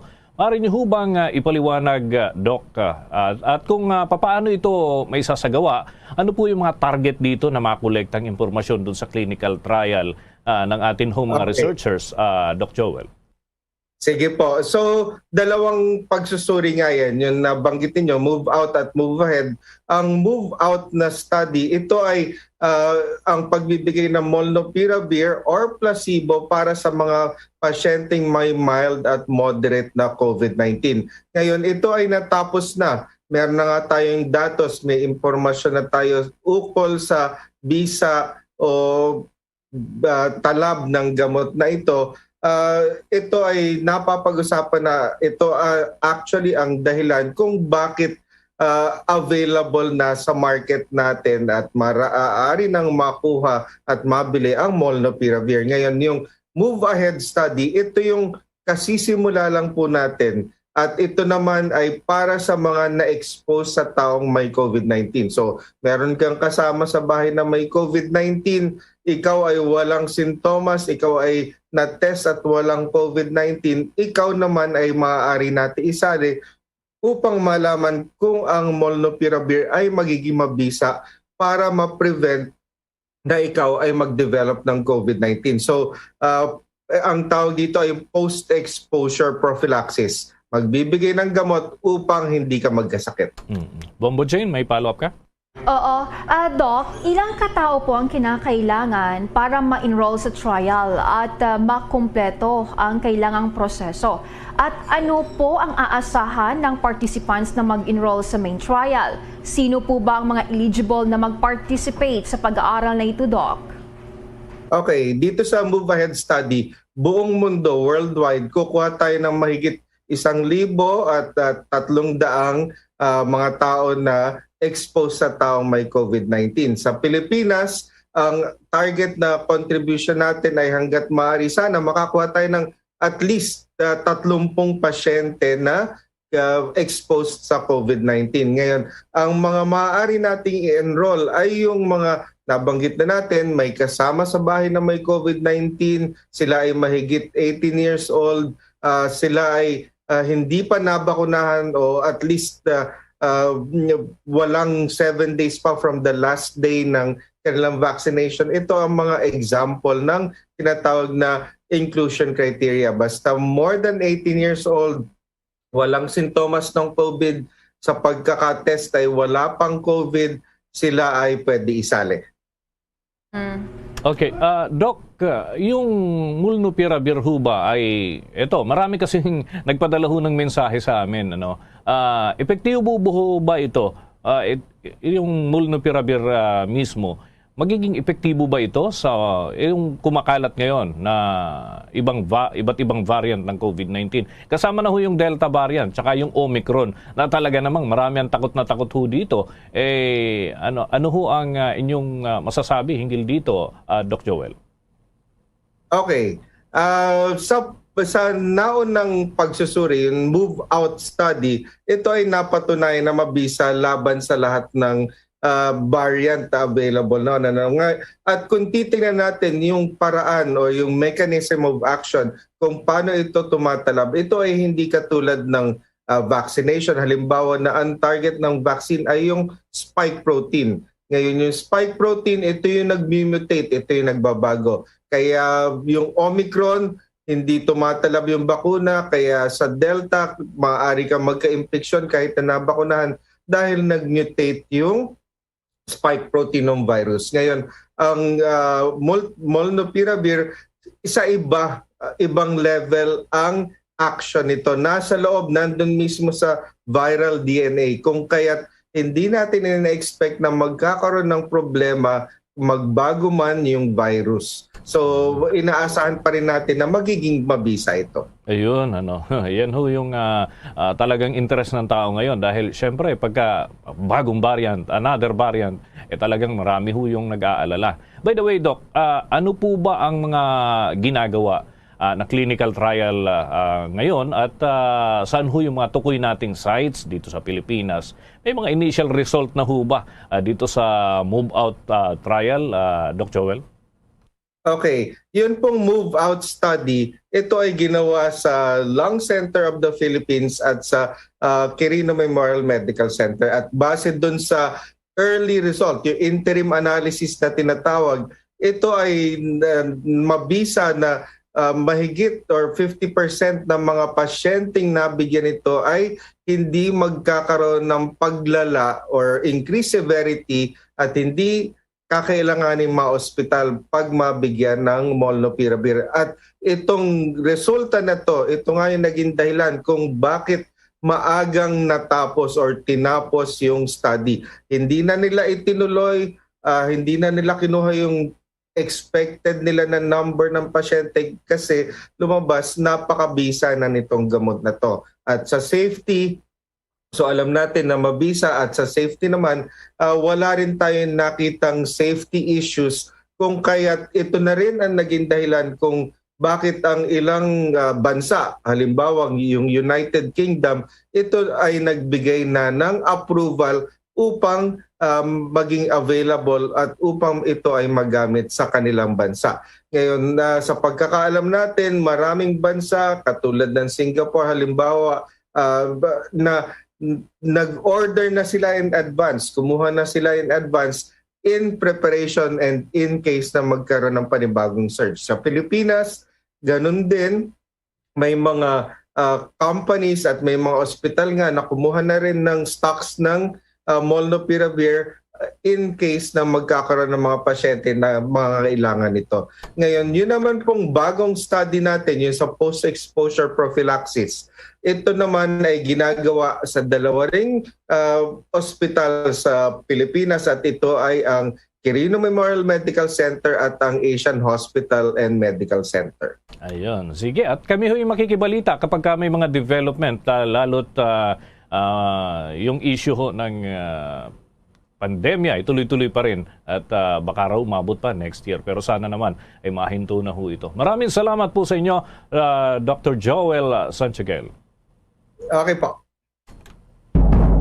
Mga kabombo, mga Kastar Nation, nakausap ho natin ng isang eksperto. Sila ho ang nangangasiwa dito sa mga trial na ito, no? Siya ho si Dr. Joel Santiaguel ng Quirino Memorial Medical Center, atin hong nakausap. Mga kabombo, mga Kastar Nation, dako muna tayo dyan sa lungsod ng Maynila dahil inaasahan posibleng mailabas anumang araw yung botohan ng mga maestrado ng Korte Suprema kaugnay ho dun sa issue ng Anti-Terror Act na may mga pag-question. So ano kaya magiging pinal na hatol dito ng final arbiter na Korte Suprema? Balita mula kay Bombo Gerald Ulep. Bombo Dennis, Bombo Jane, so talagang hintay-hintay itong pagpapalabas ng Supreme Court dito pa rin sa desisyon kontra sa mga inihaing petisyon sa Republic Act 11479, itong Anti-Terrorism Act. Ito ay matapos kumpirmahin ng Supreme Court PIO na isinalang na ito sa deliberasyon at pinagbotohan na ng mga maestrado kahapon. Ayon kay Supreme Court Public Information Chief at Spokesperson Attorney Brian Keith Hosaka, mayroon pa raw kasing ilang issue na kailangang resolbahin sa kaso kaya hindi pa sila magpapalabas agad ng desisyon. Kailangan daw itali ng maayos itong boto ng bawat maestrado para siguruhing magkaroon ng tamang resolusyon ang korte kada issue. So maraming issue ito. At itong Anti-Terror Act ay pinirmahan noong July 3, 2020 at naging epektibo ito July 18 ng naturaring taon. Ito ay subject, itong naturang controversial na batas ay subject ng 37 petitions at nagkaroon ng siyam na oral argument para pag-usapan, talakayin at pagdebatihan itong naturang kontrobersyal na batas. Itong mga kinu-question na mga batas, itong kinu-question na lalong-lalo na itong mga nilalaman ng naturang batas, mayroong 15 fundamental rights na sinasabing paglabag daw sa 1987 Constitution. Kabilang dito itong freedom of speech and expression, freedom of religion, freedom of assembly, freedom of association, freedom of the press, itong due process ng ating batas, freedom dito sa unreasonable searches and seizures, right to privacy, right to travel, right to bail, presumption of innocence, freedom of information, right against ex post facto laws and bills, at itong right against torture and immunicado detention at itong academic freedom. So inasahan na sa mga susunod na araw ay ilalabas na ng Supreme Court itong desisyon kaugnay pa rin sa kontrobersyal na batas at ito nga ang karamihan dito sa mga petitioners noon naghain ng petition for certiorari and prohibition para hilingin sa kataas-taasang hukuman na maglabas ng status quo ante-order o itong temporary restraining order laban pa rin sa naturang batas. Respondents dito sa naturang petisyon si Pangulong Rodrigo Duterte, Executive Secretary Salvador Medialdea, itong si Senator Tito Soto, Senate President, at dating House Speaker Alan Peter Cayetano at ilan pang opisyal ng ating pamahalaan, Bombo Dennis. Okay, Bombo Gerald, dahil ngayon ay piyesta opisyal, hindi may lalabas yung naturang bilang. Pero ano nga asahan natin if ever na maisa publiko na yung naturang bilang, Bombo Gerald? May mababago ba sa implementasyon ng batas, Bombo Gerald?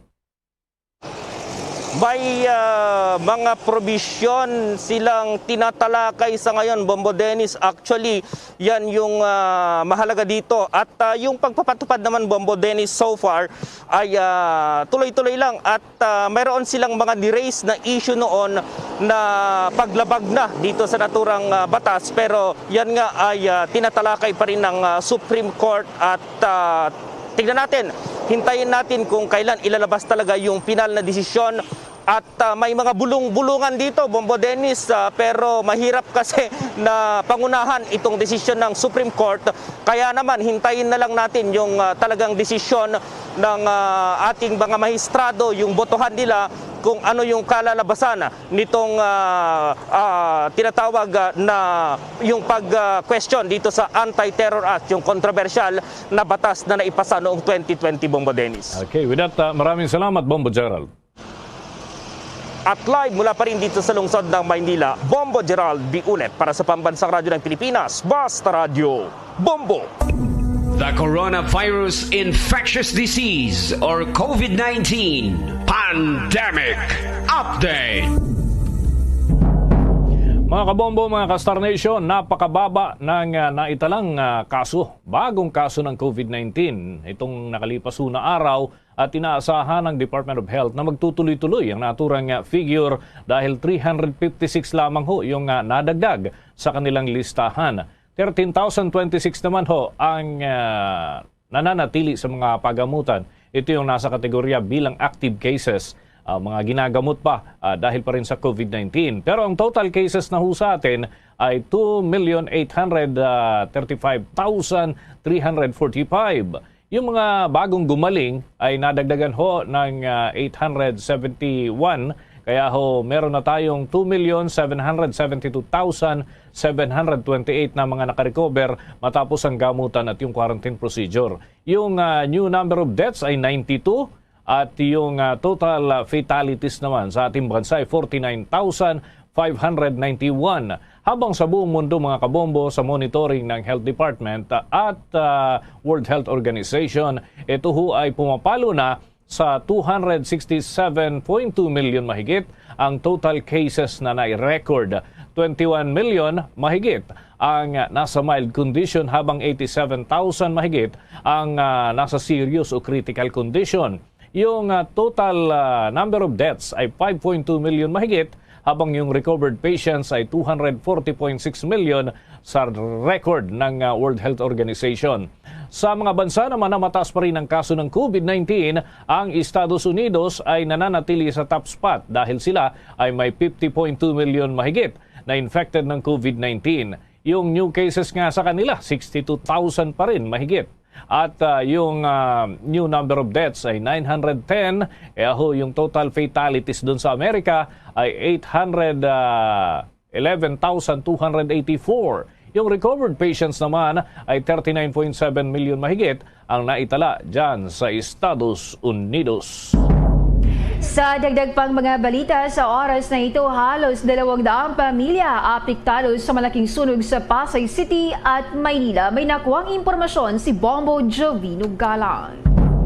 Natiran na ng tulong mula sa Department of Social Welfare and Development Office ang halos 200 pamilya na biktima ng magkasunod na sunog sa Maynila at sa lungsod ng Pasay kagabi. Sa lungsod ng Pasay ay nasa mahigit 20 kabahayan sa P. Valenzuela Street ng Barangay 87 ang nasunog. Umabot sa ikatlong alarma ang nasabing sunog na nagsimula pasado alas 6 ng gabi. Mahigit 3 oras bago tuluyang maapula ng Bureau of Fire Protections ang apoy. Nahirapan ang BFP sa pag-apula dahil sa makakadiki na kabahayan at ganun din ang masikip na daanan sa lugar. Sa lungsod naman ng Maynila, umabot sa mahigit 100 kabahayan ang naapektuhan sa malaking sunog sa San Andres, Maynila. Umabot ang nasabing sunog sa ikalawang alarma. Mahigit 1 oras din bago tuluyang maapula ng BFP ang sunog.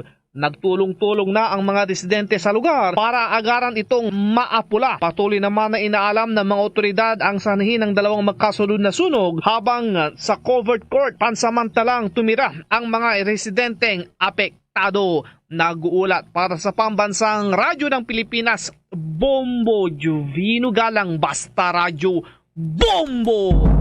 Sa ating mga dagdag na balita, pabor si Health Secretary Francisco Duque III na panatilihin sa Alert Level 2 ang Pilipinas. Ito'y sa harap na rin ng banta ng mas nakakahawang Omicron variant ng COVID-19 at sa paparating na holiday season, inaasahan daw yung aktibidad na posibleng magbunsod ng pagdami na naman ng kaso. Sinabi ni Duque na kahit pa bumubuti na ang kalagayan sa pagtugon ng bansa sa COVID-19, mas mabuti pa rin na manatili muna sa Alert Level 2 ang Metro Manila na magtatapos naman sa Disyembre 15. Anya, tiyak na tataas pa ang mobility ng mga tao nitong panahon ng Kapaskuhan at may banta pa rin ang Omicron variant. Iginit naman nagkalihim na malaki na ang bahagi ng ekonomiya ang nabuksan sa ilalim ng Alert Level 2 kaya't magtutuloy-tuloy na ito. Nauna nang ipinanukala ng University of the Philippines COVID-19 Pandemic Response Team na pagkatapos ng holiday season na lang magpairal ng Alert Level 1. Iniheg naman ng scientist na si Father Nicanor Austriaco, fellow ng Octa Research Group, na bagamat mas nakakahawang Omicron variant, maaring hindi naman ito nagdudulot ng mas malalang sakit kumpara sa Delta variant. Hinimok nito ang publiko na huwag magpanik kaugnay pa rin ng variant at sa halip ay ipagdiwang ang Pasko habang patuloy ang pag-iingat. Sa iba pang mga balita, panatag naman ang loob ni Vice President Leni Robredo na walang sinabi ang pera at makinarya ng kanyang mga kalaban sa pagkapangulo sa ipinapakitang sigasig at pagmamahal ng kanyang mga taga-suporta na kusang kumasa ng tinatawag na People's Campaign sa iba't ibang bahagi ng bansa. Sa mensahe ni Vice President Leni sa ginanap na Robredo sa People Council sa University of the Cordillera sa Baguio, inamin ng presidential aspirant na namamangha siya dahil kahit saan siya magpunta, nakikita niyang masidi at voluntaryong pagsuporta sa kanya ng mga tao. Gapa tayo ng mga updates sa ating mga kasamahan, mga kabombo, dahil yung itong si Major General Romeo Brawner Jr. na naitalaga bilang bagong Commanding General ng Philippine Army ay may mga hakbang na gagawin. Ang AFP Chief na si Lieutenant General Andres Centeno naman ay binati itong si Brawner sa kanyang appointment sa Philippine Army. Yan at iba pang mga balita hatid ni Bombo Annalise Soberano. Kinumpirma ni Defense Secretary Delfin Lorenzana ang appointment bilang bagong Commanding General ng Philippine Army si 4th Infantry Division Commander Major General Romeo Brawner. Ayon kay Philippine Army spokesperson Colonel Cerces Trinidad, ang appointment ni Major General Brawner ay nilagdaan ng Pangulong Duterte epektibo kahapon. Binati naman ni outgoing Philippine Army Commanding General at AFP Chief of Staff Lieutenant General Andres Centeno si Brawner sa kanyang promotion. Sinabi ni Lieutenant General Centeno na isang competent at dedicated commander si Major General Brawner at nasa mabuting kamay ang Philippine Army sa kanyang pamumuno. Si Brawner ay miyembro ng Philippine Military Academy Macatao Class of 1989. Ayon kay Trinidad, may ginagawa na silang paghahanda para sa nakatakdang turnover ceremony na gagawin ngayong linggo. Pero hindi pa masabi ni Trinidad kung kailan. Dahil sa appointment ni Brawner, tiyak may paggalaw din sa mga nababakanteng pwesto. Pakinggan natin si Philippine Army spokesperson Colonel Cerces Trinidad sa panayam ng Bombo Radio. We just received appointment from our President appointing Major General Romeo S. Brawner Jr. as the new Commanding General of the Philippine Army effective today. So we are actually preparing for the change of command within the week for this particular development for the Philippine Army. So, sir... yes, ma'am. No? We are actually current Commanding General of the Philippine Army and the Chief of Staff the Armed Forces of the Philippines, si Lieutenant General Centeno. He really welcomes the designation of Major General Brawner Jr. And he mentioned that the Philippine Army will be in good hands during his stint or his taking of the helm of the Philippines. Yes, tama yan, ma'am, and we will be expecting some new designations, lalong-lalo na siyempre kung sino po yung papil sa kanya bilang commander ng 4th ID. And just recently, kung mapapansin nyo, nagkaroon tayo ng mga palitan ng mga commanders sa 8th Infantry Division and sa 9th Infantry Division. So, malaking development ito. And yes, ang tinitignan natin dito is yung final push na gagawin ng ating armed forces, particularly with the Philippine Army as it's one of these major services regarding sa compliance natin kay President Duterte to end the local communist armed conflict before his term ends. Yes, ma'am. No. Under his leadership, the 4th ID actually neutralized a very high-ranking CTG personality in northern Mindanao and Caraga regions, including George Madlos, also known as Kaoris. Kaoris is the NPA's National Operations Command, the head of the National Operations Command. And its particular neutralization of these Kaoris actually demoralizes the ranks all throughout our nationwide para sa ating mga CPP-NPA terrorists na kinakasalamuha o kinakalaban. So malaking bagay po itong nagawang accomplishment ng 4ID under Major General Brawner Jr. Maraming batayan ang ginagamit ng ating presidente. Unang-una, ito si Major General Brawner Jr. is being endorsed by the Secretary of National Defense in accordance also with the recommendation of our Chief of Staff to be nakapalit sa kanya bilang CGPA. So, hindi natin masabi kung ano, but most likely ay isang malaking puntos po yan. Itong pagkaka-demoralize ng CTG sa area ng 4th ID, particularly na nga itong neutralization ni Kao. Si Philippine Army spokesperson Colonel Cerces Trinidad. Bombo Anagi. Yes, Bombo Dennis. So anong babakantihin na tungkulin itong si General Brawner at may mga programa na ba na nakahanda dito, Bomboan, if ever, para kahit papano yung transition hindi mapabayaan yung mga naumpisahan nitong si General Brawner? Yes, Bombo Dennis. Actually, itong si General Browner ay ang concurrent 4th Infantry Division Commanding General. Diyan yan nakabase sa Cagayan de Oro City. So, yung naging accomplishment ni Major General Browner ay yung pagkakapatay kay Taoris, Bombo Dennis. So, isang malaking top personality yan ng New People's Army. So on the part naman sa paghahanda ng Philippine Army para sa nakatakdang change of command o turnover ceremony, within the week daw yan, Bombo Dennis, at isasali na ni Chief of Staff ang concurrent CGPA kay Major General Browner ang kanyang liderato. So inaasahan, Bombo Dennis, na itong si Major General Browner ay magpapatuloy sa mga kampanya ni General Centino na habang siya ang Philippine Army Chief. So ang kanilang isinusulong ngayon, Bombo Dennis, itong final push para nga tapusin itong problema sa insurgency sa loob na lamang ng 6 na buwan bago pa bumaba sa pwesto si Pangulong Duterte, Bombo Dennis. Okay, maraming salamat, Bomboan. Mula Campo Aguinaldo, Bombo Anali, Montaño Soberano nag-uulat para sa Pambansang Radyo ng Pilipinas. Basta Radio, Bombo! Bumababa ang COVID-19 testing, posibleng dahilan kung bakit hindi pa na-detect ang Omicron variant. Bagong variant, huwag pangambahan ayon sa mga eksperto. May pag-ulat ng Star FM Manila.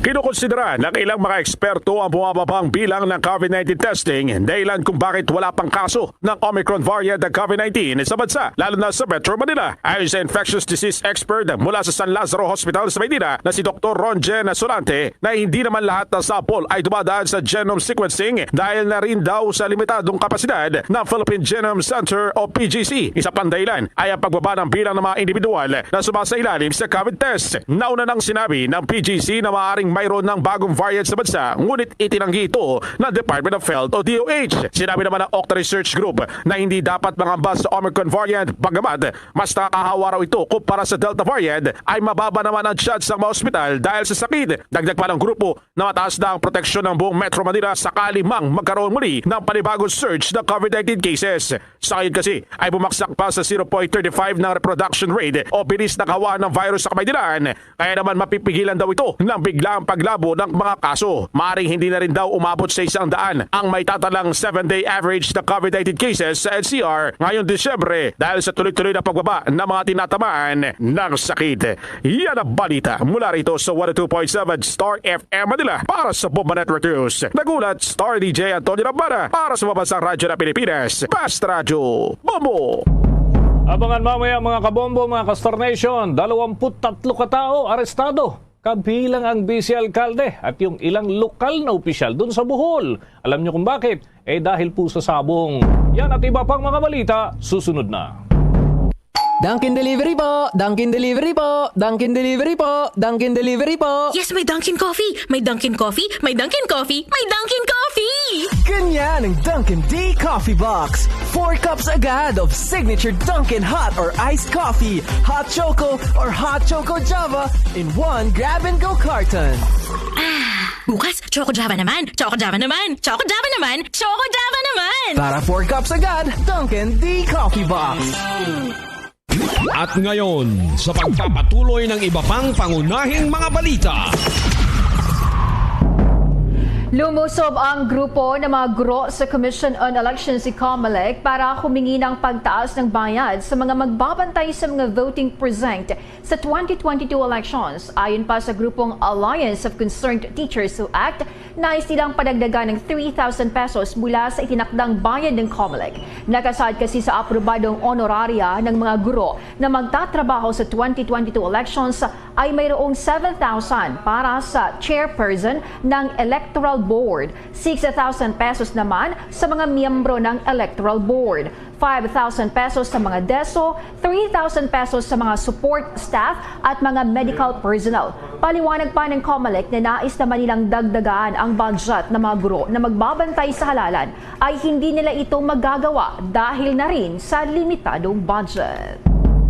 Mga kabombo, mga Castor Nation, dadako na ho tayo sa ating mga balita mamaya sa abangan ho sa ating provincial reports tungkol ho dun sa mga nahuling mga lokal na opisyal. Pero bago ho yan, nasa 37 milyon na pisong halaga ng gift certificate ho yung naipamahagi ng pamahalaan ng lungsod ng Makati sa 37,743 na fully vaccinated na mga senior citizens. Ang 1,000 na gift checks ay para ho ito sa bawat senior citizen na ito ho'y bilang incentive at isa sa mga estratehikong hakbang na ginagawa ng lokal na pamahalaan ng Makati upang mahikayat pa mga senior citizen na magpabakuna. Dahil umano rito, nalagpasan ng lokal na pamahalaan ang target rate ng pagbabakuna para sa matatanda at ayon nga sa data ng Department of Health, nakamit na ng Makati City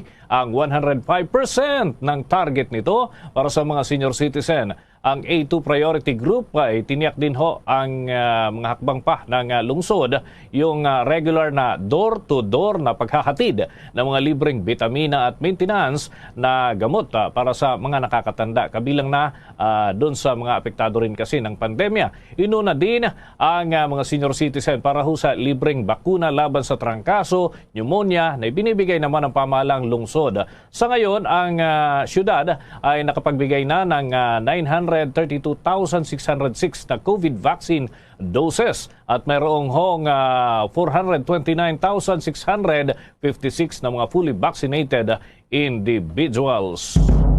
Samantala, itinuturing ni Davao City Mayor Sara Duterte Carpio na siya ay tumakbo sa pagka-vice presidente ay dahil sa kahilingan na rin ng kanyang mga supporters. Sa kanyang pakikipagpulong sa League of Municipalities of the Philippines na ginanap sa lungsod ng Davao, na kahit makailang beses na nitong sinabi na wala siyang interest na tumakbo ay pinilit pa rin to ng kanyang supporters.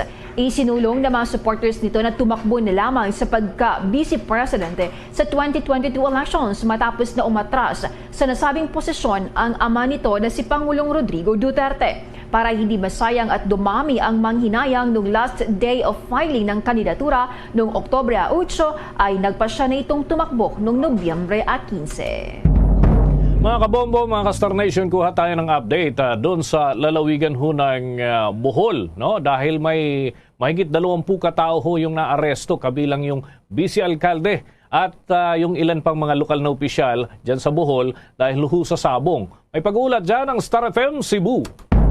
Aabot sa 23 individual ang naaresto kabilang isang vice alkalde at ilang lokal na opisyal matapos mahuli sa akto na nagsagawa ng sabong sa operasyon ng pulisya linggo ng umaga sa barangay Mandawa, Bien Unido, Bohol. Kinilala ang mga naaresto na sina Bien Unido Vice Mayor Ramon Arsenal, 56 anyos, Mandawa Barangay Captain Patrocinio Buniel, 54 anyos, at Mandawa Barangay Konsihal Juvie Buniel, 38 anyos. Nahuli na noong Nobyembre 30 ng kasalukuyang taon si Kapitan Buniel dahil pa rin sa sabong. Nakumpiska naman mula sa mga naaresto ang 2 manok at mga gamit pansabong at 2,000 pesos. Nakatanggap pa umano ng impormasyon ng pulisya na may nagsagawa ng sabong sa nasabing lugar kaya ikinasa ang operasyon. Isinailalim pa ang mga naaresto sa inquest proceedings bago sampahan ang kasong paglabag sa Presidential Decree 1602 o illegal gambling. Mula rito sa impila ng 95.5 Star FM Cebu para sa Bombo Network News, Star DJ Sophie Ember nag-uulat para sa Pambansang Radyo ng Pilipinas at number 1 radio network in the country, Basta Radyo, Bombo!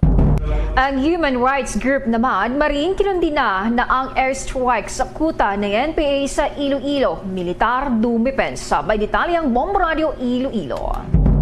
Mariing kinundina ng human rights group na Bayan Panay ang ginawang airstrike ng militar sa kuta ng mga rebelde sa Sitio Burak, Barangay Alimudyas, Miagao, Iloilo. Napag-alaman na samang patay sa nasabing pamumomba kung saan nasawi ang mataas na leader ng NPA sa Iloilo. Sa eksklusibong pareham ng Bombo Radio kay Brian Bosque, ang deputy spokesperson ng Bayan Panay, sinabi nito na hindi makataong ginawa ng militar kung saan inihambing nito sa corned beef ang katawan ng mga rebelde na nasawi sa airstrike.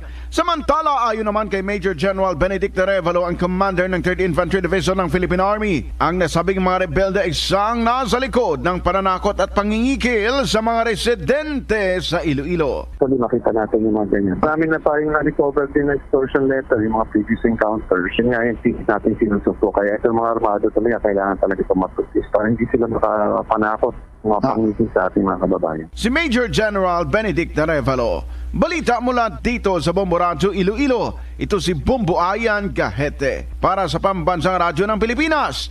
consistent overall number 1 sa Iloilo. Basta Radio, Bombo! Bombo Sports News. Nirerespeto ng International Olympic Committee o IOC ang desisyon ng Estados Unidos o ng kanilang gobyerno para sa diplomatic boycott ng 2022 Beijing Winter Olympics. Ayon sa IOC na ang tanging desisyon ng kanilang gobyerno ang magkakaroon ng presensya ang mga opisyal ng gobyerno at diplomats. Magugunitang nagpasya ang Amerika na hindi na magpapadala ng kanilang mga opisyal sa Winter Olympics sa buwan ng Pebrero. Pero tiniyak naman ng US na buo pa rin ang kanilang suporta sa mga atleta na dadalo sa nasabing torneo. Magugunitang kumalat nga sa internet na hindi na magpaparticipate ang Amerika at pati na ang kanilang mga atleta, ngunit ito ay nilinaw ng mga organizer ng Olimpiada, itong Winter Olympics, lalo na yung mga kinatawan na nakabase naman sa Estados Unidos. Tiniyak ng China na sila ay gagawa naman ng paraan para makabawi sa ginawang boycott ng Estados Unidos. Bombo Entertainment News. Si Marian Rivera na judge sa nalalapit na Miss Universe coronation, nilinaw na in good hands ang dalawang anak kahit kasama ang asawang si Dingdong Dantes sa Israel. May chika na si Bombones kaya Biab Mercado. Kampanteng umalis sa bansa at ngayon simula na ng pag-adjust sa Israel ang aktres na si Marian Rivera. Ito'y kasunod ng kanyang pagdating kahapon kasama ang aktor at asawang si Dingdong Dantes 5 araw bago ang 70th Miss Universe coronation kung saan kabilang siya sa panel of judges. Bagamat hands-on mother sa dalawang anak nila ng 41-year-old actor, tiniyak naman daw niya na may mag-aalaga sa mga bata na 6 years old ang panganay na si Zia habang turning 2 years old pa lamang ang kanilang baby boy. Ayon sa 37-year-old actress, secured ang dalawang anak nila ngunit hindi na ibobroadcast pa kung kanino inihabilin ang pag-aalaga sa panahong nasa Israel sila ni Dingdong.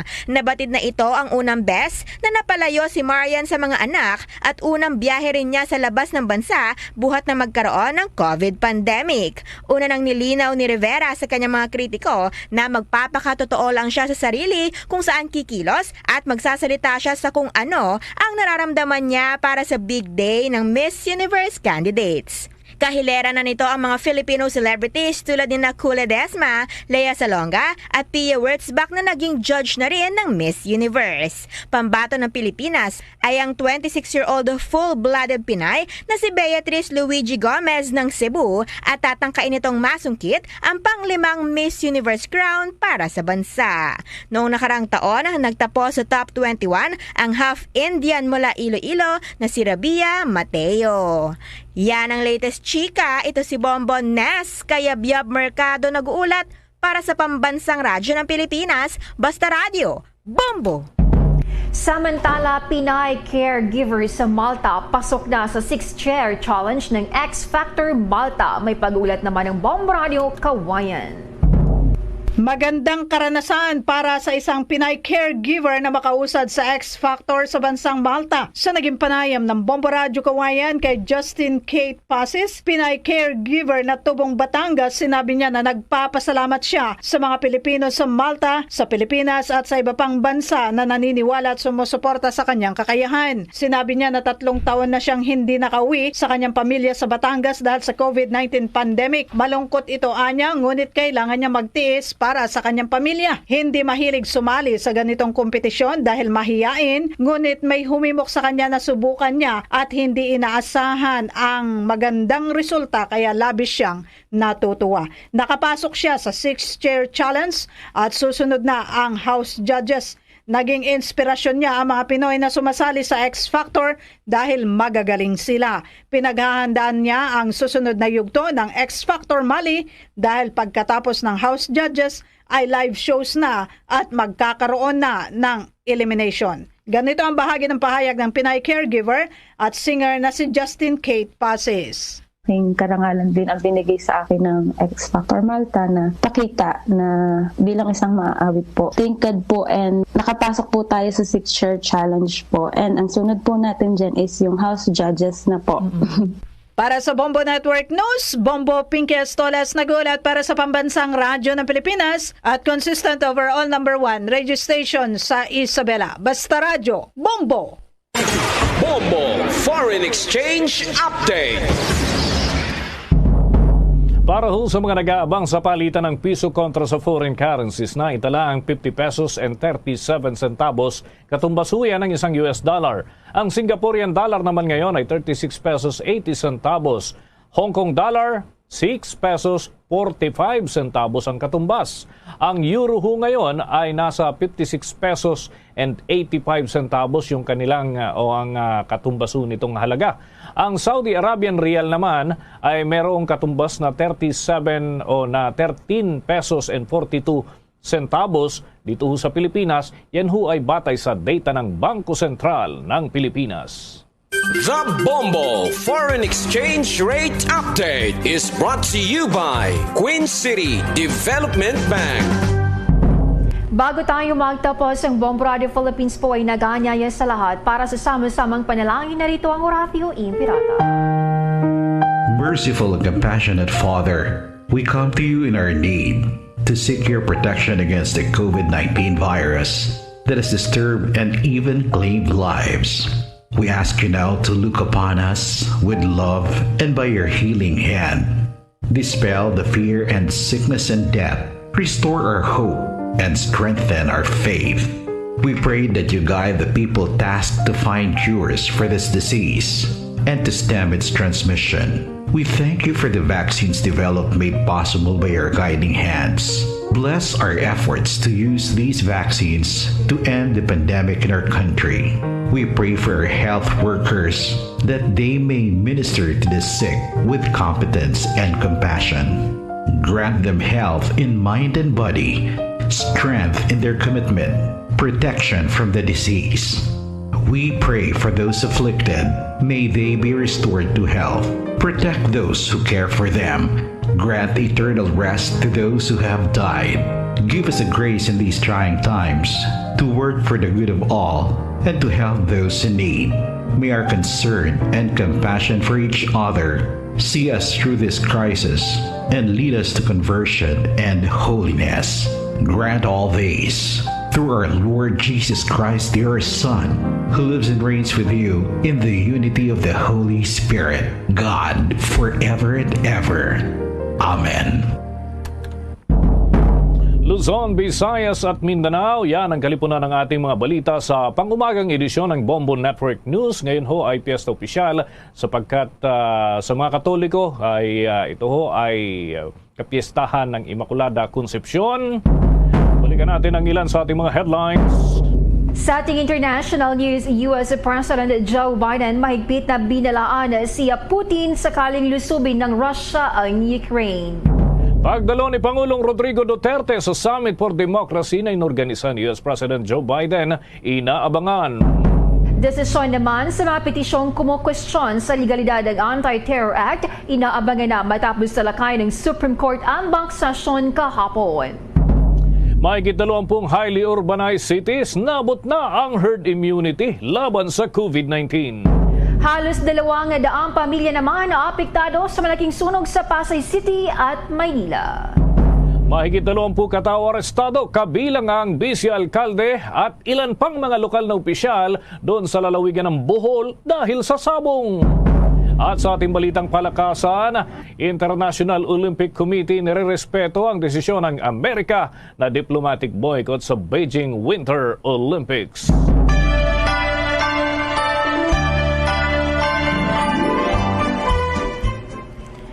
Para po sa lahat ng mga aklanon, maayad-ayad nga Pasko ag mahigugmaon nga bag-ong dag-on kinyong tanan. Sa ating Christmas countdown, 17 days na lang at Pasko na. Para sa karagdagang balita at impormasyon, maaaring maglagaw sa www.bomboradio.com mula sa Bombo News Center, Makati. Kami ang inyong mga naging tagapagbalita.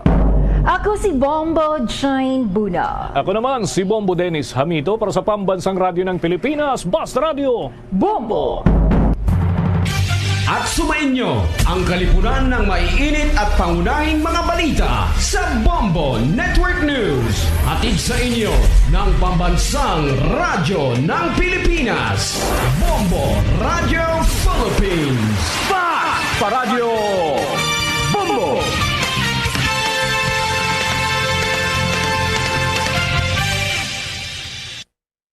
To All-Star Nation and Kabombo, we all would like to greet you. A Merry Christmas, and a Happy New Year. Seen and heard. Now fully digitalized in Negros Occidental. This is Bombo Radio Bacolod. To All-Star Nation and Kabombo, we all would like to greet you. A Merry Christmas, Merry Christmas.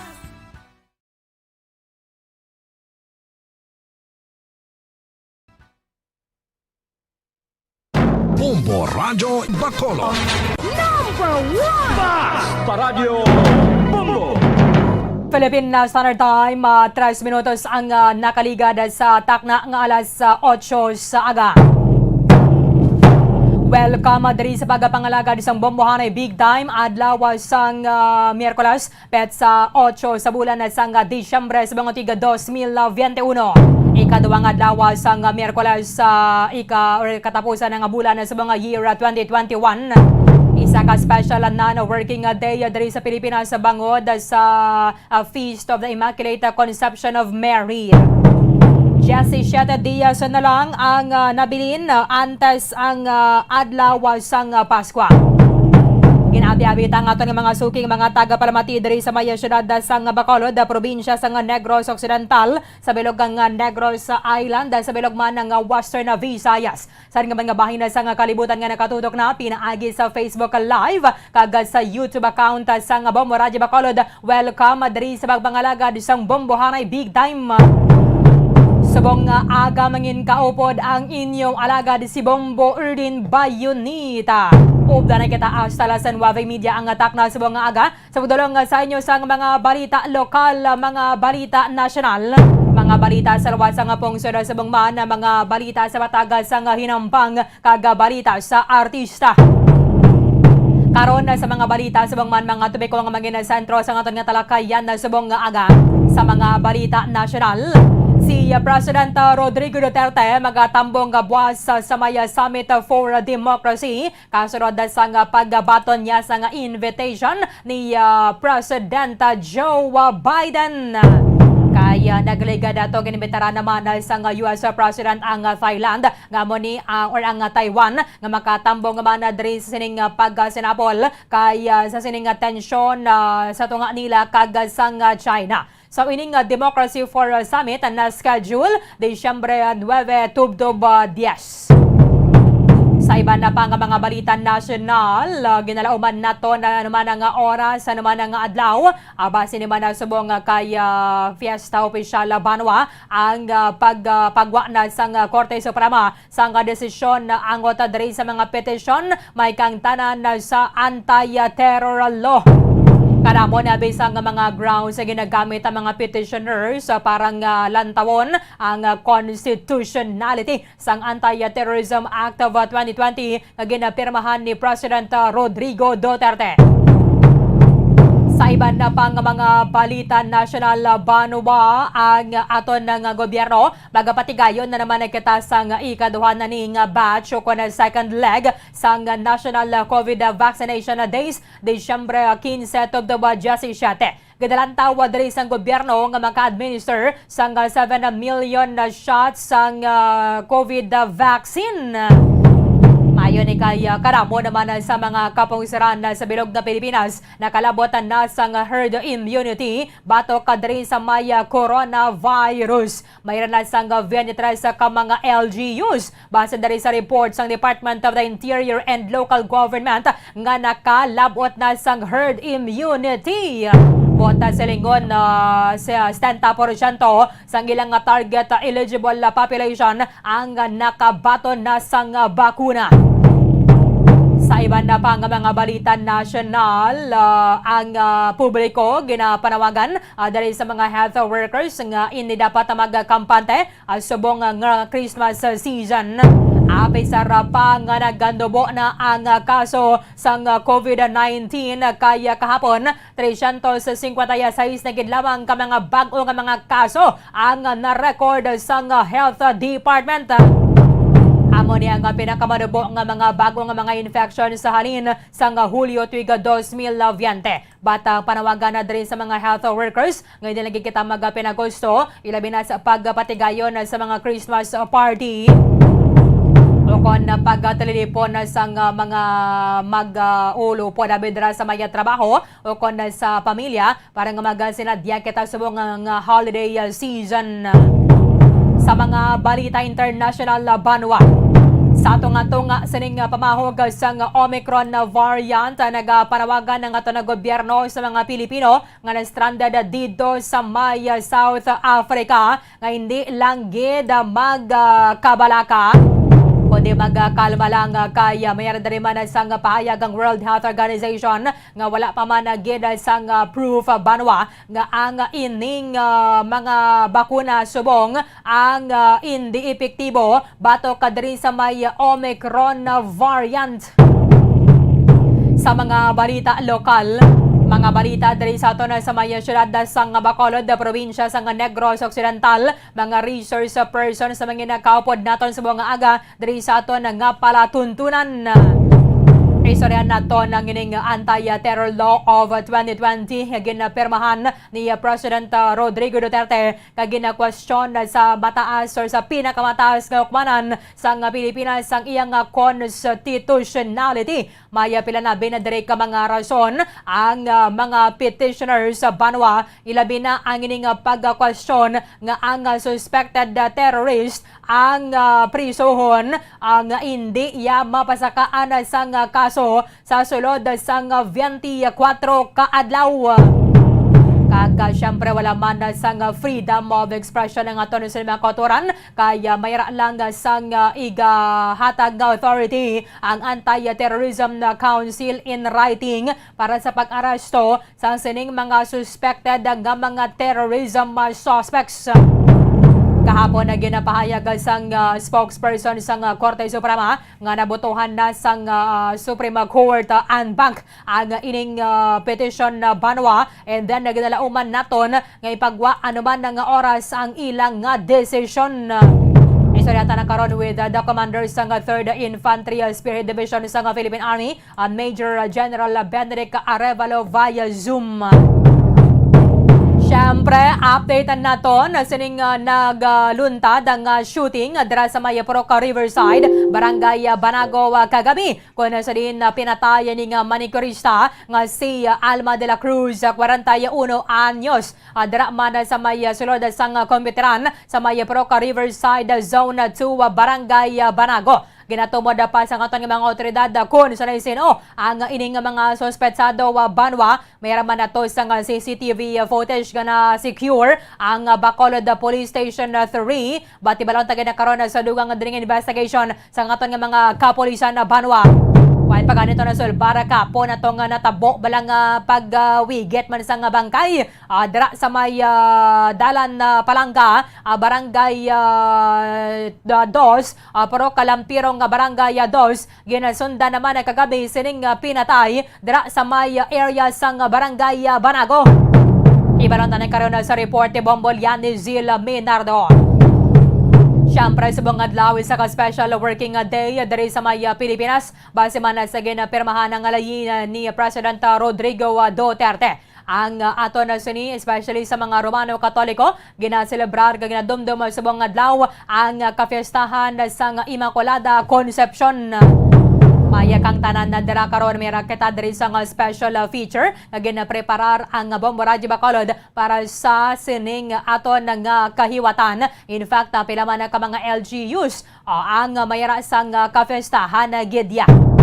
Subong nga Disyembre 8. Pero timaya pila lang ka mga restrictions kay yari pa ang pamahog sa COVID-19 na pandemic.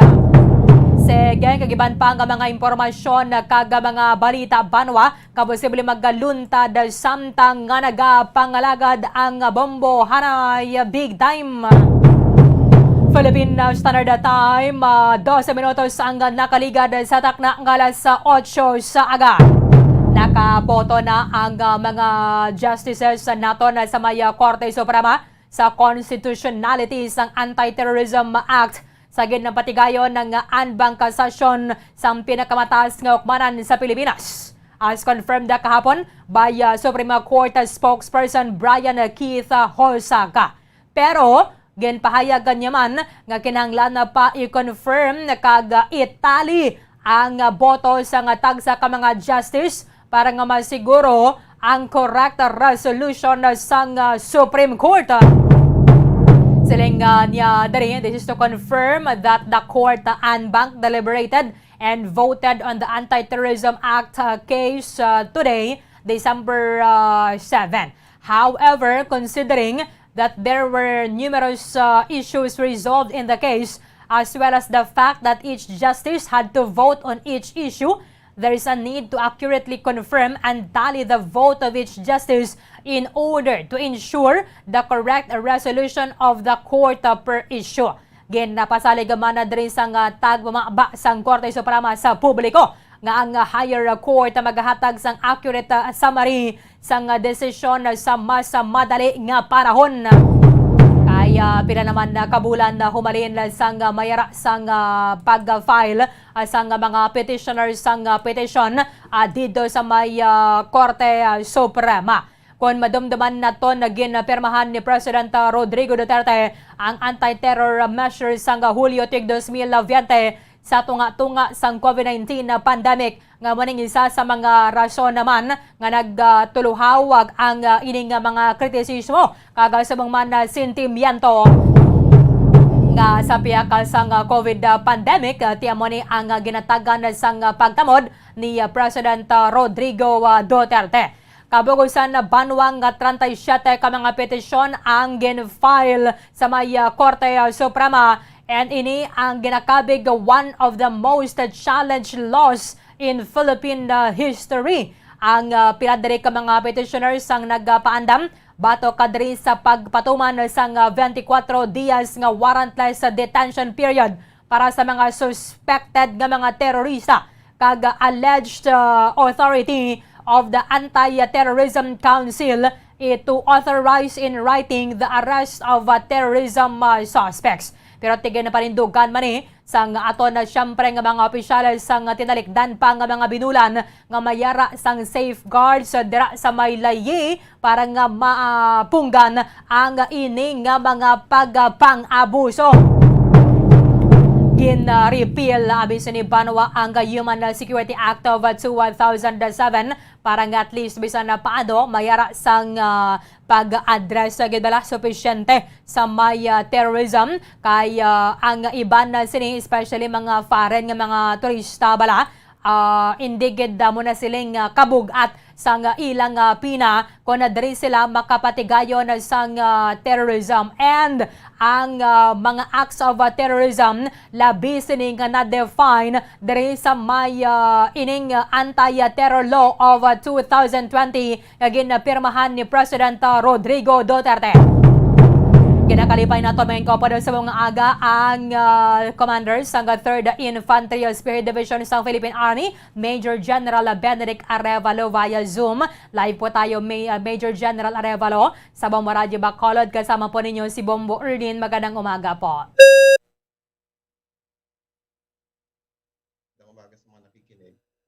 Okay, can you hear me clearly, General? Yes, I can. Can you hear me? I can hear you clearly. Opo. Sige po. Ano po yung masasabi ninyo? Kasi meron pong talagang maraming mga petisyon na i-file sa may Korte Suprema at challenging po dito sa constitutionality of the anti-terror law and anytime inabangan po natin yung decision po dito ng Supreme Court anbank. Well, this is democracy. So that is the right of people to question that, ano. So tayo naman ano naman tayo, we observe the rule of law naman dito So kung ano yung sasabihin ng ating batas, yun naman ang dapat nating susundan. So tayo lang yung maasa na maaprubahan talaga to ng Supreme Court na ito ay constitutional. So yun naman importante sa atin. Pero as far as yung opposition to that law, that is the right of individuals or groups to question that law, no? Even though it's the most controversial law, parte pa rin yan ng demokrasya, and we welcome that. And hopefully we will respect whatever decision the Supreme Court will have. So isa dito sa mga kinu-question na po nila is yung pag-aresto doon sa suspected terrorist, and you will be in jail for 24 days even po na walang kaso na i-file yung ating mga authorities. So ganun talaga yung that was I think I am not more intelligent than the Congress or the Senate committees who have deliberated that law. So ako, I will go with kung ano yung mga naaprubahan nila, and I think I have my respect to the legislators approving yung ganyang proseso, and I cannot question that. I can only support kung ano yung sinabi ng batas natin. And sabi ko nga, I'm not better than any of our Congress or Senate committees. At naglabas na rin po dito ng implementing rules and regulations yung Department of Justice. General, na-assign po kayo sa maraming brigade and provinces, regions in the country. Bago po kayo bumalik dito sa atin sa Western Visayas and sa ibang areas na sakop po ng 3rd Infantry Division, kailangan na po ba talaga yung pag-repeal doon sa Human Security Act at pinalitan po nitong anti-terror law?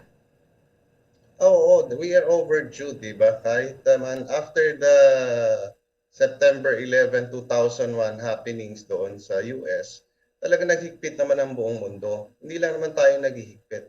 Can you imagine, that was already 20 years ago. And nagkaroon nga tayo ng Human Security Act of 2007, hindi naman natin ma-implement. Can you imagine, yung magkamali ka na talagang takot nga yung mga law enforcers to implement that law. Kasi nga, ang laki ng multa by the 100,000 a day. 500,000. Tulad nga ng sabi natin kasi tayo medyo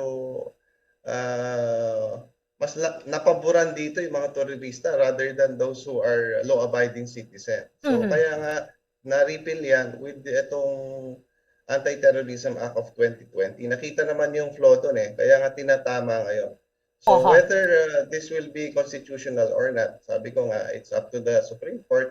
Pero kami, syempre, we're hopeful na mabigyan tayo ng approval dito sa law na to. Dahil ito naman, in hope of protecting our people. Wala naman tayong, kasi ang hirap dito sa mga ibang grupo or other even the leftist group, ginagawa nilang propaganda against us dahil alam nila may ihirapan yung mga grupo na sumusuporta dito sa mga terrorist groups na to. So alam naman natin yan.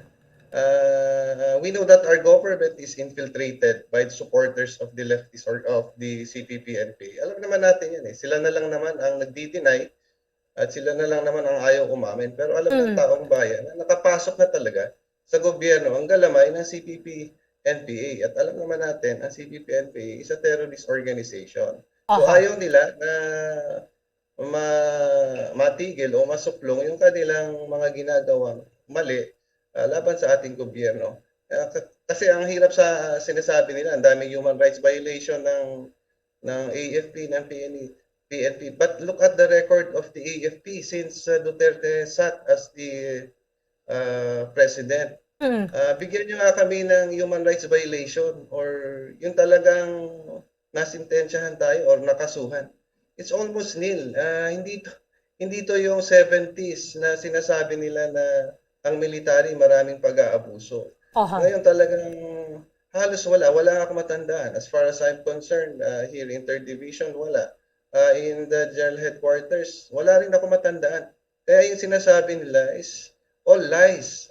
Talagang they're peddling lies just to derail nga itong our campaign to really solve this itong insurgency na slant terrorism na nandito sa ating bayan. Alam naman natin, itong mga grupo na to, mga terorista, yung kanilang pagpatay, panununog, pananakot, pangingikil. So it's very clear na we need a stronger law to run after these lawbreakers. Huwag natin pahirapan yung mga alagad ng batas natin in favor of itong terrorist organization. Yun ang hirap sa atin eh. Parang ang sinasabi nila, mag-aabuso. Hindi nga nag-aabuso. There is no record of abuse as far as the AFP is concerned. Meron na ba kayong narinig? Meron na bang na ano dyan? Wala. So yung sinasabi nila ay ano lang yan, mga propaganda at pangbobola. But of course, as I've said, we don't question their right to question these kinds of law. This is democracy. So we respect the rule of law, we respect the process. So meaning sir, kasi i-declare ni President Rodrigo Duterte yung NPA as a terrorist organization, kahit po na wala pa talagang declaration dito yung Court of Appeals, pero yung pagpasok mo pa lang is an act of terrorism. Kasi naman ay ngayon na kung ka-questionin nila and just in case sabihin nila, hindi pwede ito, hindi pwede itong batas na to, we still have other laws, criminal laws that will apply to them. So kaya nga, di ba, ang pinafile natin yung kaso, hindi naman terrorism eh. Sinasabi natin, murder, extortion, harassment. Yan naman yung kaso nila eh. Of course, medyo ano lang din itong mga proseso na to, but mas maganda sana, masuportahan itong batas na to with itong anti-terrorism law natin. So yan din ay magpapadali sa atin na supilin nga itong banta ng terorismo sa atin. Kasi we cannot treat terrorists with kid gloves. Hindi natin siya pwedeng bebehin.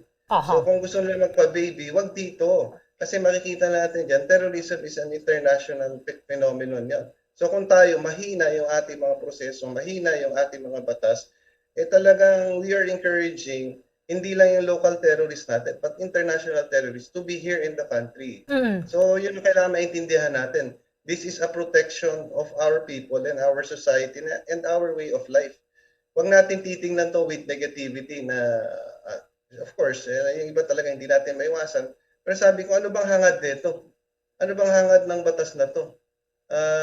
Mag-abuso ba? Wala naman hindi naman nag-aabuso eh. So, ito ay para lang maprotektahan ang ating mga kababayan, maprotektahan ang ating sambayanan. So that should be clear to everyone na let's not look at this with negativity. Talagang kailangan lang tanggapin natin, kailangan natin ng batas na ganito. Sabi ko nga, it has been deliberated in the House of Congress. So, Congress hanggang sa Senado. And sabi ko, hindi naman sila siguro nagkamali sa kanilang mga deliberations at saka na habang naisulat na pa-approve yung batas na yan. Sir, dun sa may area of Mindanao, I'm sure na-assign din kayo doon. Yung marami na, we have Jima Islamia, we have Dawla Islamia. Recently lang po, merong mga namatay sa kanila. So mas mahigpitan pa sana if we have this anti-terror law ng mas maaga. Oo, yung nga yung sinasabi ko, hindi natin sila pwedeng bibihin, hindi pwedeng pahinain natin yung ating mga batas at mas madali nilang abusuhin ito. Alam natin yung kanilang estilo eh. Kung anong kahinaan ng batas natin, gagamitin nila laban sa atin. Kaya importante, malakas yung ating batas, malakas yung ating puwersa, malakas yung ating intelligence, at this should be supported by a very strong law kasi otherwise, we cannot prevent them from coming in and doing terroristic actions kasi sabihin nila, wala, mahina naman yung batas eh. Kaya natin yan lusutan later on. So ito yung dapat naiintindihan natin. Hindi na tayo maghihintay na puputok na bomba dito left and right. Kasi hindi natin napigilan. Kasi ayaw magpa-surveillance. Kasi sabihin, pag nag-surveillance, we are violating the right of a person. Kaya nga ito ay binibigay sa atin. Kung minsan kasi, ang inaano natin is the right of a person versus the right of the community to be protected. So alin ba dapat na mangingibabaw? A right of an individual or a right of a community to be protected? Kung minsan kasi we are so we are so vocal about the right of an individual. Paano yung right ng community? Paano yung right ng sambayan ng Pilipino maprotektahan? Sino magpo-protect niyan? Siyempre, pinapahina tayo ng ating mga kalaban. At yung mga galamay ng ating mga kalaban, nasabi ko nga, napasok na rin sa ating gobyerno. At sana maintindihan ito ng taong bayan na hindi tayo nandito para mag-abuso. What motivation will the armed forces with the PNP have to abuse when your objective is really to attain peace and order for our country? Yun ang mahirap maintindihan ng iba. They always look with negativity. Yung ganitong intention ng ating armed forces, ng ating PNP, ng ating gobyerno. Sa katotohanan lang naman, ang intention natin ay protektahan ang sambayan ng Pilipino. So this should be understood by everybody na hindi ito ginawa para mag-abuso ang Estado. Ginawa yung batas na yan para protektahan ang sambayan ng Pilipino. Yun lang naman nangangarin yan. 10 ng mga congressmen at 10 ng mga senador na nag-deliberate dyan. Ang tagal-tagal pinagdebatihan yan. Bago yan na i-approve ng ating presidente, na pirma ng ating presidente. But I've said, sige, let the democratic process takes its course. So, sige, questionin natin. And then hopefully we'll have a better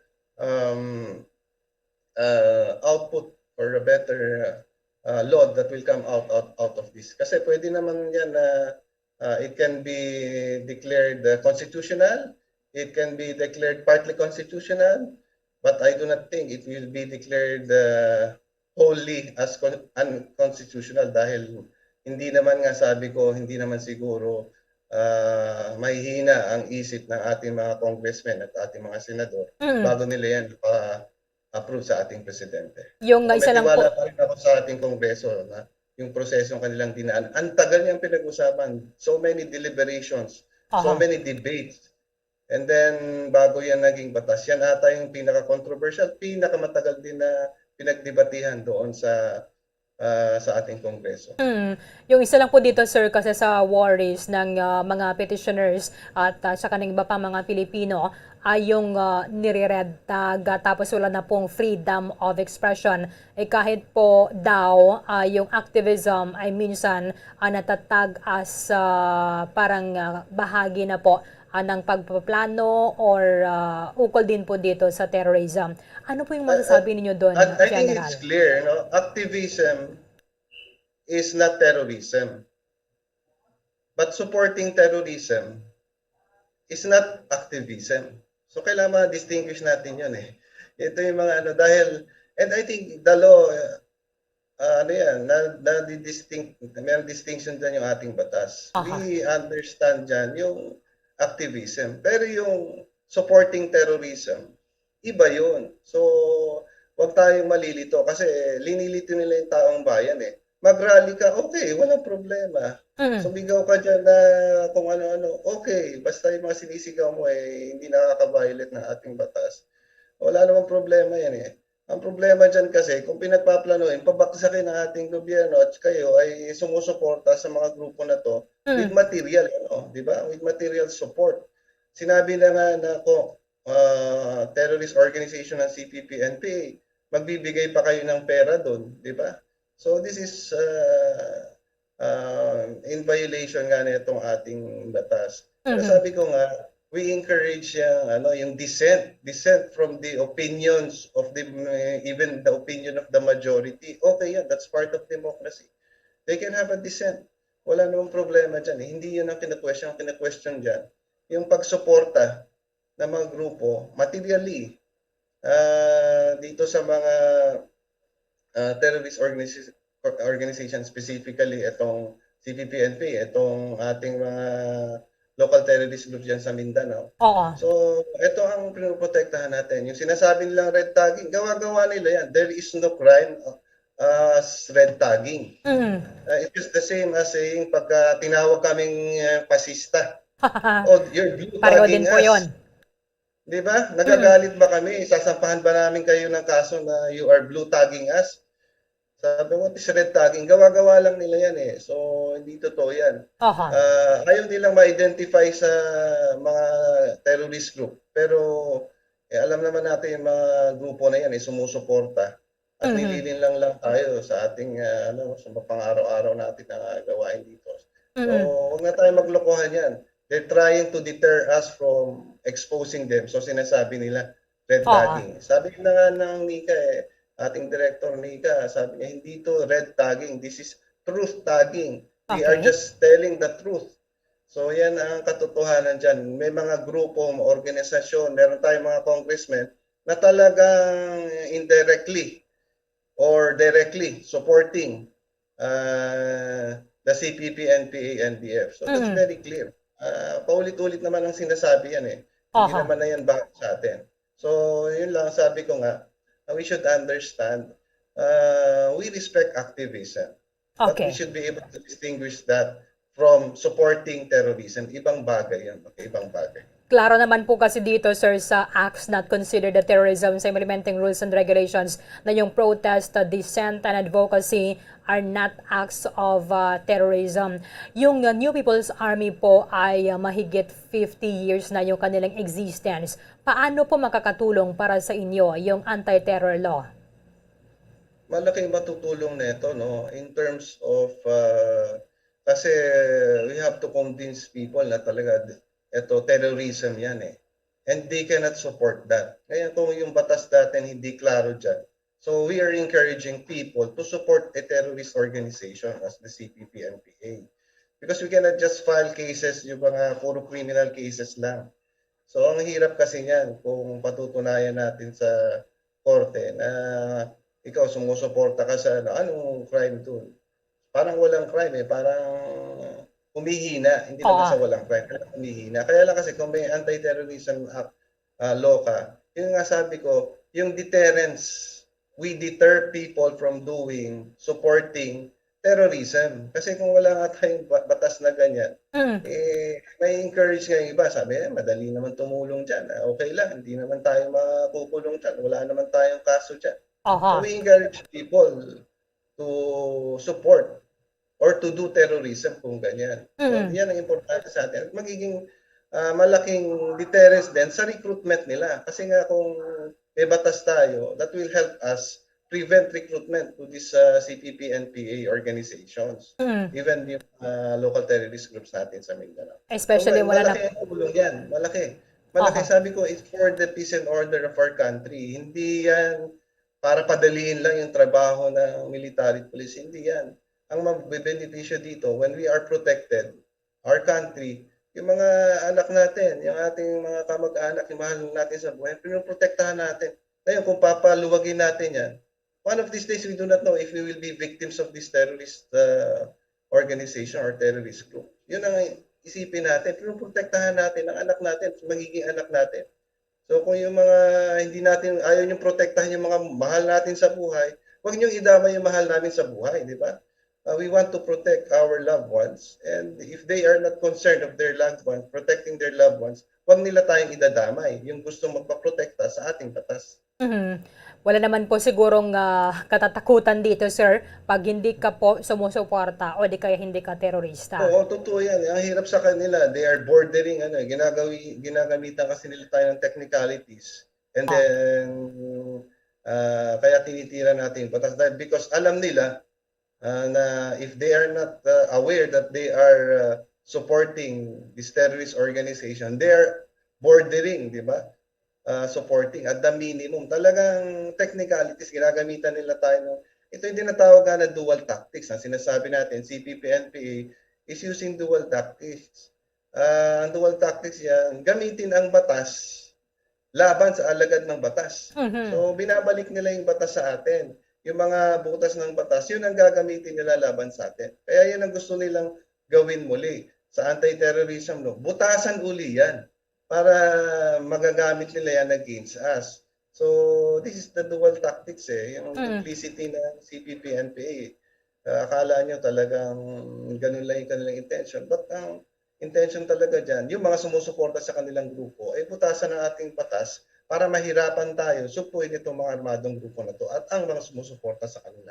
Aha. Sir, idadagdag ko na lang po ito kasi meron po tayong parang dadating na mga attack helicopters this December. Ano po yung mga advantages pag may ganito po tayo na karagdagang mga assets? Malaki ang ating una sa lahat, ang sabi ko, ang number one consideration natin pag gumamit tayo dito, protektahan ang ating mga kasundaluhan. So, hindi lang sumpuin yung ating mga kalaban. So, kung mapapansin nga natin, ng mga nakaraang buwan, tayo ay nalalagasan dahil sa paggamit nila ng improvised landmine na pinagbabawal ng international humanitarian laws. Tapos kung makapagsalita sila ng international humanitarian law, kala mo marunong silang sumunod dyan. So ito, nakakatulong itong ating additional assets to support the ground operations. So yung issue nga nila na bakit sobra-sobra na yung ginamit yung paputok doon sa labanan na, sabi ko, patikim pa lang yun, hindi pa nga yun full force. Ilang putok pa lang yan, ilang pa lang ang ginamit dyan. We are willing to use more of our firepower just to subdue these people. Hindi na natin hayaan sila maghari-hari dyan sa kabundukan gamit ang kanilang mga landmines at sugatan, patayin ang ating makasandaluhan. Yan ang aking utos sa ating kasandaluhan. Gamitin natin yung puwersa na available to us. And sabi ko nga, we're very clear. We have not violated any rules of war doon or rules of law doon. So yung sinasabi nilang, we are very much aware of the international humanitarian law. Meron kaming center dyan na talagang tinututukan kami. So practically, we're talking of three principles doon sa nangyari. Principle of distinction. We were able to distinguish between the enemy combatant to the civilians. Kaya nga, sinigurado namin na malayo sa mga kabahayan or sa mga civilian yung pangyayari. Secondly, yung precaution. Yun nga, sinigurado namin na walang tatamaan na civilian. Meron ba kayong narinig na collateral damage dyan o civilian? We have practiced that. Thirdly, proportionality. Ito yung kina-question nila Sobra-sobra daw ang ginamit ng armed force para sugpuin yung grupo na yon. Considering na hindi naman daw kalakasan. Nagbibiro ba sila? How can you quantify, di ba? Maski 10 lang yan, kung talagang plastada sila, maganda ang pwesto nila, napapaligiran sila ng landmine, we are willing to use all our might to subdue them to protect our force. At saka yan talaga ang doktrina ng armed forces. To overwhelm our enemy with the firepower, specific time and place. Ibig sabihin, ibuhos ang lahat ng puwersa sa tamang oras at sa tamang lugar para sugpuin ang ating kalaban. Ngayon, kung hindi pa alam yan ng mga kalaban natin, yan ang doktrina namin. Kaya huwag niyo kami kakalabanin. Talagang bubuhos namin yung aming firepower kung tayo naiinkwentro. Ganun lang yun Nagmamang-maangan lang yan. Alam naman nila yung doktrina Kung ayaw nilang masaktan, ayaw nilang mamatay, baba na nila yung kanilang armas at magbalik loob na sila sa gobyerno at mamuhay ng tahimik kasama ang pamilya. For as long as they are fighting the government, we will fight with the full force of the law and the full force of the armed forces of the Philippines. Yung natikman nila yon, wala pa yun. We are willing to use more just to protect our soldiers and our people para tigilan na nila yan kanilang mga ginagawang terroristic activities yan. Gustong atakihin yung ating detachment, gustong atakihin yung police station, mangingikil, mananakot, papatay.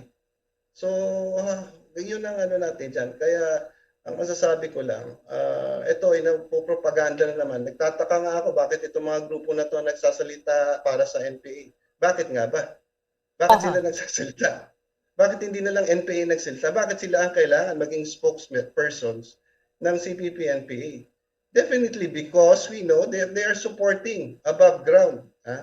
Itong mga grupo na to. Nililin lang naman nila ang taong bayan sasabihin, they are here for advocacy, they are here to protect human rights. Come on. Naman sila, alam nilang binobola nila tayo. Kaya wag po tayo magpapabola sa mga grupo at mga taong kung matatamis ang dila at kala mo totoo yung sinasabi nyo. Peace talk. Alam niyo ba ginagamit nila ang peace talk para tigilan natin ang ating operations? Para makapagpalakas sila uli. They have been using that for 50 years. That has been their tactics. Peace talk, meron na ba na ano yung peace talk natin? Okay, titigil mag-operate ang military police. Anong ginagawa nila? Magpapalakas. I-release natin yung mga leaders nila. Diba, yung mga ilan na ba yung ilang beses nang nahuli, tapos pag peace talk, i-release, tapos wala nangyari. Tapos habang hindi nag-ooperate dahil peace talk, nagpapalakas sila doon, nagre-recruit, nagte-train, naghahanda. So, klarong-klaro, kaya every time you will hear this group saying, peace talk, akala nyo napakagandang pakinggan na mag-usap na lang tayo. Pero ang hindi alam ng taong bayan dyan, linuloko nila tayo. Mag-usap kunwari dito sa taas, pero sa ilalim, nagpapalakas sila. Habang ang mga military police hindi pwede mag-operate against them. So, Ngayon they're all lies. Talagang wag po tayo magpapabola, magpapalinlang. Magaling ko yan. Our enemy is, the CPP-NPA is the master of lies and deception. So, yan ang iintindihin natin. So, wag natin paniniwalaan basta-basta mga salitang binibigkas nila. Kasi talagang hangarin nila, ilinlangin ng taong bayan. Yan naman ang kanila, that's been their bread and butter. Diyan sila nabubuhay sa panlilinlang ng taong bayan. Kasi kung hindi nila malinlang yan, wala naman silang marirecruit. Kaya importante talaga, maintindihan natin yan. Kaya mga sinasabi nila dyan, I'm still warning them. Ano pa? Ilang putok pa lang yun. Kaya namin paputok ng mas marami doon. But if you see na inano namin ng tao, kaya with precision na tayo ngayon Pinakita natin yan ng ating joint exercises. Nandito kayo. Na-invita namin lahat ng media. Pinakita namin kung how precise we are, how trained we are to use these weapons. Na hindi tayo magkakamali ng tatamaan. So, walang dapat ikatakot ang ating mga kababayan dahil hindi namin yan papuputukin malapit sa inyo. Ngayon pong December, yung mga kalaban lang. Ngayon pong December, sir, wala kayong suspension of military operations, ano? Wala pang nadideklara. So, siguro just like last year, wala rin. Kasi nga, nagtitake advantage sila ng pagka may ceasefire. Sila naman ngayon. Tapos magse-celebrate sila ng kanilang anniversary. Marcha-marcha sila. 27. Sige, naman ko magmarcha-marcha kayo uli ngayon. So, yan ang 26 yung kanilang anniversary So, in time for Christmas. So, kung mag-ceasefire tayo, depende na sa ating presidente yan. But as far as I am concerned, kung wala tayong ceasefire, tuloy-tuloy ang ating pagtugis. Wala naman tayong pinipiling araw. Walang pinipiling oras, araw ang mga terorista. Ganun din dapat ang operasyon laban sa kanila. Walang pinipiling araw, kondisyon, umulan, umaraw, araw, gabi, Pasko o hindi. Tayo ay dapat na tuloy-tuloy na tinutugis itong mga grupong talagang matagal lang pinapahirapan ng ating bayan. Ano po yung maiwan ninyong mensahe, sir, doon sa mga nagpaplano na pumasok sa New People's Army at sa iba pang mga teroristang grupo, kahit po ngayon wala pa pong spillover dito sa atin sa Visayas area coming from Mindanao? Sa mga, huwag kayong magpapalinlang, sabi ko sa mga matatamis na mga salita. Huwag kayong maniniwala basta-basta sa mga sinasabi nila. Tingnan nyo, imulat nyo yung katotohanan kung ano nangyayari. Sabi ko nga, 3 lang nagtatapos ang kwento ng NPA. Alam ng media yan, ito rin ang binabalita nyo. At ang kwento nila, una, mag-surrender sila, mamuhay ng tahimik kasama ang pamilya. Pangalawa, mahuli sila at makulong. Pangatlo, mapatay sila sa enkwentro. So yan lang ang kwento ng NPA. Kaya doon sa mga gustong pumasok sa NPA, kadalasan, yung nagpupumilit mabuhay sa dahas ay namamatay din sa dahas. So yan ang kwento ng karamihan ng NPA. At saka wala naman silang mapapala dyan. Sakit ng ulo, sakit ng katawan. Organisasyon, walang paniniwala sa pamilya, walang paniniwala sa Diyos. Bakit ka papasok sa ganyang organisasyon? Meron ka na bang narinig na NPA na nagdadasal? Nakarinig ka na ba ng NPA na pinopromote ang pagmamahal ng pamilya? sa kabaligtaran. Yan ang kanilang doktrina. Huwag silang maniwala sa Diyos, huwag silang maniwala sa pamilya. Yan ang kanilang basic doctrine. Kaya nga, ang taong bayan, dito pa lang sa doktrina nito, dapat maintindihan na natin, komunismo yun eh. Komunismo yun ang basic. So okay lang naman may communist countries tayo without the use of arms. Okay lang naman kung political lang yan. Pero basic doctrine ng NPA dyan, bawal ka magpakita ng pagmamahal sa iyong pamilya dito. Bawal ka rin magpakita ng pagmamahal sa Diyos. O, paano kang papasok sa ganyang organisasyon? Pilipino tayo, very religious tayo. Tayo mapagmahal sa pamilya. Ito mga doktrina na ito, nagtataka nga ako bakit meron pa silang nalilinlang. Para sa bayan, para sa kinabukasan ng ating lipunan. 50 years na, hindi sila nananalo. Kung mananalo sila noon pa. Ngayon papasok ka dito, sasabihin na, hindi, darating din, kasi yung doktrina din nila yun. Darating din ang panahon na tayo ay mananalo. Kahit abutin tayo ng 100 taon. Habang nagpapakasasa, yung mga leaders nyo, doon sa Manila, sa mga air condition doon, nahahalal sa Kongreso, yung mga supporters nila nandyan, ang sarap ng buhay, nangingikil. Yung mga extortion organizations nila sa ating malalaking businessman. Ano nangyari sa mga NPA? Hirap na hirap ang buhay nila. Laging nagtatago parang daga na laging kailangan magsusuot kung saan-saan. Ano nangyari sa pamilya nila? Hirap na hirap. Pero ano nangyari doon sa mga leaders ng mga CPP-NPA? Nasaan sila? Nakapag-aral ng maganda ang kanilang mga anak, nakapag-graduate, nakapag-aral pa nga yung iba sa abroad. Ang sarap ng buhay. Di kotse, di driver, di maid, di sweldo, buwan-buwan. Eh yung ating mga NPAs, ano nangyari sa inyo? Yung mga namatay doon, nandun yung pamilya. Halos lahat sila. Pamilyang mahihirap.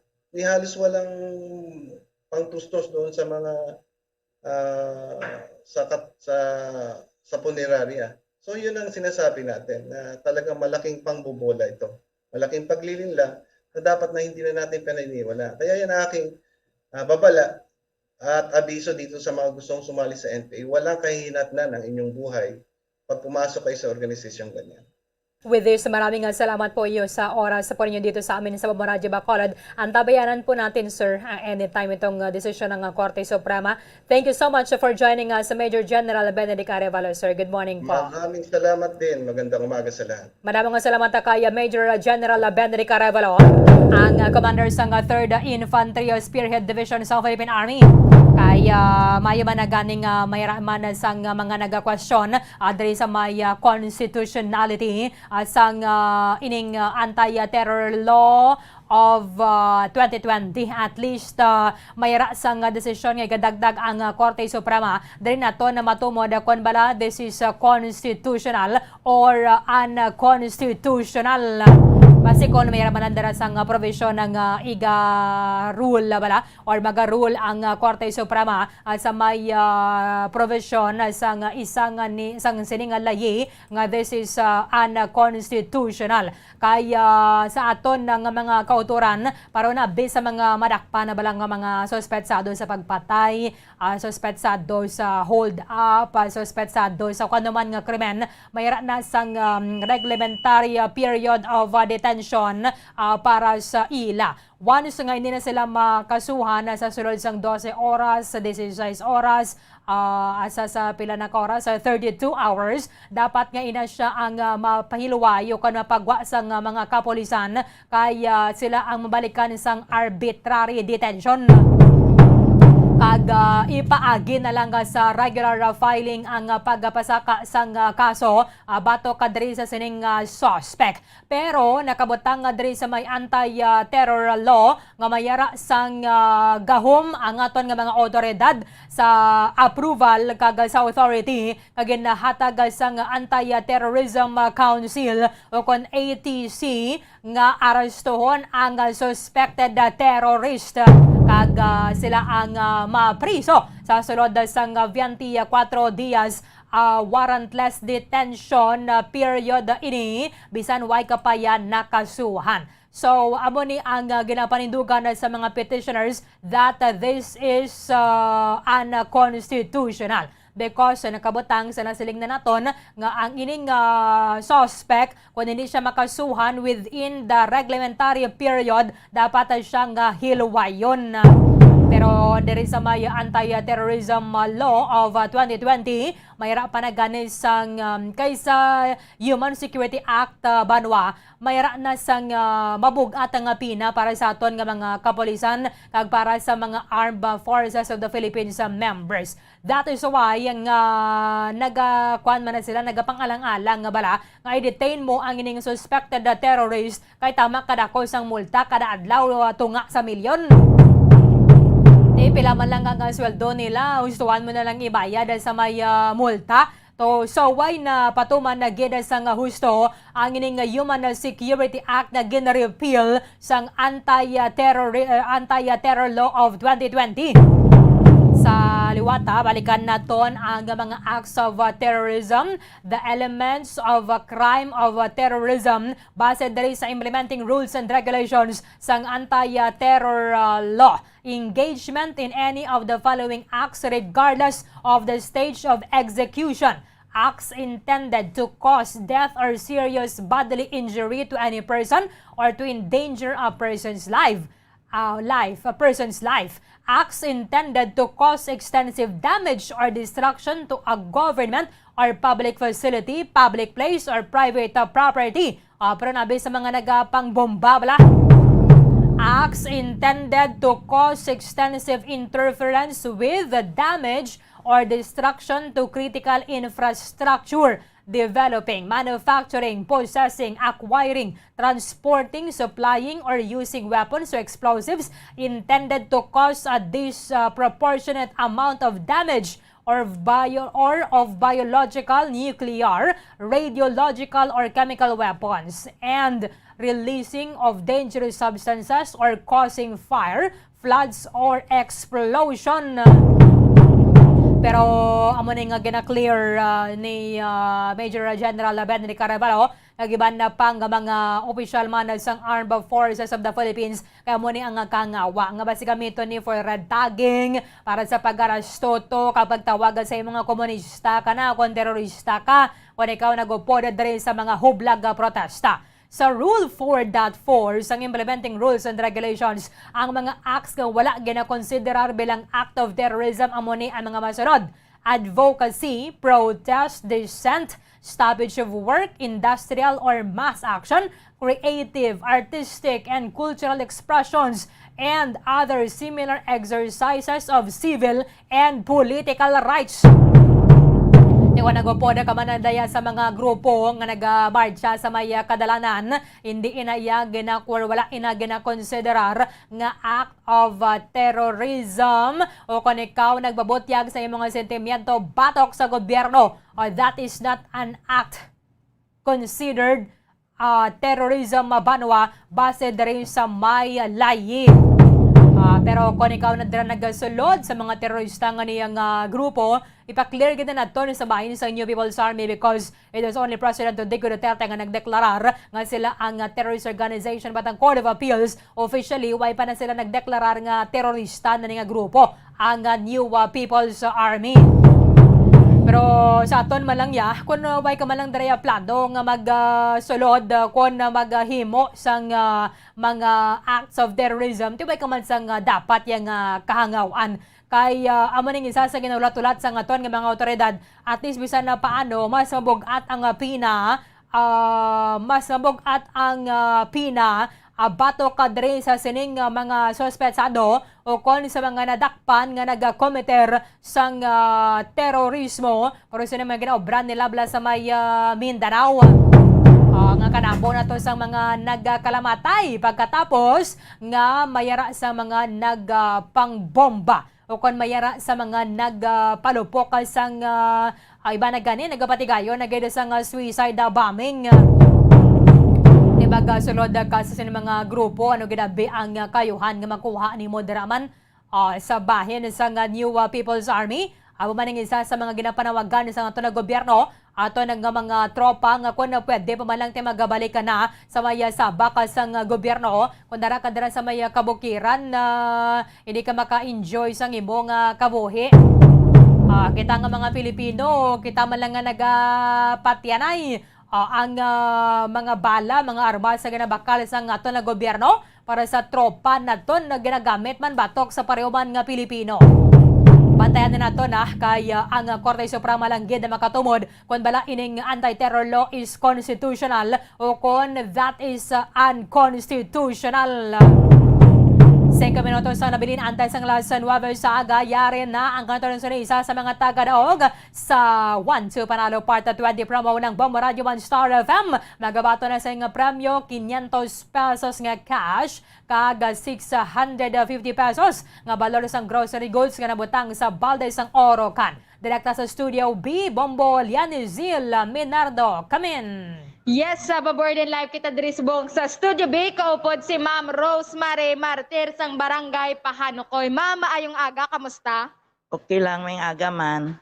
So ma'am, sa San Omoy ni nabatian nga nagadaog diri ikaw sa 1-2 panalo? Kagabi, last winner. Mga alas 7:20 siguro to. Sino naglawag sa imo, ma'am? Bombo Pons. Yes, si Bombo Pons. Sa kapamati, kagad gali, ma'am? Oo. Yes, so ano reaction mo sang nagabutan ka, ma'am? Siyempre nalipay, gid kaya nakadaog ko mo. Yes, so ano ang palangitan-an mo gani sa subong, ma'am? Wala. Sa balay lang. Gabantay sa mga apo. May mga kabataan ikaw, ma'am. Oo, 3 bilog. Yes, so may mga pangabuhi naman. Oo, may ara na. Yes, so ma'am, excited na nga mabato ng imong premyo? Oo, excited Yes, sa na. Bombo Erlin, ipaghatag ta na ni kay ma'am, no? Kay may kalatuan pa ni si ma'am nga daan. So, Bombo Erlin, ihatag ta na ang 500 pesos cash, kag 650 worth of grocery goods. So, ma'am, unang hatag. 100. Ika-2. 200. Ika-3. 300. Ika-4. 200. Kag ikaloy, ma'am. 500. Yes, so congratulations, ma'am. Kasubong man, ari ang grocery goods nga nakabutang sa Orocan nga balde. So, ma'am, ano ang imo nga gusto ihambal sini? Madamo gid gali nga salamat sa nadaog ko kag ginaagda ko man gali ang tagpalamati nga mag-intra man kamo kay base kamo man magdaog parehas ko. Damo gid nga salamat. Ma'am Berlin, may pasalubong na si ma'am sa iya nga mga kaapuhan sini magapuli sa iya nga panimalay. So, Bombo Erlin, no? Subong amoy ko nakaupod si Ma'am Rosemary. So, ma'am, basta radyo. Bombo, number 1. Number 1. Number 1 ang Bombo Radio. Okay, so kanami namin magkanta. Bombo Erlin, amoy niya nga aton nga taga-daog si Ma'am Rosemary Martir sa nga Barangay Pahanukoy, Bacolod City. Bombo Erlin, gikan diri sa Studio B, ini si Bombo Lianizil Minardo para sa Pambansang Radyo ng Pilipinas. Consistent overall number 1 sa Bacolod, basta radyo. Bombo! Madamong salamat kay Bombo Lianizil Minardo. Standby lang dira sa ating mga kauturan nga nagpadala sa nga entry sa diri sa 1-2 panalo part 20 promo ng Bombo Radio 1 Star FM. Dugay-dugay may pagalawagon na naman kitang taga-daog. Gani magbantayan lang dira kay ano man ang oras. Meron naman kita sa nga daily draw winner. 2 minutos ang nabilin antay sa alas 9 sa aga.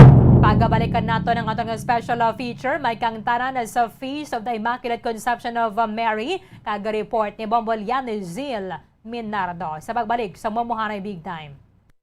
Bombo Radio Bacolod. Number 1! Basta Radio Bombo!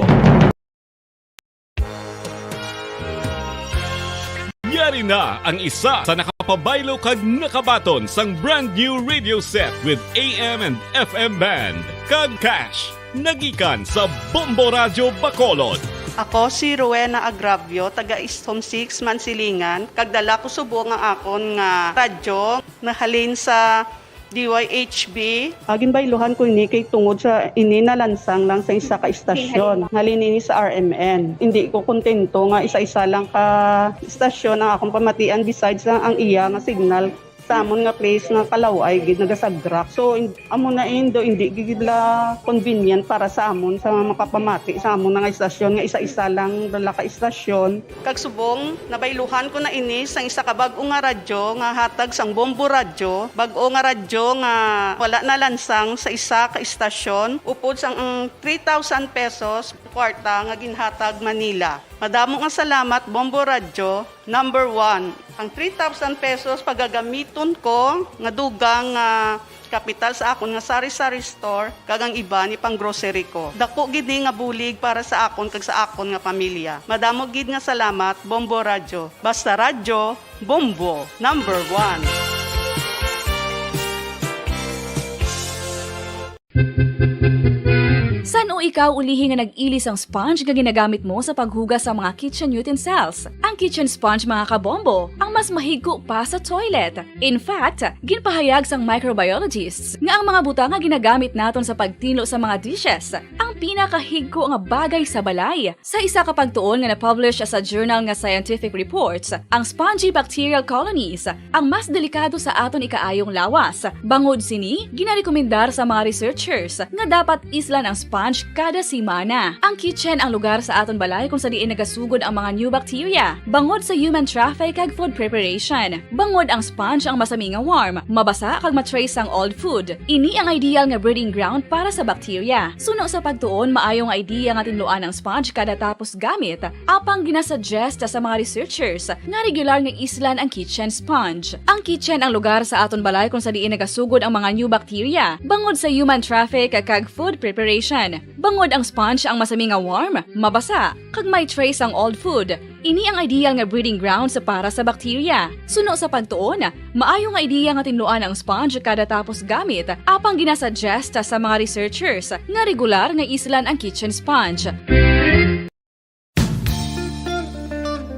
Isa ka bala sa may hinuptanan nga ido, mangin responsable nga dog owner. Bilang nagapanag-iyas ang ido, siguraduhon nga ang mga ini ang regular nga nabakunahan batok sa rabies. Ipaidalom ini sa mandatory registration. Siguraduhon nga hindi ini manginlayaw o kon magsigilagaw o kon libot sa mga kalye o kon sa anuman nga mga public places. Imo man responsibilidad nga mapag-groom ang mga ini, matagaan sa bastante nga pagkaon kag shelter. Responsibilidad mo bilang pet owner nga gastuhan ang anuman nga gastuhon medikal sa tion nga makakagat ang imo ido. Rabies is preventable. Mangin responsable nga dog o kon pet owner.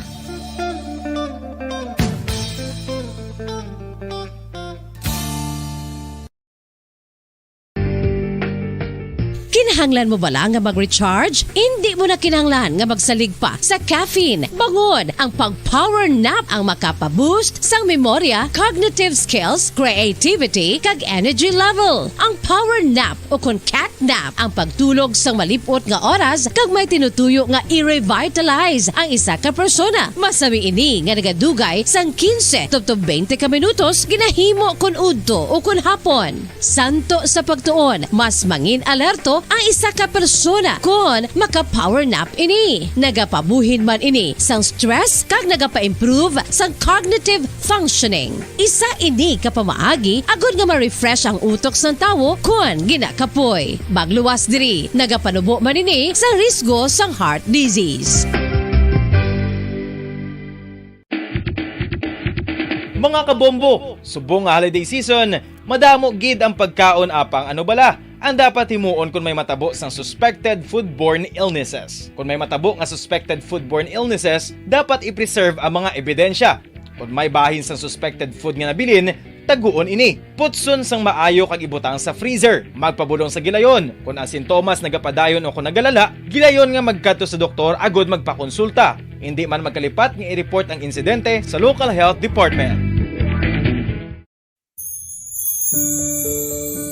Ginhangkat man sang mga problema dala sang pandemya kag iban pa.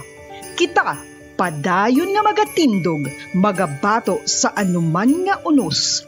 Sa Pilipinas, ukon sa dinman nga bahin sang kalibutan. Sa ulugon nga puno sang kalipay kag paglaom, ang subong nga Paskwa. Kaupod ang Bombo Radio Philippines. Merry Christmas, mga kabombo! Ini ang Bombo Radio Bacolod para sa pambansang radyo ng Pilipinas. Consistent, overall number 1 sa Bacolod. Basta Radio! Bombo!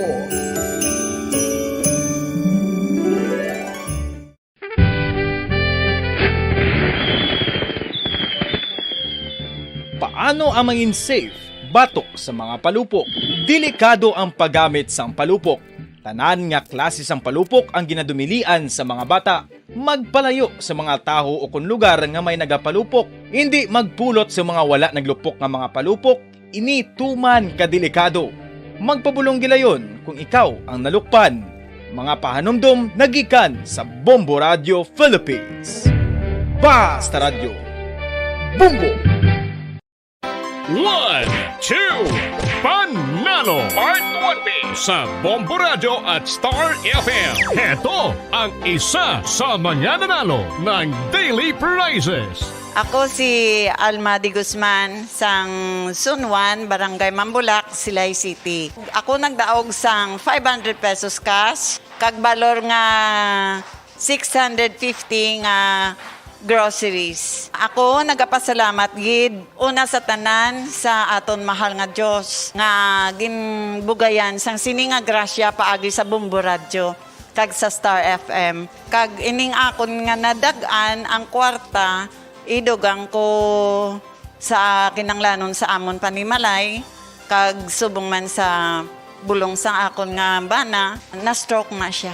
Pagkatapos dugang jutay nga kapital sa akon negosyo man para nakadugang-dugang. Kamo nga mga utod ko nga ara dira nagapamati kag nagalantaw sa Bombo Radio, ginaagda ko man kamo magpasakop sa sining ilang nga promo nga dako nga bulig ini para sa aton nga kinahanglanon. Kag sila nagapadayon sa gihapon basta radyo Bombo number 1. Number 1 ang Bombo Radio.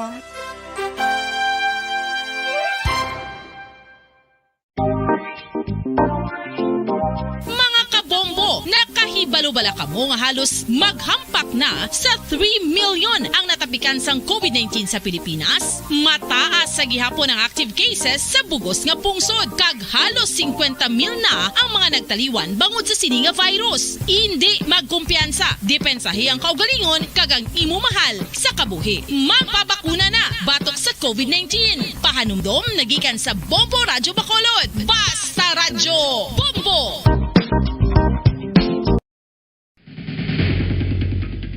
Ang food safety ang nagagarantiya nga ang pagkaon hindi makatugas ang anuman nga halit sa consumers o kung makakaon sini, samtang ini ang ginahanda o kung nakaon. May ara man sa ginatawag food and waterborne diseases o kung grupo sa mga balatian, tugas ang anuman nga infectious o kung non-infectious agents. Ang mga masunod ginakabig common causes ng food and waterborne diseases.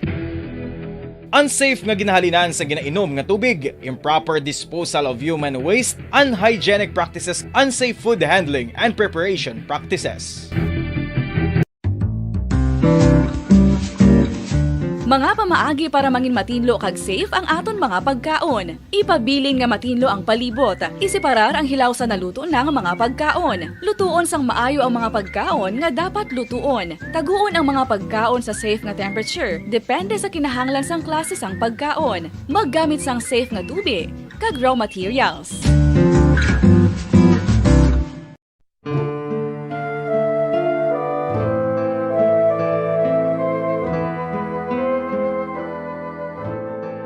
Pangamuyo para sa 2022 elections. Sa ngalan sang Amay, sang Anak, kag sang Espiritu Santo. Amen. O Diyos nga amon Amay, sa amon paghandong para sa maabot nga 2022 elections, nagasalig kami sa imo saad nga ipadala mo sa amon ang mga lideres nga nagatuman sang imo mga sugo kag may kinaugali nga nasanto sa imo tagipusoon kag espiritu.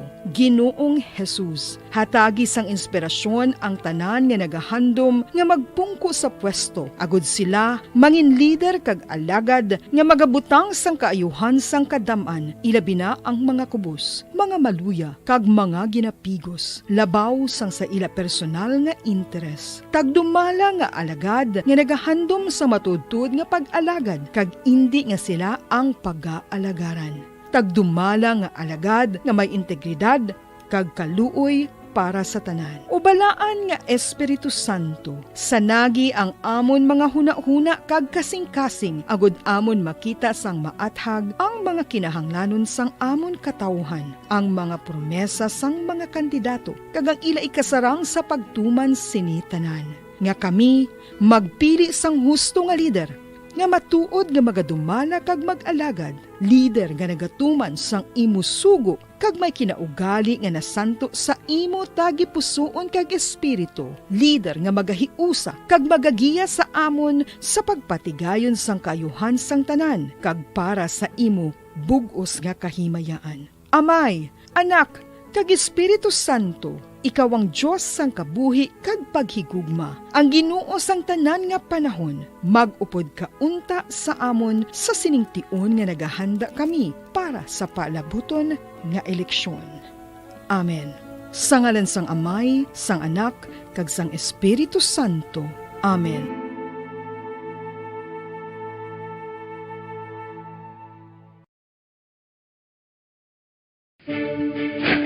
Ano ang direkta nga health effects ang hindi gusto nga paggamit sang fireworks o kon palupok?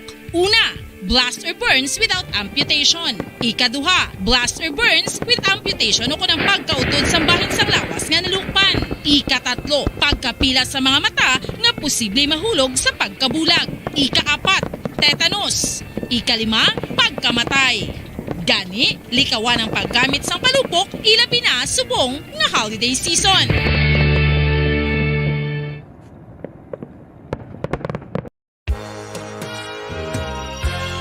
Yari na ang isa sa nakapabaylo kag nakabaton sang brand new radio set with AM and FM band. Kag cash, nagikan sa Bombo Radio Bacolod. Ako si Rowena Agravio, taga Istom 6, Mansilingan. Kagdala ko subong nga akon nga radyo nahalin sa DYHB.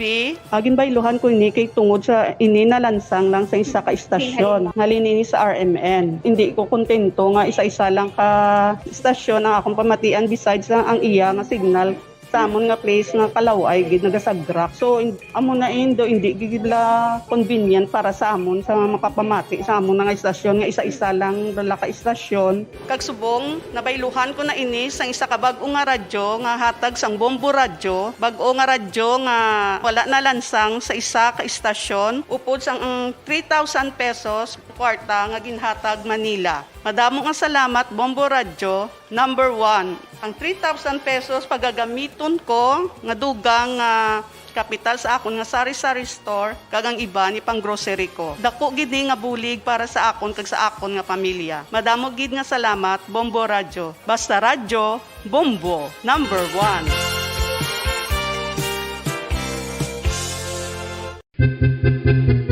San o ikaw ulihi nga nag-ilis ang sponge nga ginagamit mo sa paghugas sa mga kitchen utensils? Ang kitchen sponge mga kabombo, ang mas mahigko pa sa toilet. In fact, ginpahayag sang microbiologists nga ang mga butang nga ginagamit naton sa pagtilo sa mga dishes ang pinakahigko nga bagay sa balay. Sa isa ka pagtuon nga na-publish sa journal nga Scientific Reports, ang spongy bacterial colonies ang mas delikado sa aton ikaayong lawas. Bangod sini, ginarekomendar sa mga researchers nga dapat islan ang sponge kada simana. Ang kitchen ang lugar sa aton balay kung sa diin nagasugod ang mga new bacteria. Bangod sa human traffic kag food preparation. Bangod ang sponge ang masami nga warm, mabasa kag matrace ang old food. Ini ang ideal nga breeding ground para sa bacteria. Suno sa pagtuon, maayong idea nga tinluan ang sponge kada tapos gamit. Apang ginasuggest sa mga researchers nga regular nga islan ang kitchen sponge. Ang kitchen ang lugar sa aton balay kung sa diin nagasugod ang mga new bacteria. Bangod sa human traffic kag food preparation.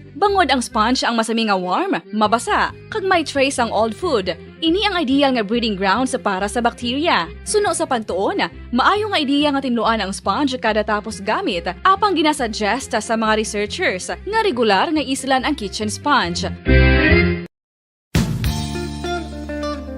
Isa ka bala sa mahinuptanan nga ido, mangin responsable nga dog owner. Bilang nagapanag-iyas ang ido, siguraduhon nga ang mga ini ang regular nga nabakunahan batok sa rabies. Ipaidalom ini sa mandatory registration. Siguraduhon nga hindi ini manginlayaw o kon magsigilagaw o kon libot sa mga kalye o kon sa anuman nga mga public places. Imo man responsibilidad nga mapag-groom ang mga ini, matagaan sa bastante nga pagkaon kag shelter. Responsibilidad mo bilang pet owner nga gastuhan ang anuman nga gastuhon medikal sa tion nga makakagat ang imo ido. Rabies is preventable. Mangin responsable nga dog o kon pet owner.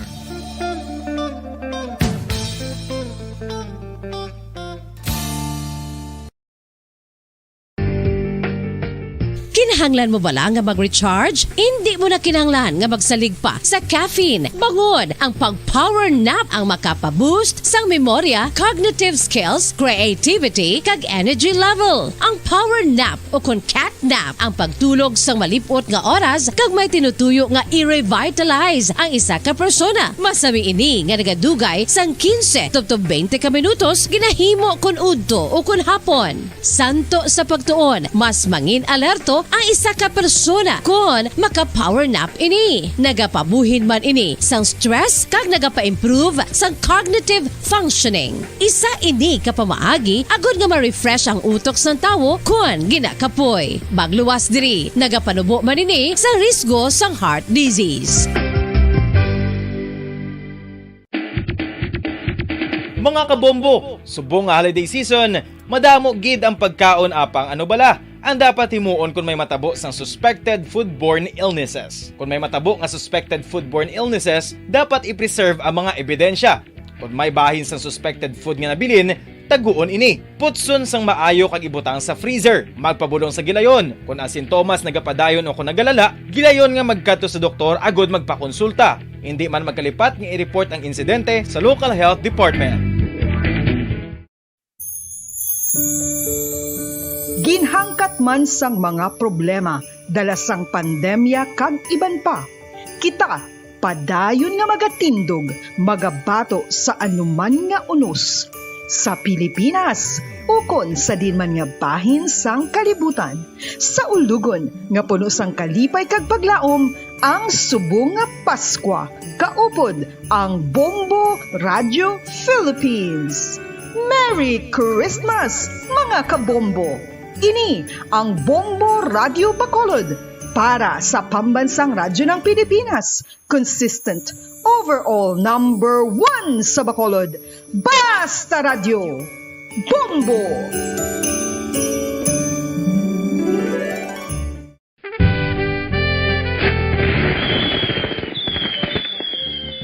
Paano ang mangin safe batok sa mga palupok? Delikado ang paggamit sang palupok. Tanan nga klase sang palupok ang ginadumilian sa mga bata.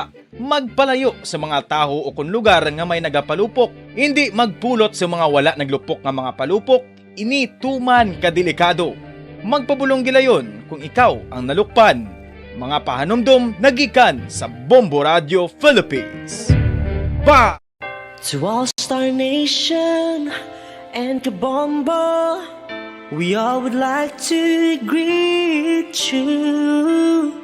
A Merry Christmas, and a Happy New Year. Seen and heard. Now fully digitalized in Negros Occidental. This is Bombo Radio Bacolod. To all Star Nation and Kabombo, we all would like to greet. Number 1! Basta Radio Bombo! Philippine Standard Time, 10:08 minutos na nakaligad sa takna ang alas 9 saga. Pabalik ka diri sa pagkapangalagad sa Bombo Hanay Big Time.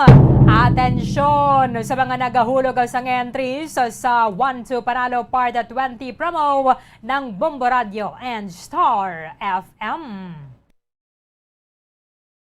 1, 2, Panalo Part 20 sa Bombo Radio at Star FM. Narito na ang isa sa mga daily winners. Sa oras ng 19 minutos sa nakaligad sa takna ang alas 9 sa aga, yari ang ato ng sinilabing unang daily draw winner para subong adlaw sa Miyerkules. Siya nagamit sa Silver Swan bilang proof of purchase, taga Zone 5, Barangay Handomanan, Bacolod City. Zone 5, Barangay Handomanan, Bacolod City. Congratulations, Susana Vivero. Susana Vivero ay kamangaton nga winner alas 9, Jessie 9, subong nga aga. Meron ka sang 6 ka oras so kontub na walang stress sa Jessie 9 karon sa hapon.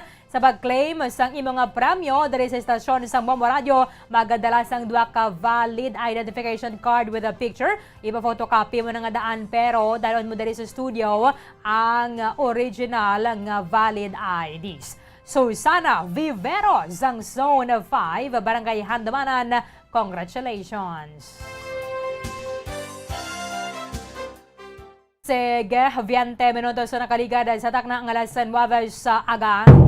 Subong adlaw sa ka-special non-working holiday diri sa Pilipinas sa Santo Man sa Republic Act number 10966 sa ginapirmahan ni President Rodrigo Duterte sa tuig 2017 nga nagadeklarar sa kada Disyembre 8 tag sa katuig bilang isa ka special non-working holiday sa bilog ng Pilipinas para nga dumdumon ang Feast of the Immaculate Conception of Mary. In fact, iba nato mga kotoran nakapadulong na sa simbahan aga pa.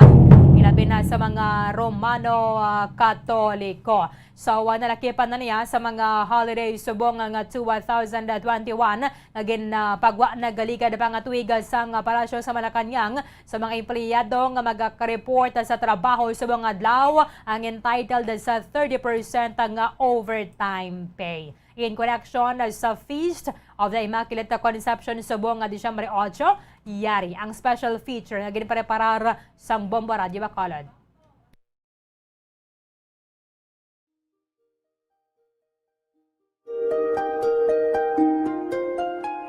Subong adlaw, nagaisa ang mga tumuluong Katoliko sa pag-obserbar sang kafestahan sang Our Lady of the Immaculate Conception o kung Solemnity of the Immaculate Conception of the Blessed Virgin Mary.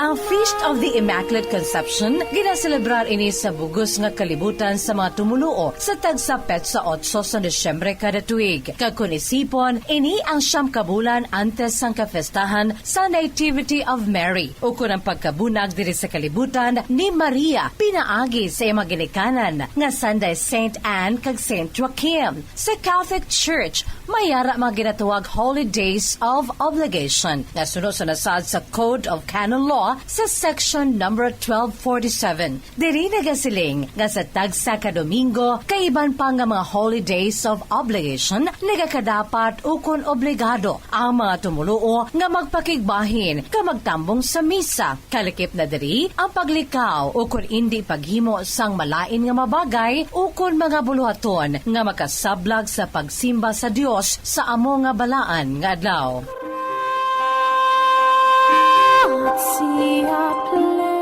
Diri sa Pilipinas, ang Roman Catholic Church mayara sa tatlo ka Holy Days of Obligation. Ang Christmas Day o Nativity of Jesus kada Desyembre 25, ang Solemnity of Mary, Mother of God, nga isa ka liturgical feast kada Enero 1 hanggang karon nga selebrasyon. Ang Feast of the Immaculate Conception, isa ka patronal feast day sa aton pungsod kag subuman sa makapungsuran sa Espanya, Portugal, Nicaragua, Brazil, kag Estados Unidos. Ang karon nga kaywatan ginaselebrar pinaagi sa isa ka Holy Mass subuman prosesyon o konparada. Sa iba na pungsod may ginahiwat nga mga fireworks, pagluto sa mga ethnic foods kag cultural festivities bilang paghatag pasidungog kay Blessed Virgin Mary. Sa mga Catholic countries, kaangay sa Pilipinas, ginakabig ining adlaw bilang Family Day.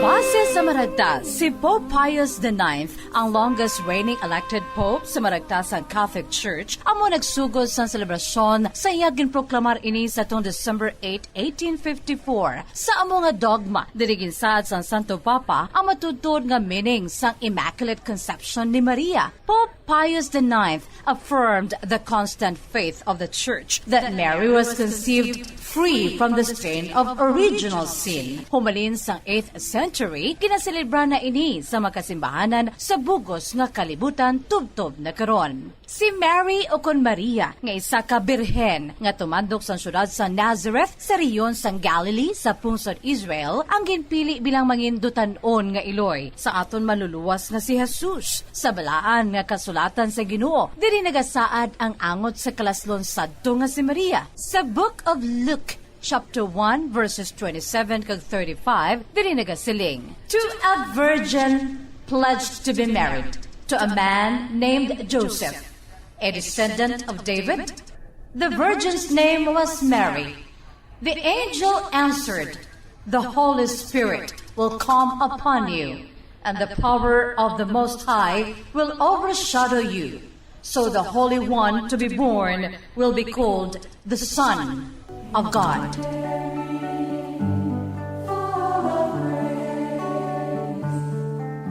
Diri sa Pilipinas, si Mary the Immaculate Conception amo ang titular patroness sa aton pungsod. Padamo sa mga parokya sang kasimbahanan kag mga lugar ilabinagid kabanwanan diri sa Pilipinas nga may ngalan Conception bilang paghatag pasidungog kay Blessed Virgin Mary. Kag ang makabig most celebrated shrine sa the Immaculate Conception amo ang Manila Cathedral sa Intramuros, Manila. Ginasundan ini sang bantugman nga shrine sa Parish of the Immaculate Conception sa Malabon. Ang Manila Cathedral gintukod pa ini sa tong 1571 ni Father Juan de Vivero kag si Pope Gregory XIII amo ang nag-elevate sa simbahan bilang mangin isa ka cathedral. Ang pinakauna nga obispo sa Manila nga si Domingo de Salazar amo nagtukod sa pinakauna nga Episcopal See bilang subsidiary sa simbahan sa Mexico sa idalom sa patronage ni Most Pure and Immaculate Conception. Pagkalipas sini ang ini nga cathedral naging venue na para sa mga ginahiwat nga mga pinakaimportante nga misa na ginaselebrar sa mga arsobispo sang Manila. Sa tuong 1981, si Pope John Paul II amo naman na nagpasaka sa status nga cathedral sang Manila Cathedral bilang maging isa na ka Basilica Minore. Kag iya iniliwat naging consecrate para sa Blessed Virgin bilang Basilica de la Immaculada Concepcion. Ang statue o kun imahin ni Immaculate Conception ayara sa altar sa amo nga basilika ang gindisenyo nga sunod gid sa itsura kag nawong sang birhen agin paint sa Spanish artist sadto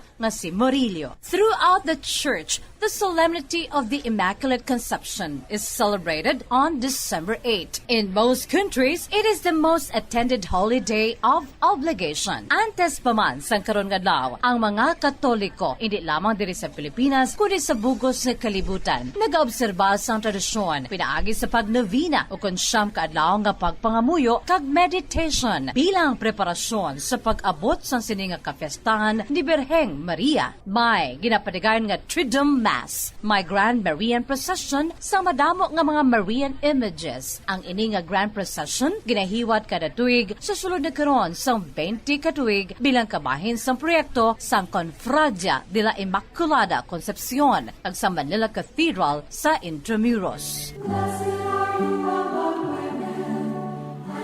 Hail Mary, full of grace, the Lord is with thee. Our Lady, Virgin Mary, Mother of God, behold, thou shalt conceive in thy womb, and shalt bring forth a son, and thou shalt call his name Jesus. He shall be great, and shall be called the Son of the Most High. And the Lord God shall give unto him the throne of David his father, and he shall reign in the house of Jacob forever. She conceived by the power of the Holy Spirit the Savior of the world, our Lord Jesus Christ. Ang Bombo Radio Philippines nagaupod sa Kristiyanong Katauhan sa pag-obserbar sa kapestahan sang Our Lady of the Immaculate Conception. Para sa pambansang radyo ng Pilipinas, Basta Radyo Bombo!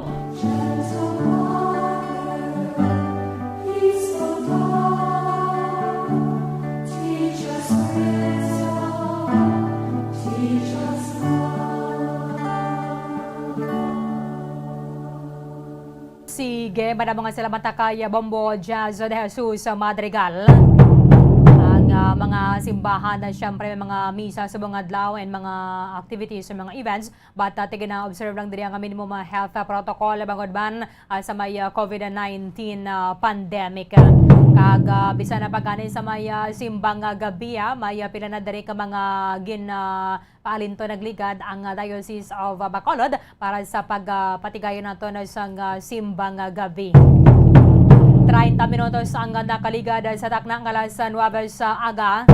Kagabi mayroon naman isang pinatay dara sa may Poroca Riverside, Barangay Banago. Poroca Riverside Zone 2, Barangay Banago. Ang 41 anyos nga si Alma de la Cruz ang ginapatay sang suspetsado nga nagasakay sa motorsiklo samtang yara siya sa may computeran dra sa may nasambit ang barangay. Wala pa ganin na sulbara sa mga otoridad naton ang ining pagpatay kay atong kahapon na bala. Dara sa may Lampirong, Poroca Lampirong, Barangay 2, Dennis Aranas, sang Barangay Magsanaya, Poroca Magsanaya, Barangay 6, dari sa aton sa syudad na dugangan ang patigayunan naman sa investigasyon, pero ini sang Police Station 3 na. Pagkatapos nga pinatay si Alma de la Cruz and tiniro sa iyang tangkugo. May pila na diri ka mga footage nga na-secure ang Bacolod Police Station 3 headed by Major Richard Fajarito para nga at least may makuhaan na diri sang bisan description lang bala sa ning suspetsado nga nagasuksok sang yellow nga bayo. And then nagapalagyo sakay sa motorsiklo ining nasambit ang biktima.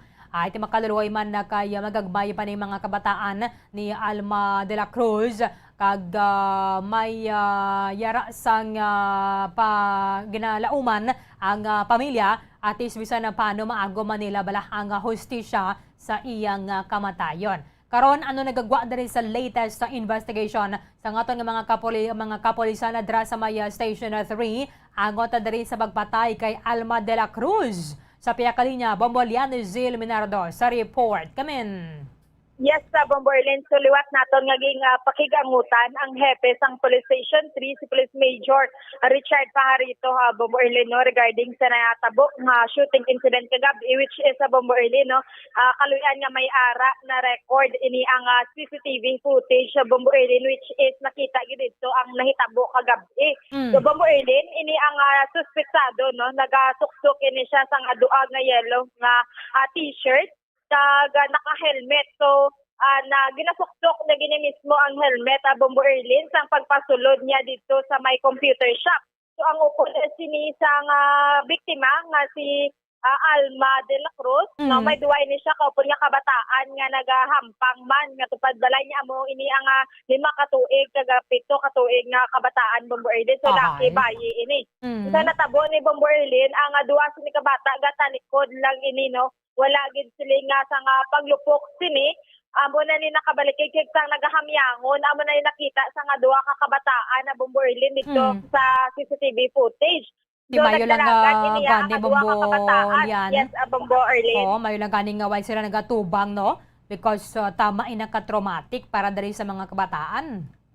Yes, Bombo Erlin no. Kahit sa dito, kagina sa nga pag-istorya taman ini sa may caretaker o na nagabantay gini sa may computer shop is wala gini ginatahuan gid ba nga bilog nga tiyempo bi Bombo Erlin dira gid siya nagabantay. So ginatinduan niya lang ini kag mga bresya kay peso net lang manin ang hulog-hulog kanang piso Bombo Erlin kag dira na mag-start ang imo nga time. So balikan na kung manog sirado naman so bali ang tao lang ito gabi 3 lang gid ka bilog amo ni ang biktima kag ang duwa ka bata Bombo Erlin. So dito na ini no natabo ang pagkapangluthang patay sini sang suspetsado which is Bombo Erlin ang gingamit sini nga di kalibre no. So no kay Police Major Fajarito sang kagabi nga kalibre 45 ini kag ang description ini sa nga lalaki Bombo Erlin na medium ang built-in sini sang iyang lawas hindi manginisyado kadako pag hindi masyado kagamay pero Bombo Erlin hindi pag nila ma-identify kay naka-helmet ini kag medyo boron pa ang kuha sa nga CCTV sini Bombo Erlin. So nagapanawagan gini si Police Major Fajarito bilang hepe sang Police Station 3 kada kasakop dira sa may Poroca Riverside nga kung sino sini ang nakakilala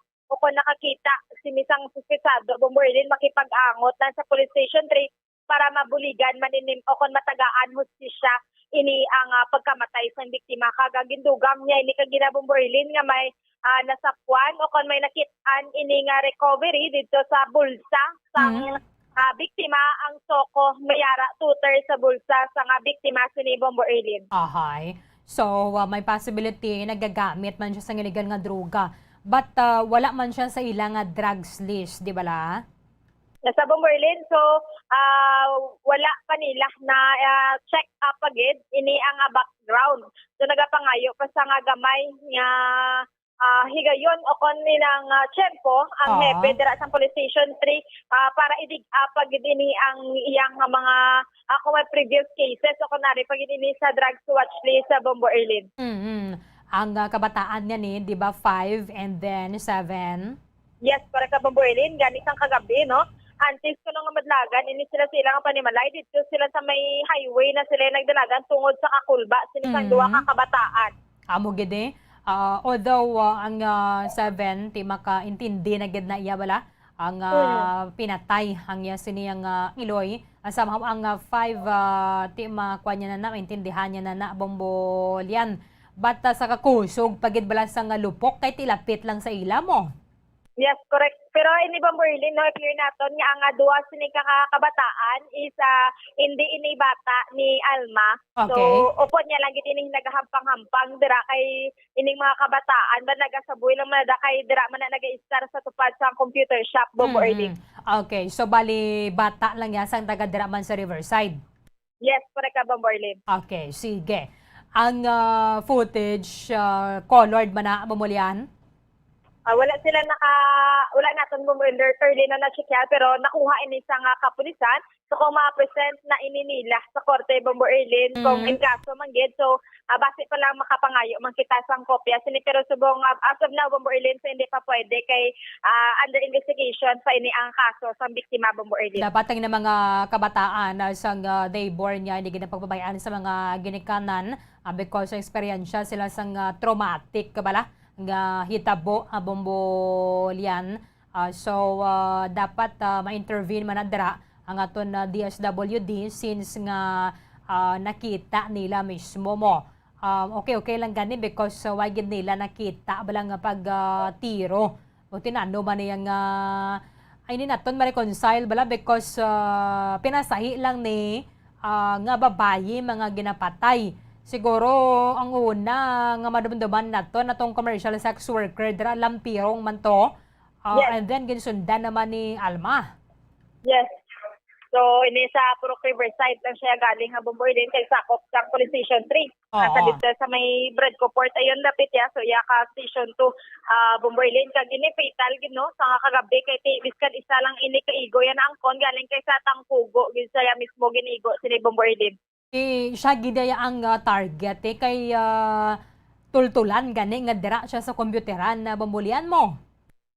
Yes, correct ka Bombo Erlin kag ara naman guro sa pinsar sinisang suspisado nga wan sa computer shop kalabanan is may CCTV. Pag daw ka mantas gid Bombo Erlin no kay naga-helmet pa so mabudlay gid ini identify kag wala to siya nag-exit sa may taytay mismo sa may pika-pika so ako no naglusot ako nagdalaga na Bombo Erlin kag motorsiklo ini ang iyang getaway vehicle. Okay, sige. Yes, sa Bombo Erlin para sa dugang nga detalye kag impormasyon pamatian naton si Police Major Richard Pajarito. Ang ilang CCTV, sir, monitoring ng gid, sir, o kung may backup memory gid nga maka-store sa nga video, sir. May aragid at huli nakakuha kami sa CCTV footage. So nakita naton sa CCTV footage na nakuha naton dito mismo sa crime scene o sa may computer shop. Ang ining biktima nga si Alma de la Cruz hampang sa computer o nagagamit sa computer no. Kag hinali lang may naglusot nga isa ka lalaki naka-helmet may siyang gunman o kung suspect. Kag gintutukan na gid sa iya nga lubot na dirabahin sa likod jabla sang ulo sang armas no kag ginluthang ni biktima amo yang gintunaan sang iya nga kamatayon. So sir, ano ini sir ginasuksok niya ang helmet? Yes ma'am, nakita ang CCTV nga samtang ginatiro yung gitiro niya ang biktima. Nakahilmit siya. Kag sang nakita pagsulod siya pa lang sa computer shop, aran na nakasuksok na niya sa helmet. So sir, sa subong na-identify niya na ni ang suspect sir, although may person of interest na kamo? So far no, wala pa kay tungod nga hindi naton maklaruhan ang kwan, ang itsura kung hindi naton makita tungod sa helmet na ginasuksok. Okay. So under investigation yapon or ongoing investigation. So sir, sa CCTV, siya lang gid isa sir no ang nagsulod? Yes, isa lang gid ang gunman, isa lang gid. Bali ang sa sulod sa computer amo ni ang biktima kag may duwa ka bata no, tiga talikod man. Kag amo ni nagsulod ang gunman, gintutukan mismo sa lubot ni kwan ng biktima ng tiro. Sa parte sa duwa ka bata, sa mga pila ang pangidaron sir? So mga gagmay katama, mga minor de edad. Okay, according sa ila sir, 5 and 7 years old ni mo. Oo, gagmay pang kabataan. Kag wala man nila makita ang pagtiro. So pagtumba na lang sang biktima, no. Mo to nga plagyo man ang kabataan, nagwa man dayon. So wala nila makita ang pagtiro. Kay gatalikod nakita sa CCTV nga gahampang man sang computer. Oo. So sir, ano ini ang body build di sir sang tao? Ni sir kung sang suspetsado sir? So nakita sa may CCTV nga ang suspetsado nagasuksok sang helmet, na yellow nga color sang bayo niya. Naka-short, naka-chinelas. No, medyo siya sa medium belt. Hindi magitama ka niwang, hindi man tambok itama. Medium belt siya. So sir, sa subong kapadayon na sa gihapon inyong investigation? Yes ma'am. Padayon pang among investigasyon.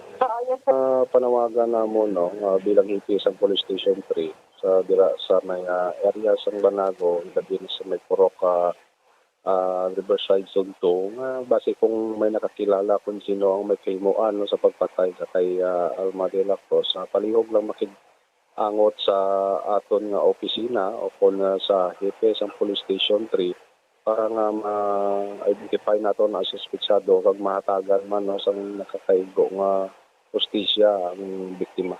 Yes, na-digging up sinisir sang iya nga background sir. Insakto manggid sir nga asset ini siya sang pulis o sang PDEA. Subject for information pa na namon kay tungod nga namon ang batyan nato nga nagalaptang istorya nga sa asset pag may ara man nga nagaguso kung legal nga droga so pa naman kung kay wala man kita pa sa nga dako nga ebidensya gid nga nagapamatuod sina. Okay, bumolian na why siya kasong angot sa illegal nga droga or why pa man na siya nadakpan, for example, sa drug bypass operation. Pero ang bana niya ni Galian, ang naaresto sa to and sa prisuhan pasubong. Yes, para ka Bomberlin. So, 2 years ago pa lang, ini ang ayaban na sa nadakpan ini Bomberlin. Pero subong ara pa sa prisuhan. Pero siya Bomberlin, may mga allegations na nga nagaduso kag nagagamit man na Bomberlin sa illegal nga droga. Okay. Iti mga kabataan niya ni Gali, apat na tanan kabilog, but duha na patay man sa sunog. Yes, correct ka Bomberlin. Kag ang kaluoy sinisubong ang bata pa nga gamay which is pa na Bomberlin elementary kay ti ang isa ni kabata ya may live-in partner naman. So duwa na lang man ni ang nabili nga kabataan, amo lang ang bilin ang elementary kag ang isa nga may live-in partner na Bomberlin. Naduga nga naman na diri mga unsolved cases kay atong kahapon dire sa Lampirong way pamantog yapon. But prior sa tong kahapon pila na yung mga pinamatay diri nga wala sang kasulbaran way na pili ya babaye ka man kon lalaki. Maganda Bomberlin kay ti ang mga lugar ni wala Bomberlin especially dira sa Maya Bredco medyo madulom kag biskan may nakakita manibi Bomberlin nga mga witnesses so daw may ara man kahadlok nga magapanugid sino so hindi man sila ma-court sa mga kapulisan. Porok ambot man nga daan. Amogid na Bomberlin. So, kalabanan, yun na, nga mga hitabo, ang biska nakita na ginanila kung ano ang natabo nga matuod. So, may ara sila nga fear nga magapanugid sila sa kapulisan. Sige. Lauman nato na dariya kay for sure mapadalman pa man sa ato ni mga otoridad ang ining mga suspect sa dong ini. Although ining sa Riverside, isa lang niya isa, mabudlay na iabi kay nakasuksok sang helmet bombolyan mo. Yes, correct ka na Bomborlin. May tanik kung may nakakita sinisang yang motorsiklo, man balagin sakyan. Pag nakuhaan sa nga plate number kay base pa lang matrace ini pero wala gid Bomborlin sa nga may Pero nakita kay nagingagaw man. Gamiton mo nag getaway vehicle, why man plaka? Yes, amo ginakalabanan Bomborlin man nga kisa may makuha man to sa CCTV pero ang plaka sini blanco man na Bomborlin. Sige, thank you gid, Bombolyan. Yes, sa Bomborlin para sa pagpangalagad sa bumbuhanay big time, ini si Bombolyan ni Zil Minardo para sa Pambansang Radyo ng Pilipinas. Consistent overall number 1 sa Bacolod, basta sa radyo. Bombo! Madamo nga salamat kay Bombolyan ni Zil Minardo. Padayo na pa ang investigasyon sa mga kapulisan naton ang konta diri sa pagpatay kay Alma de la Cruz.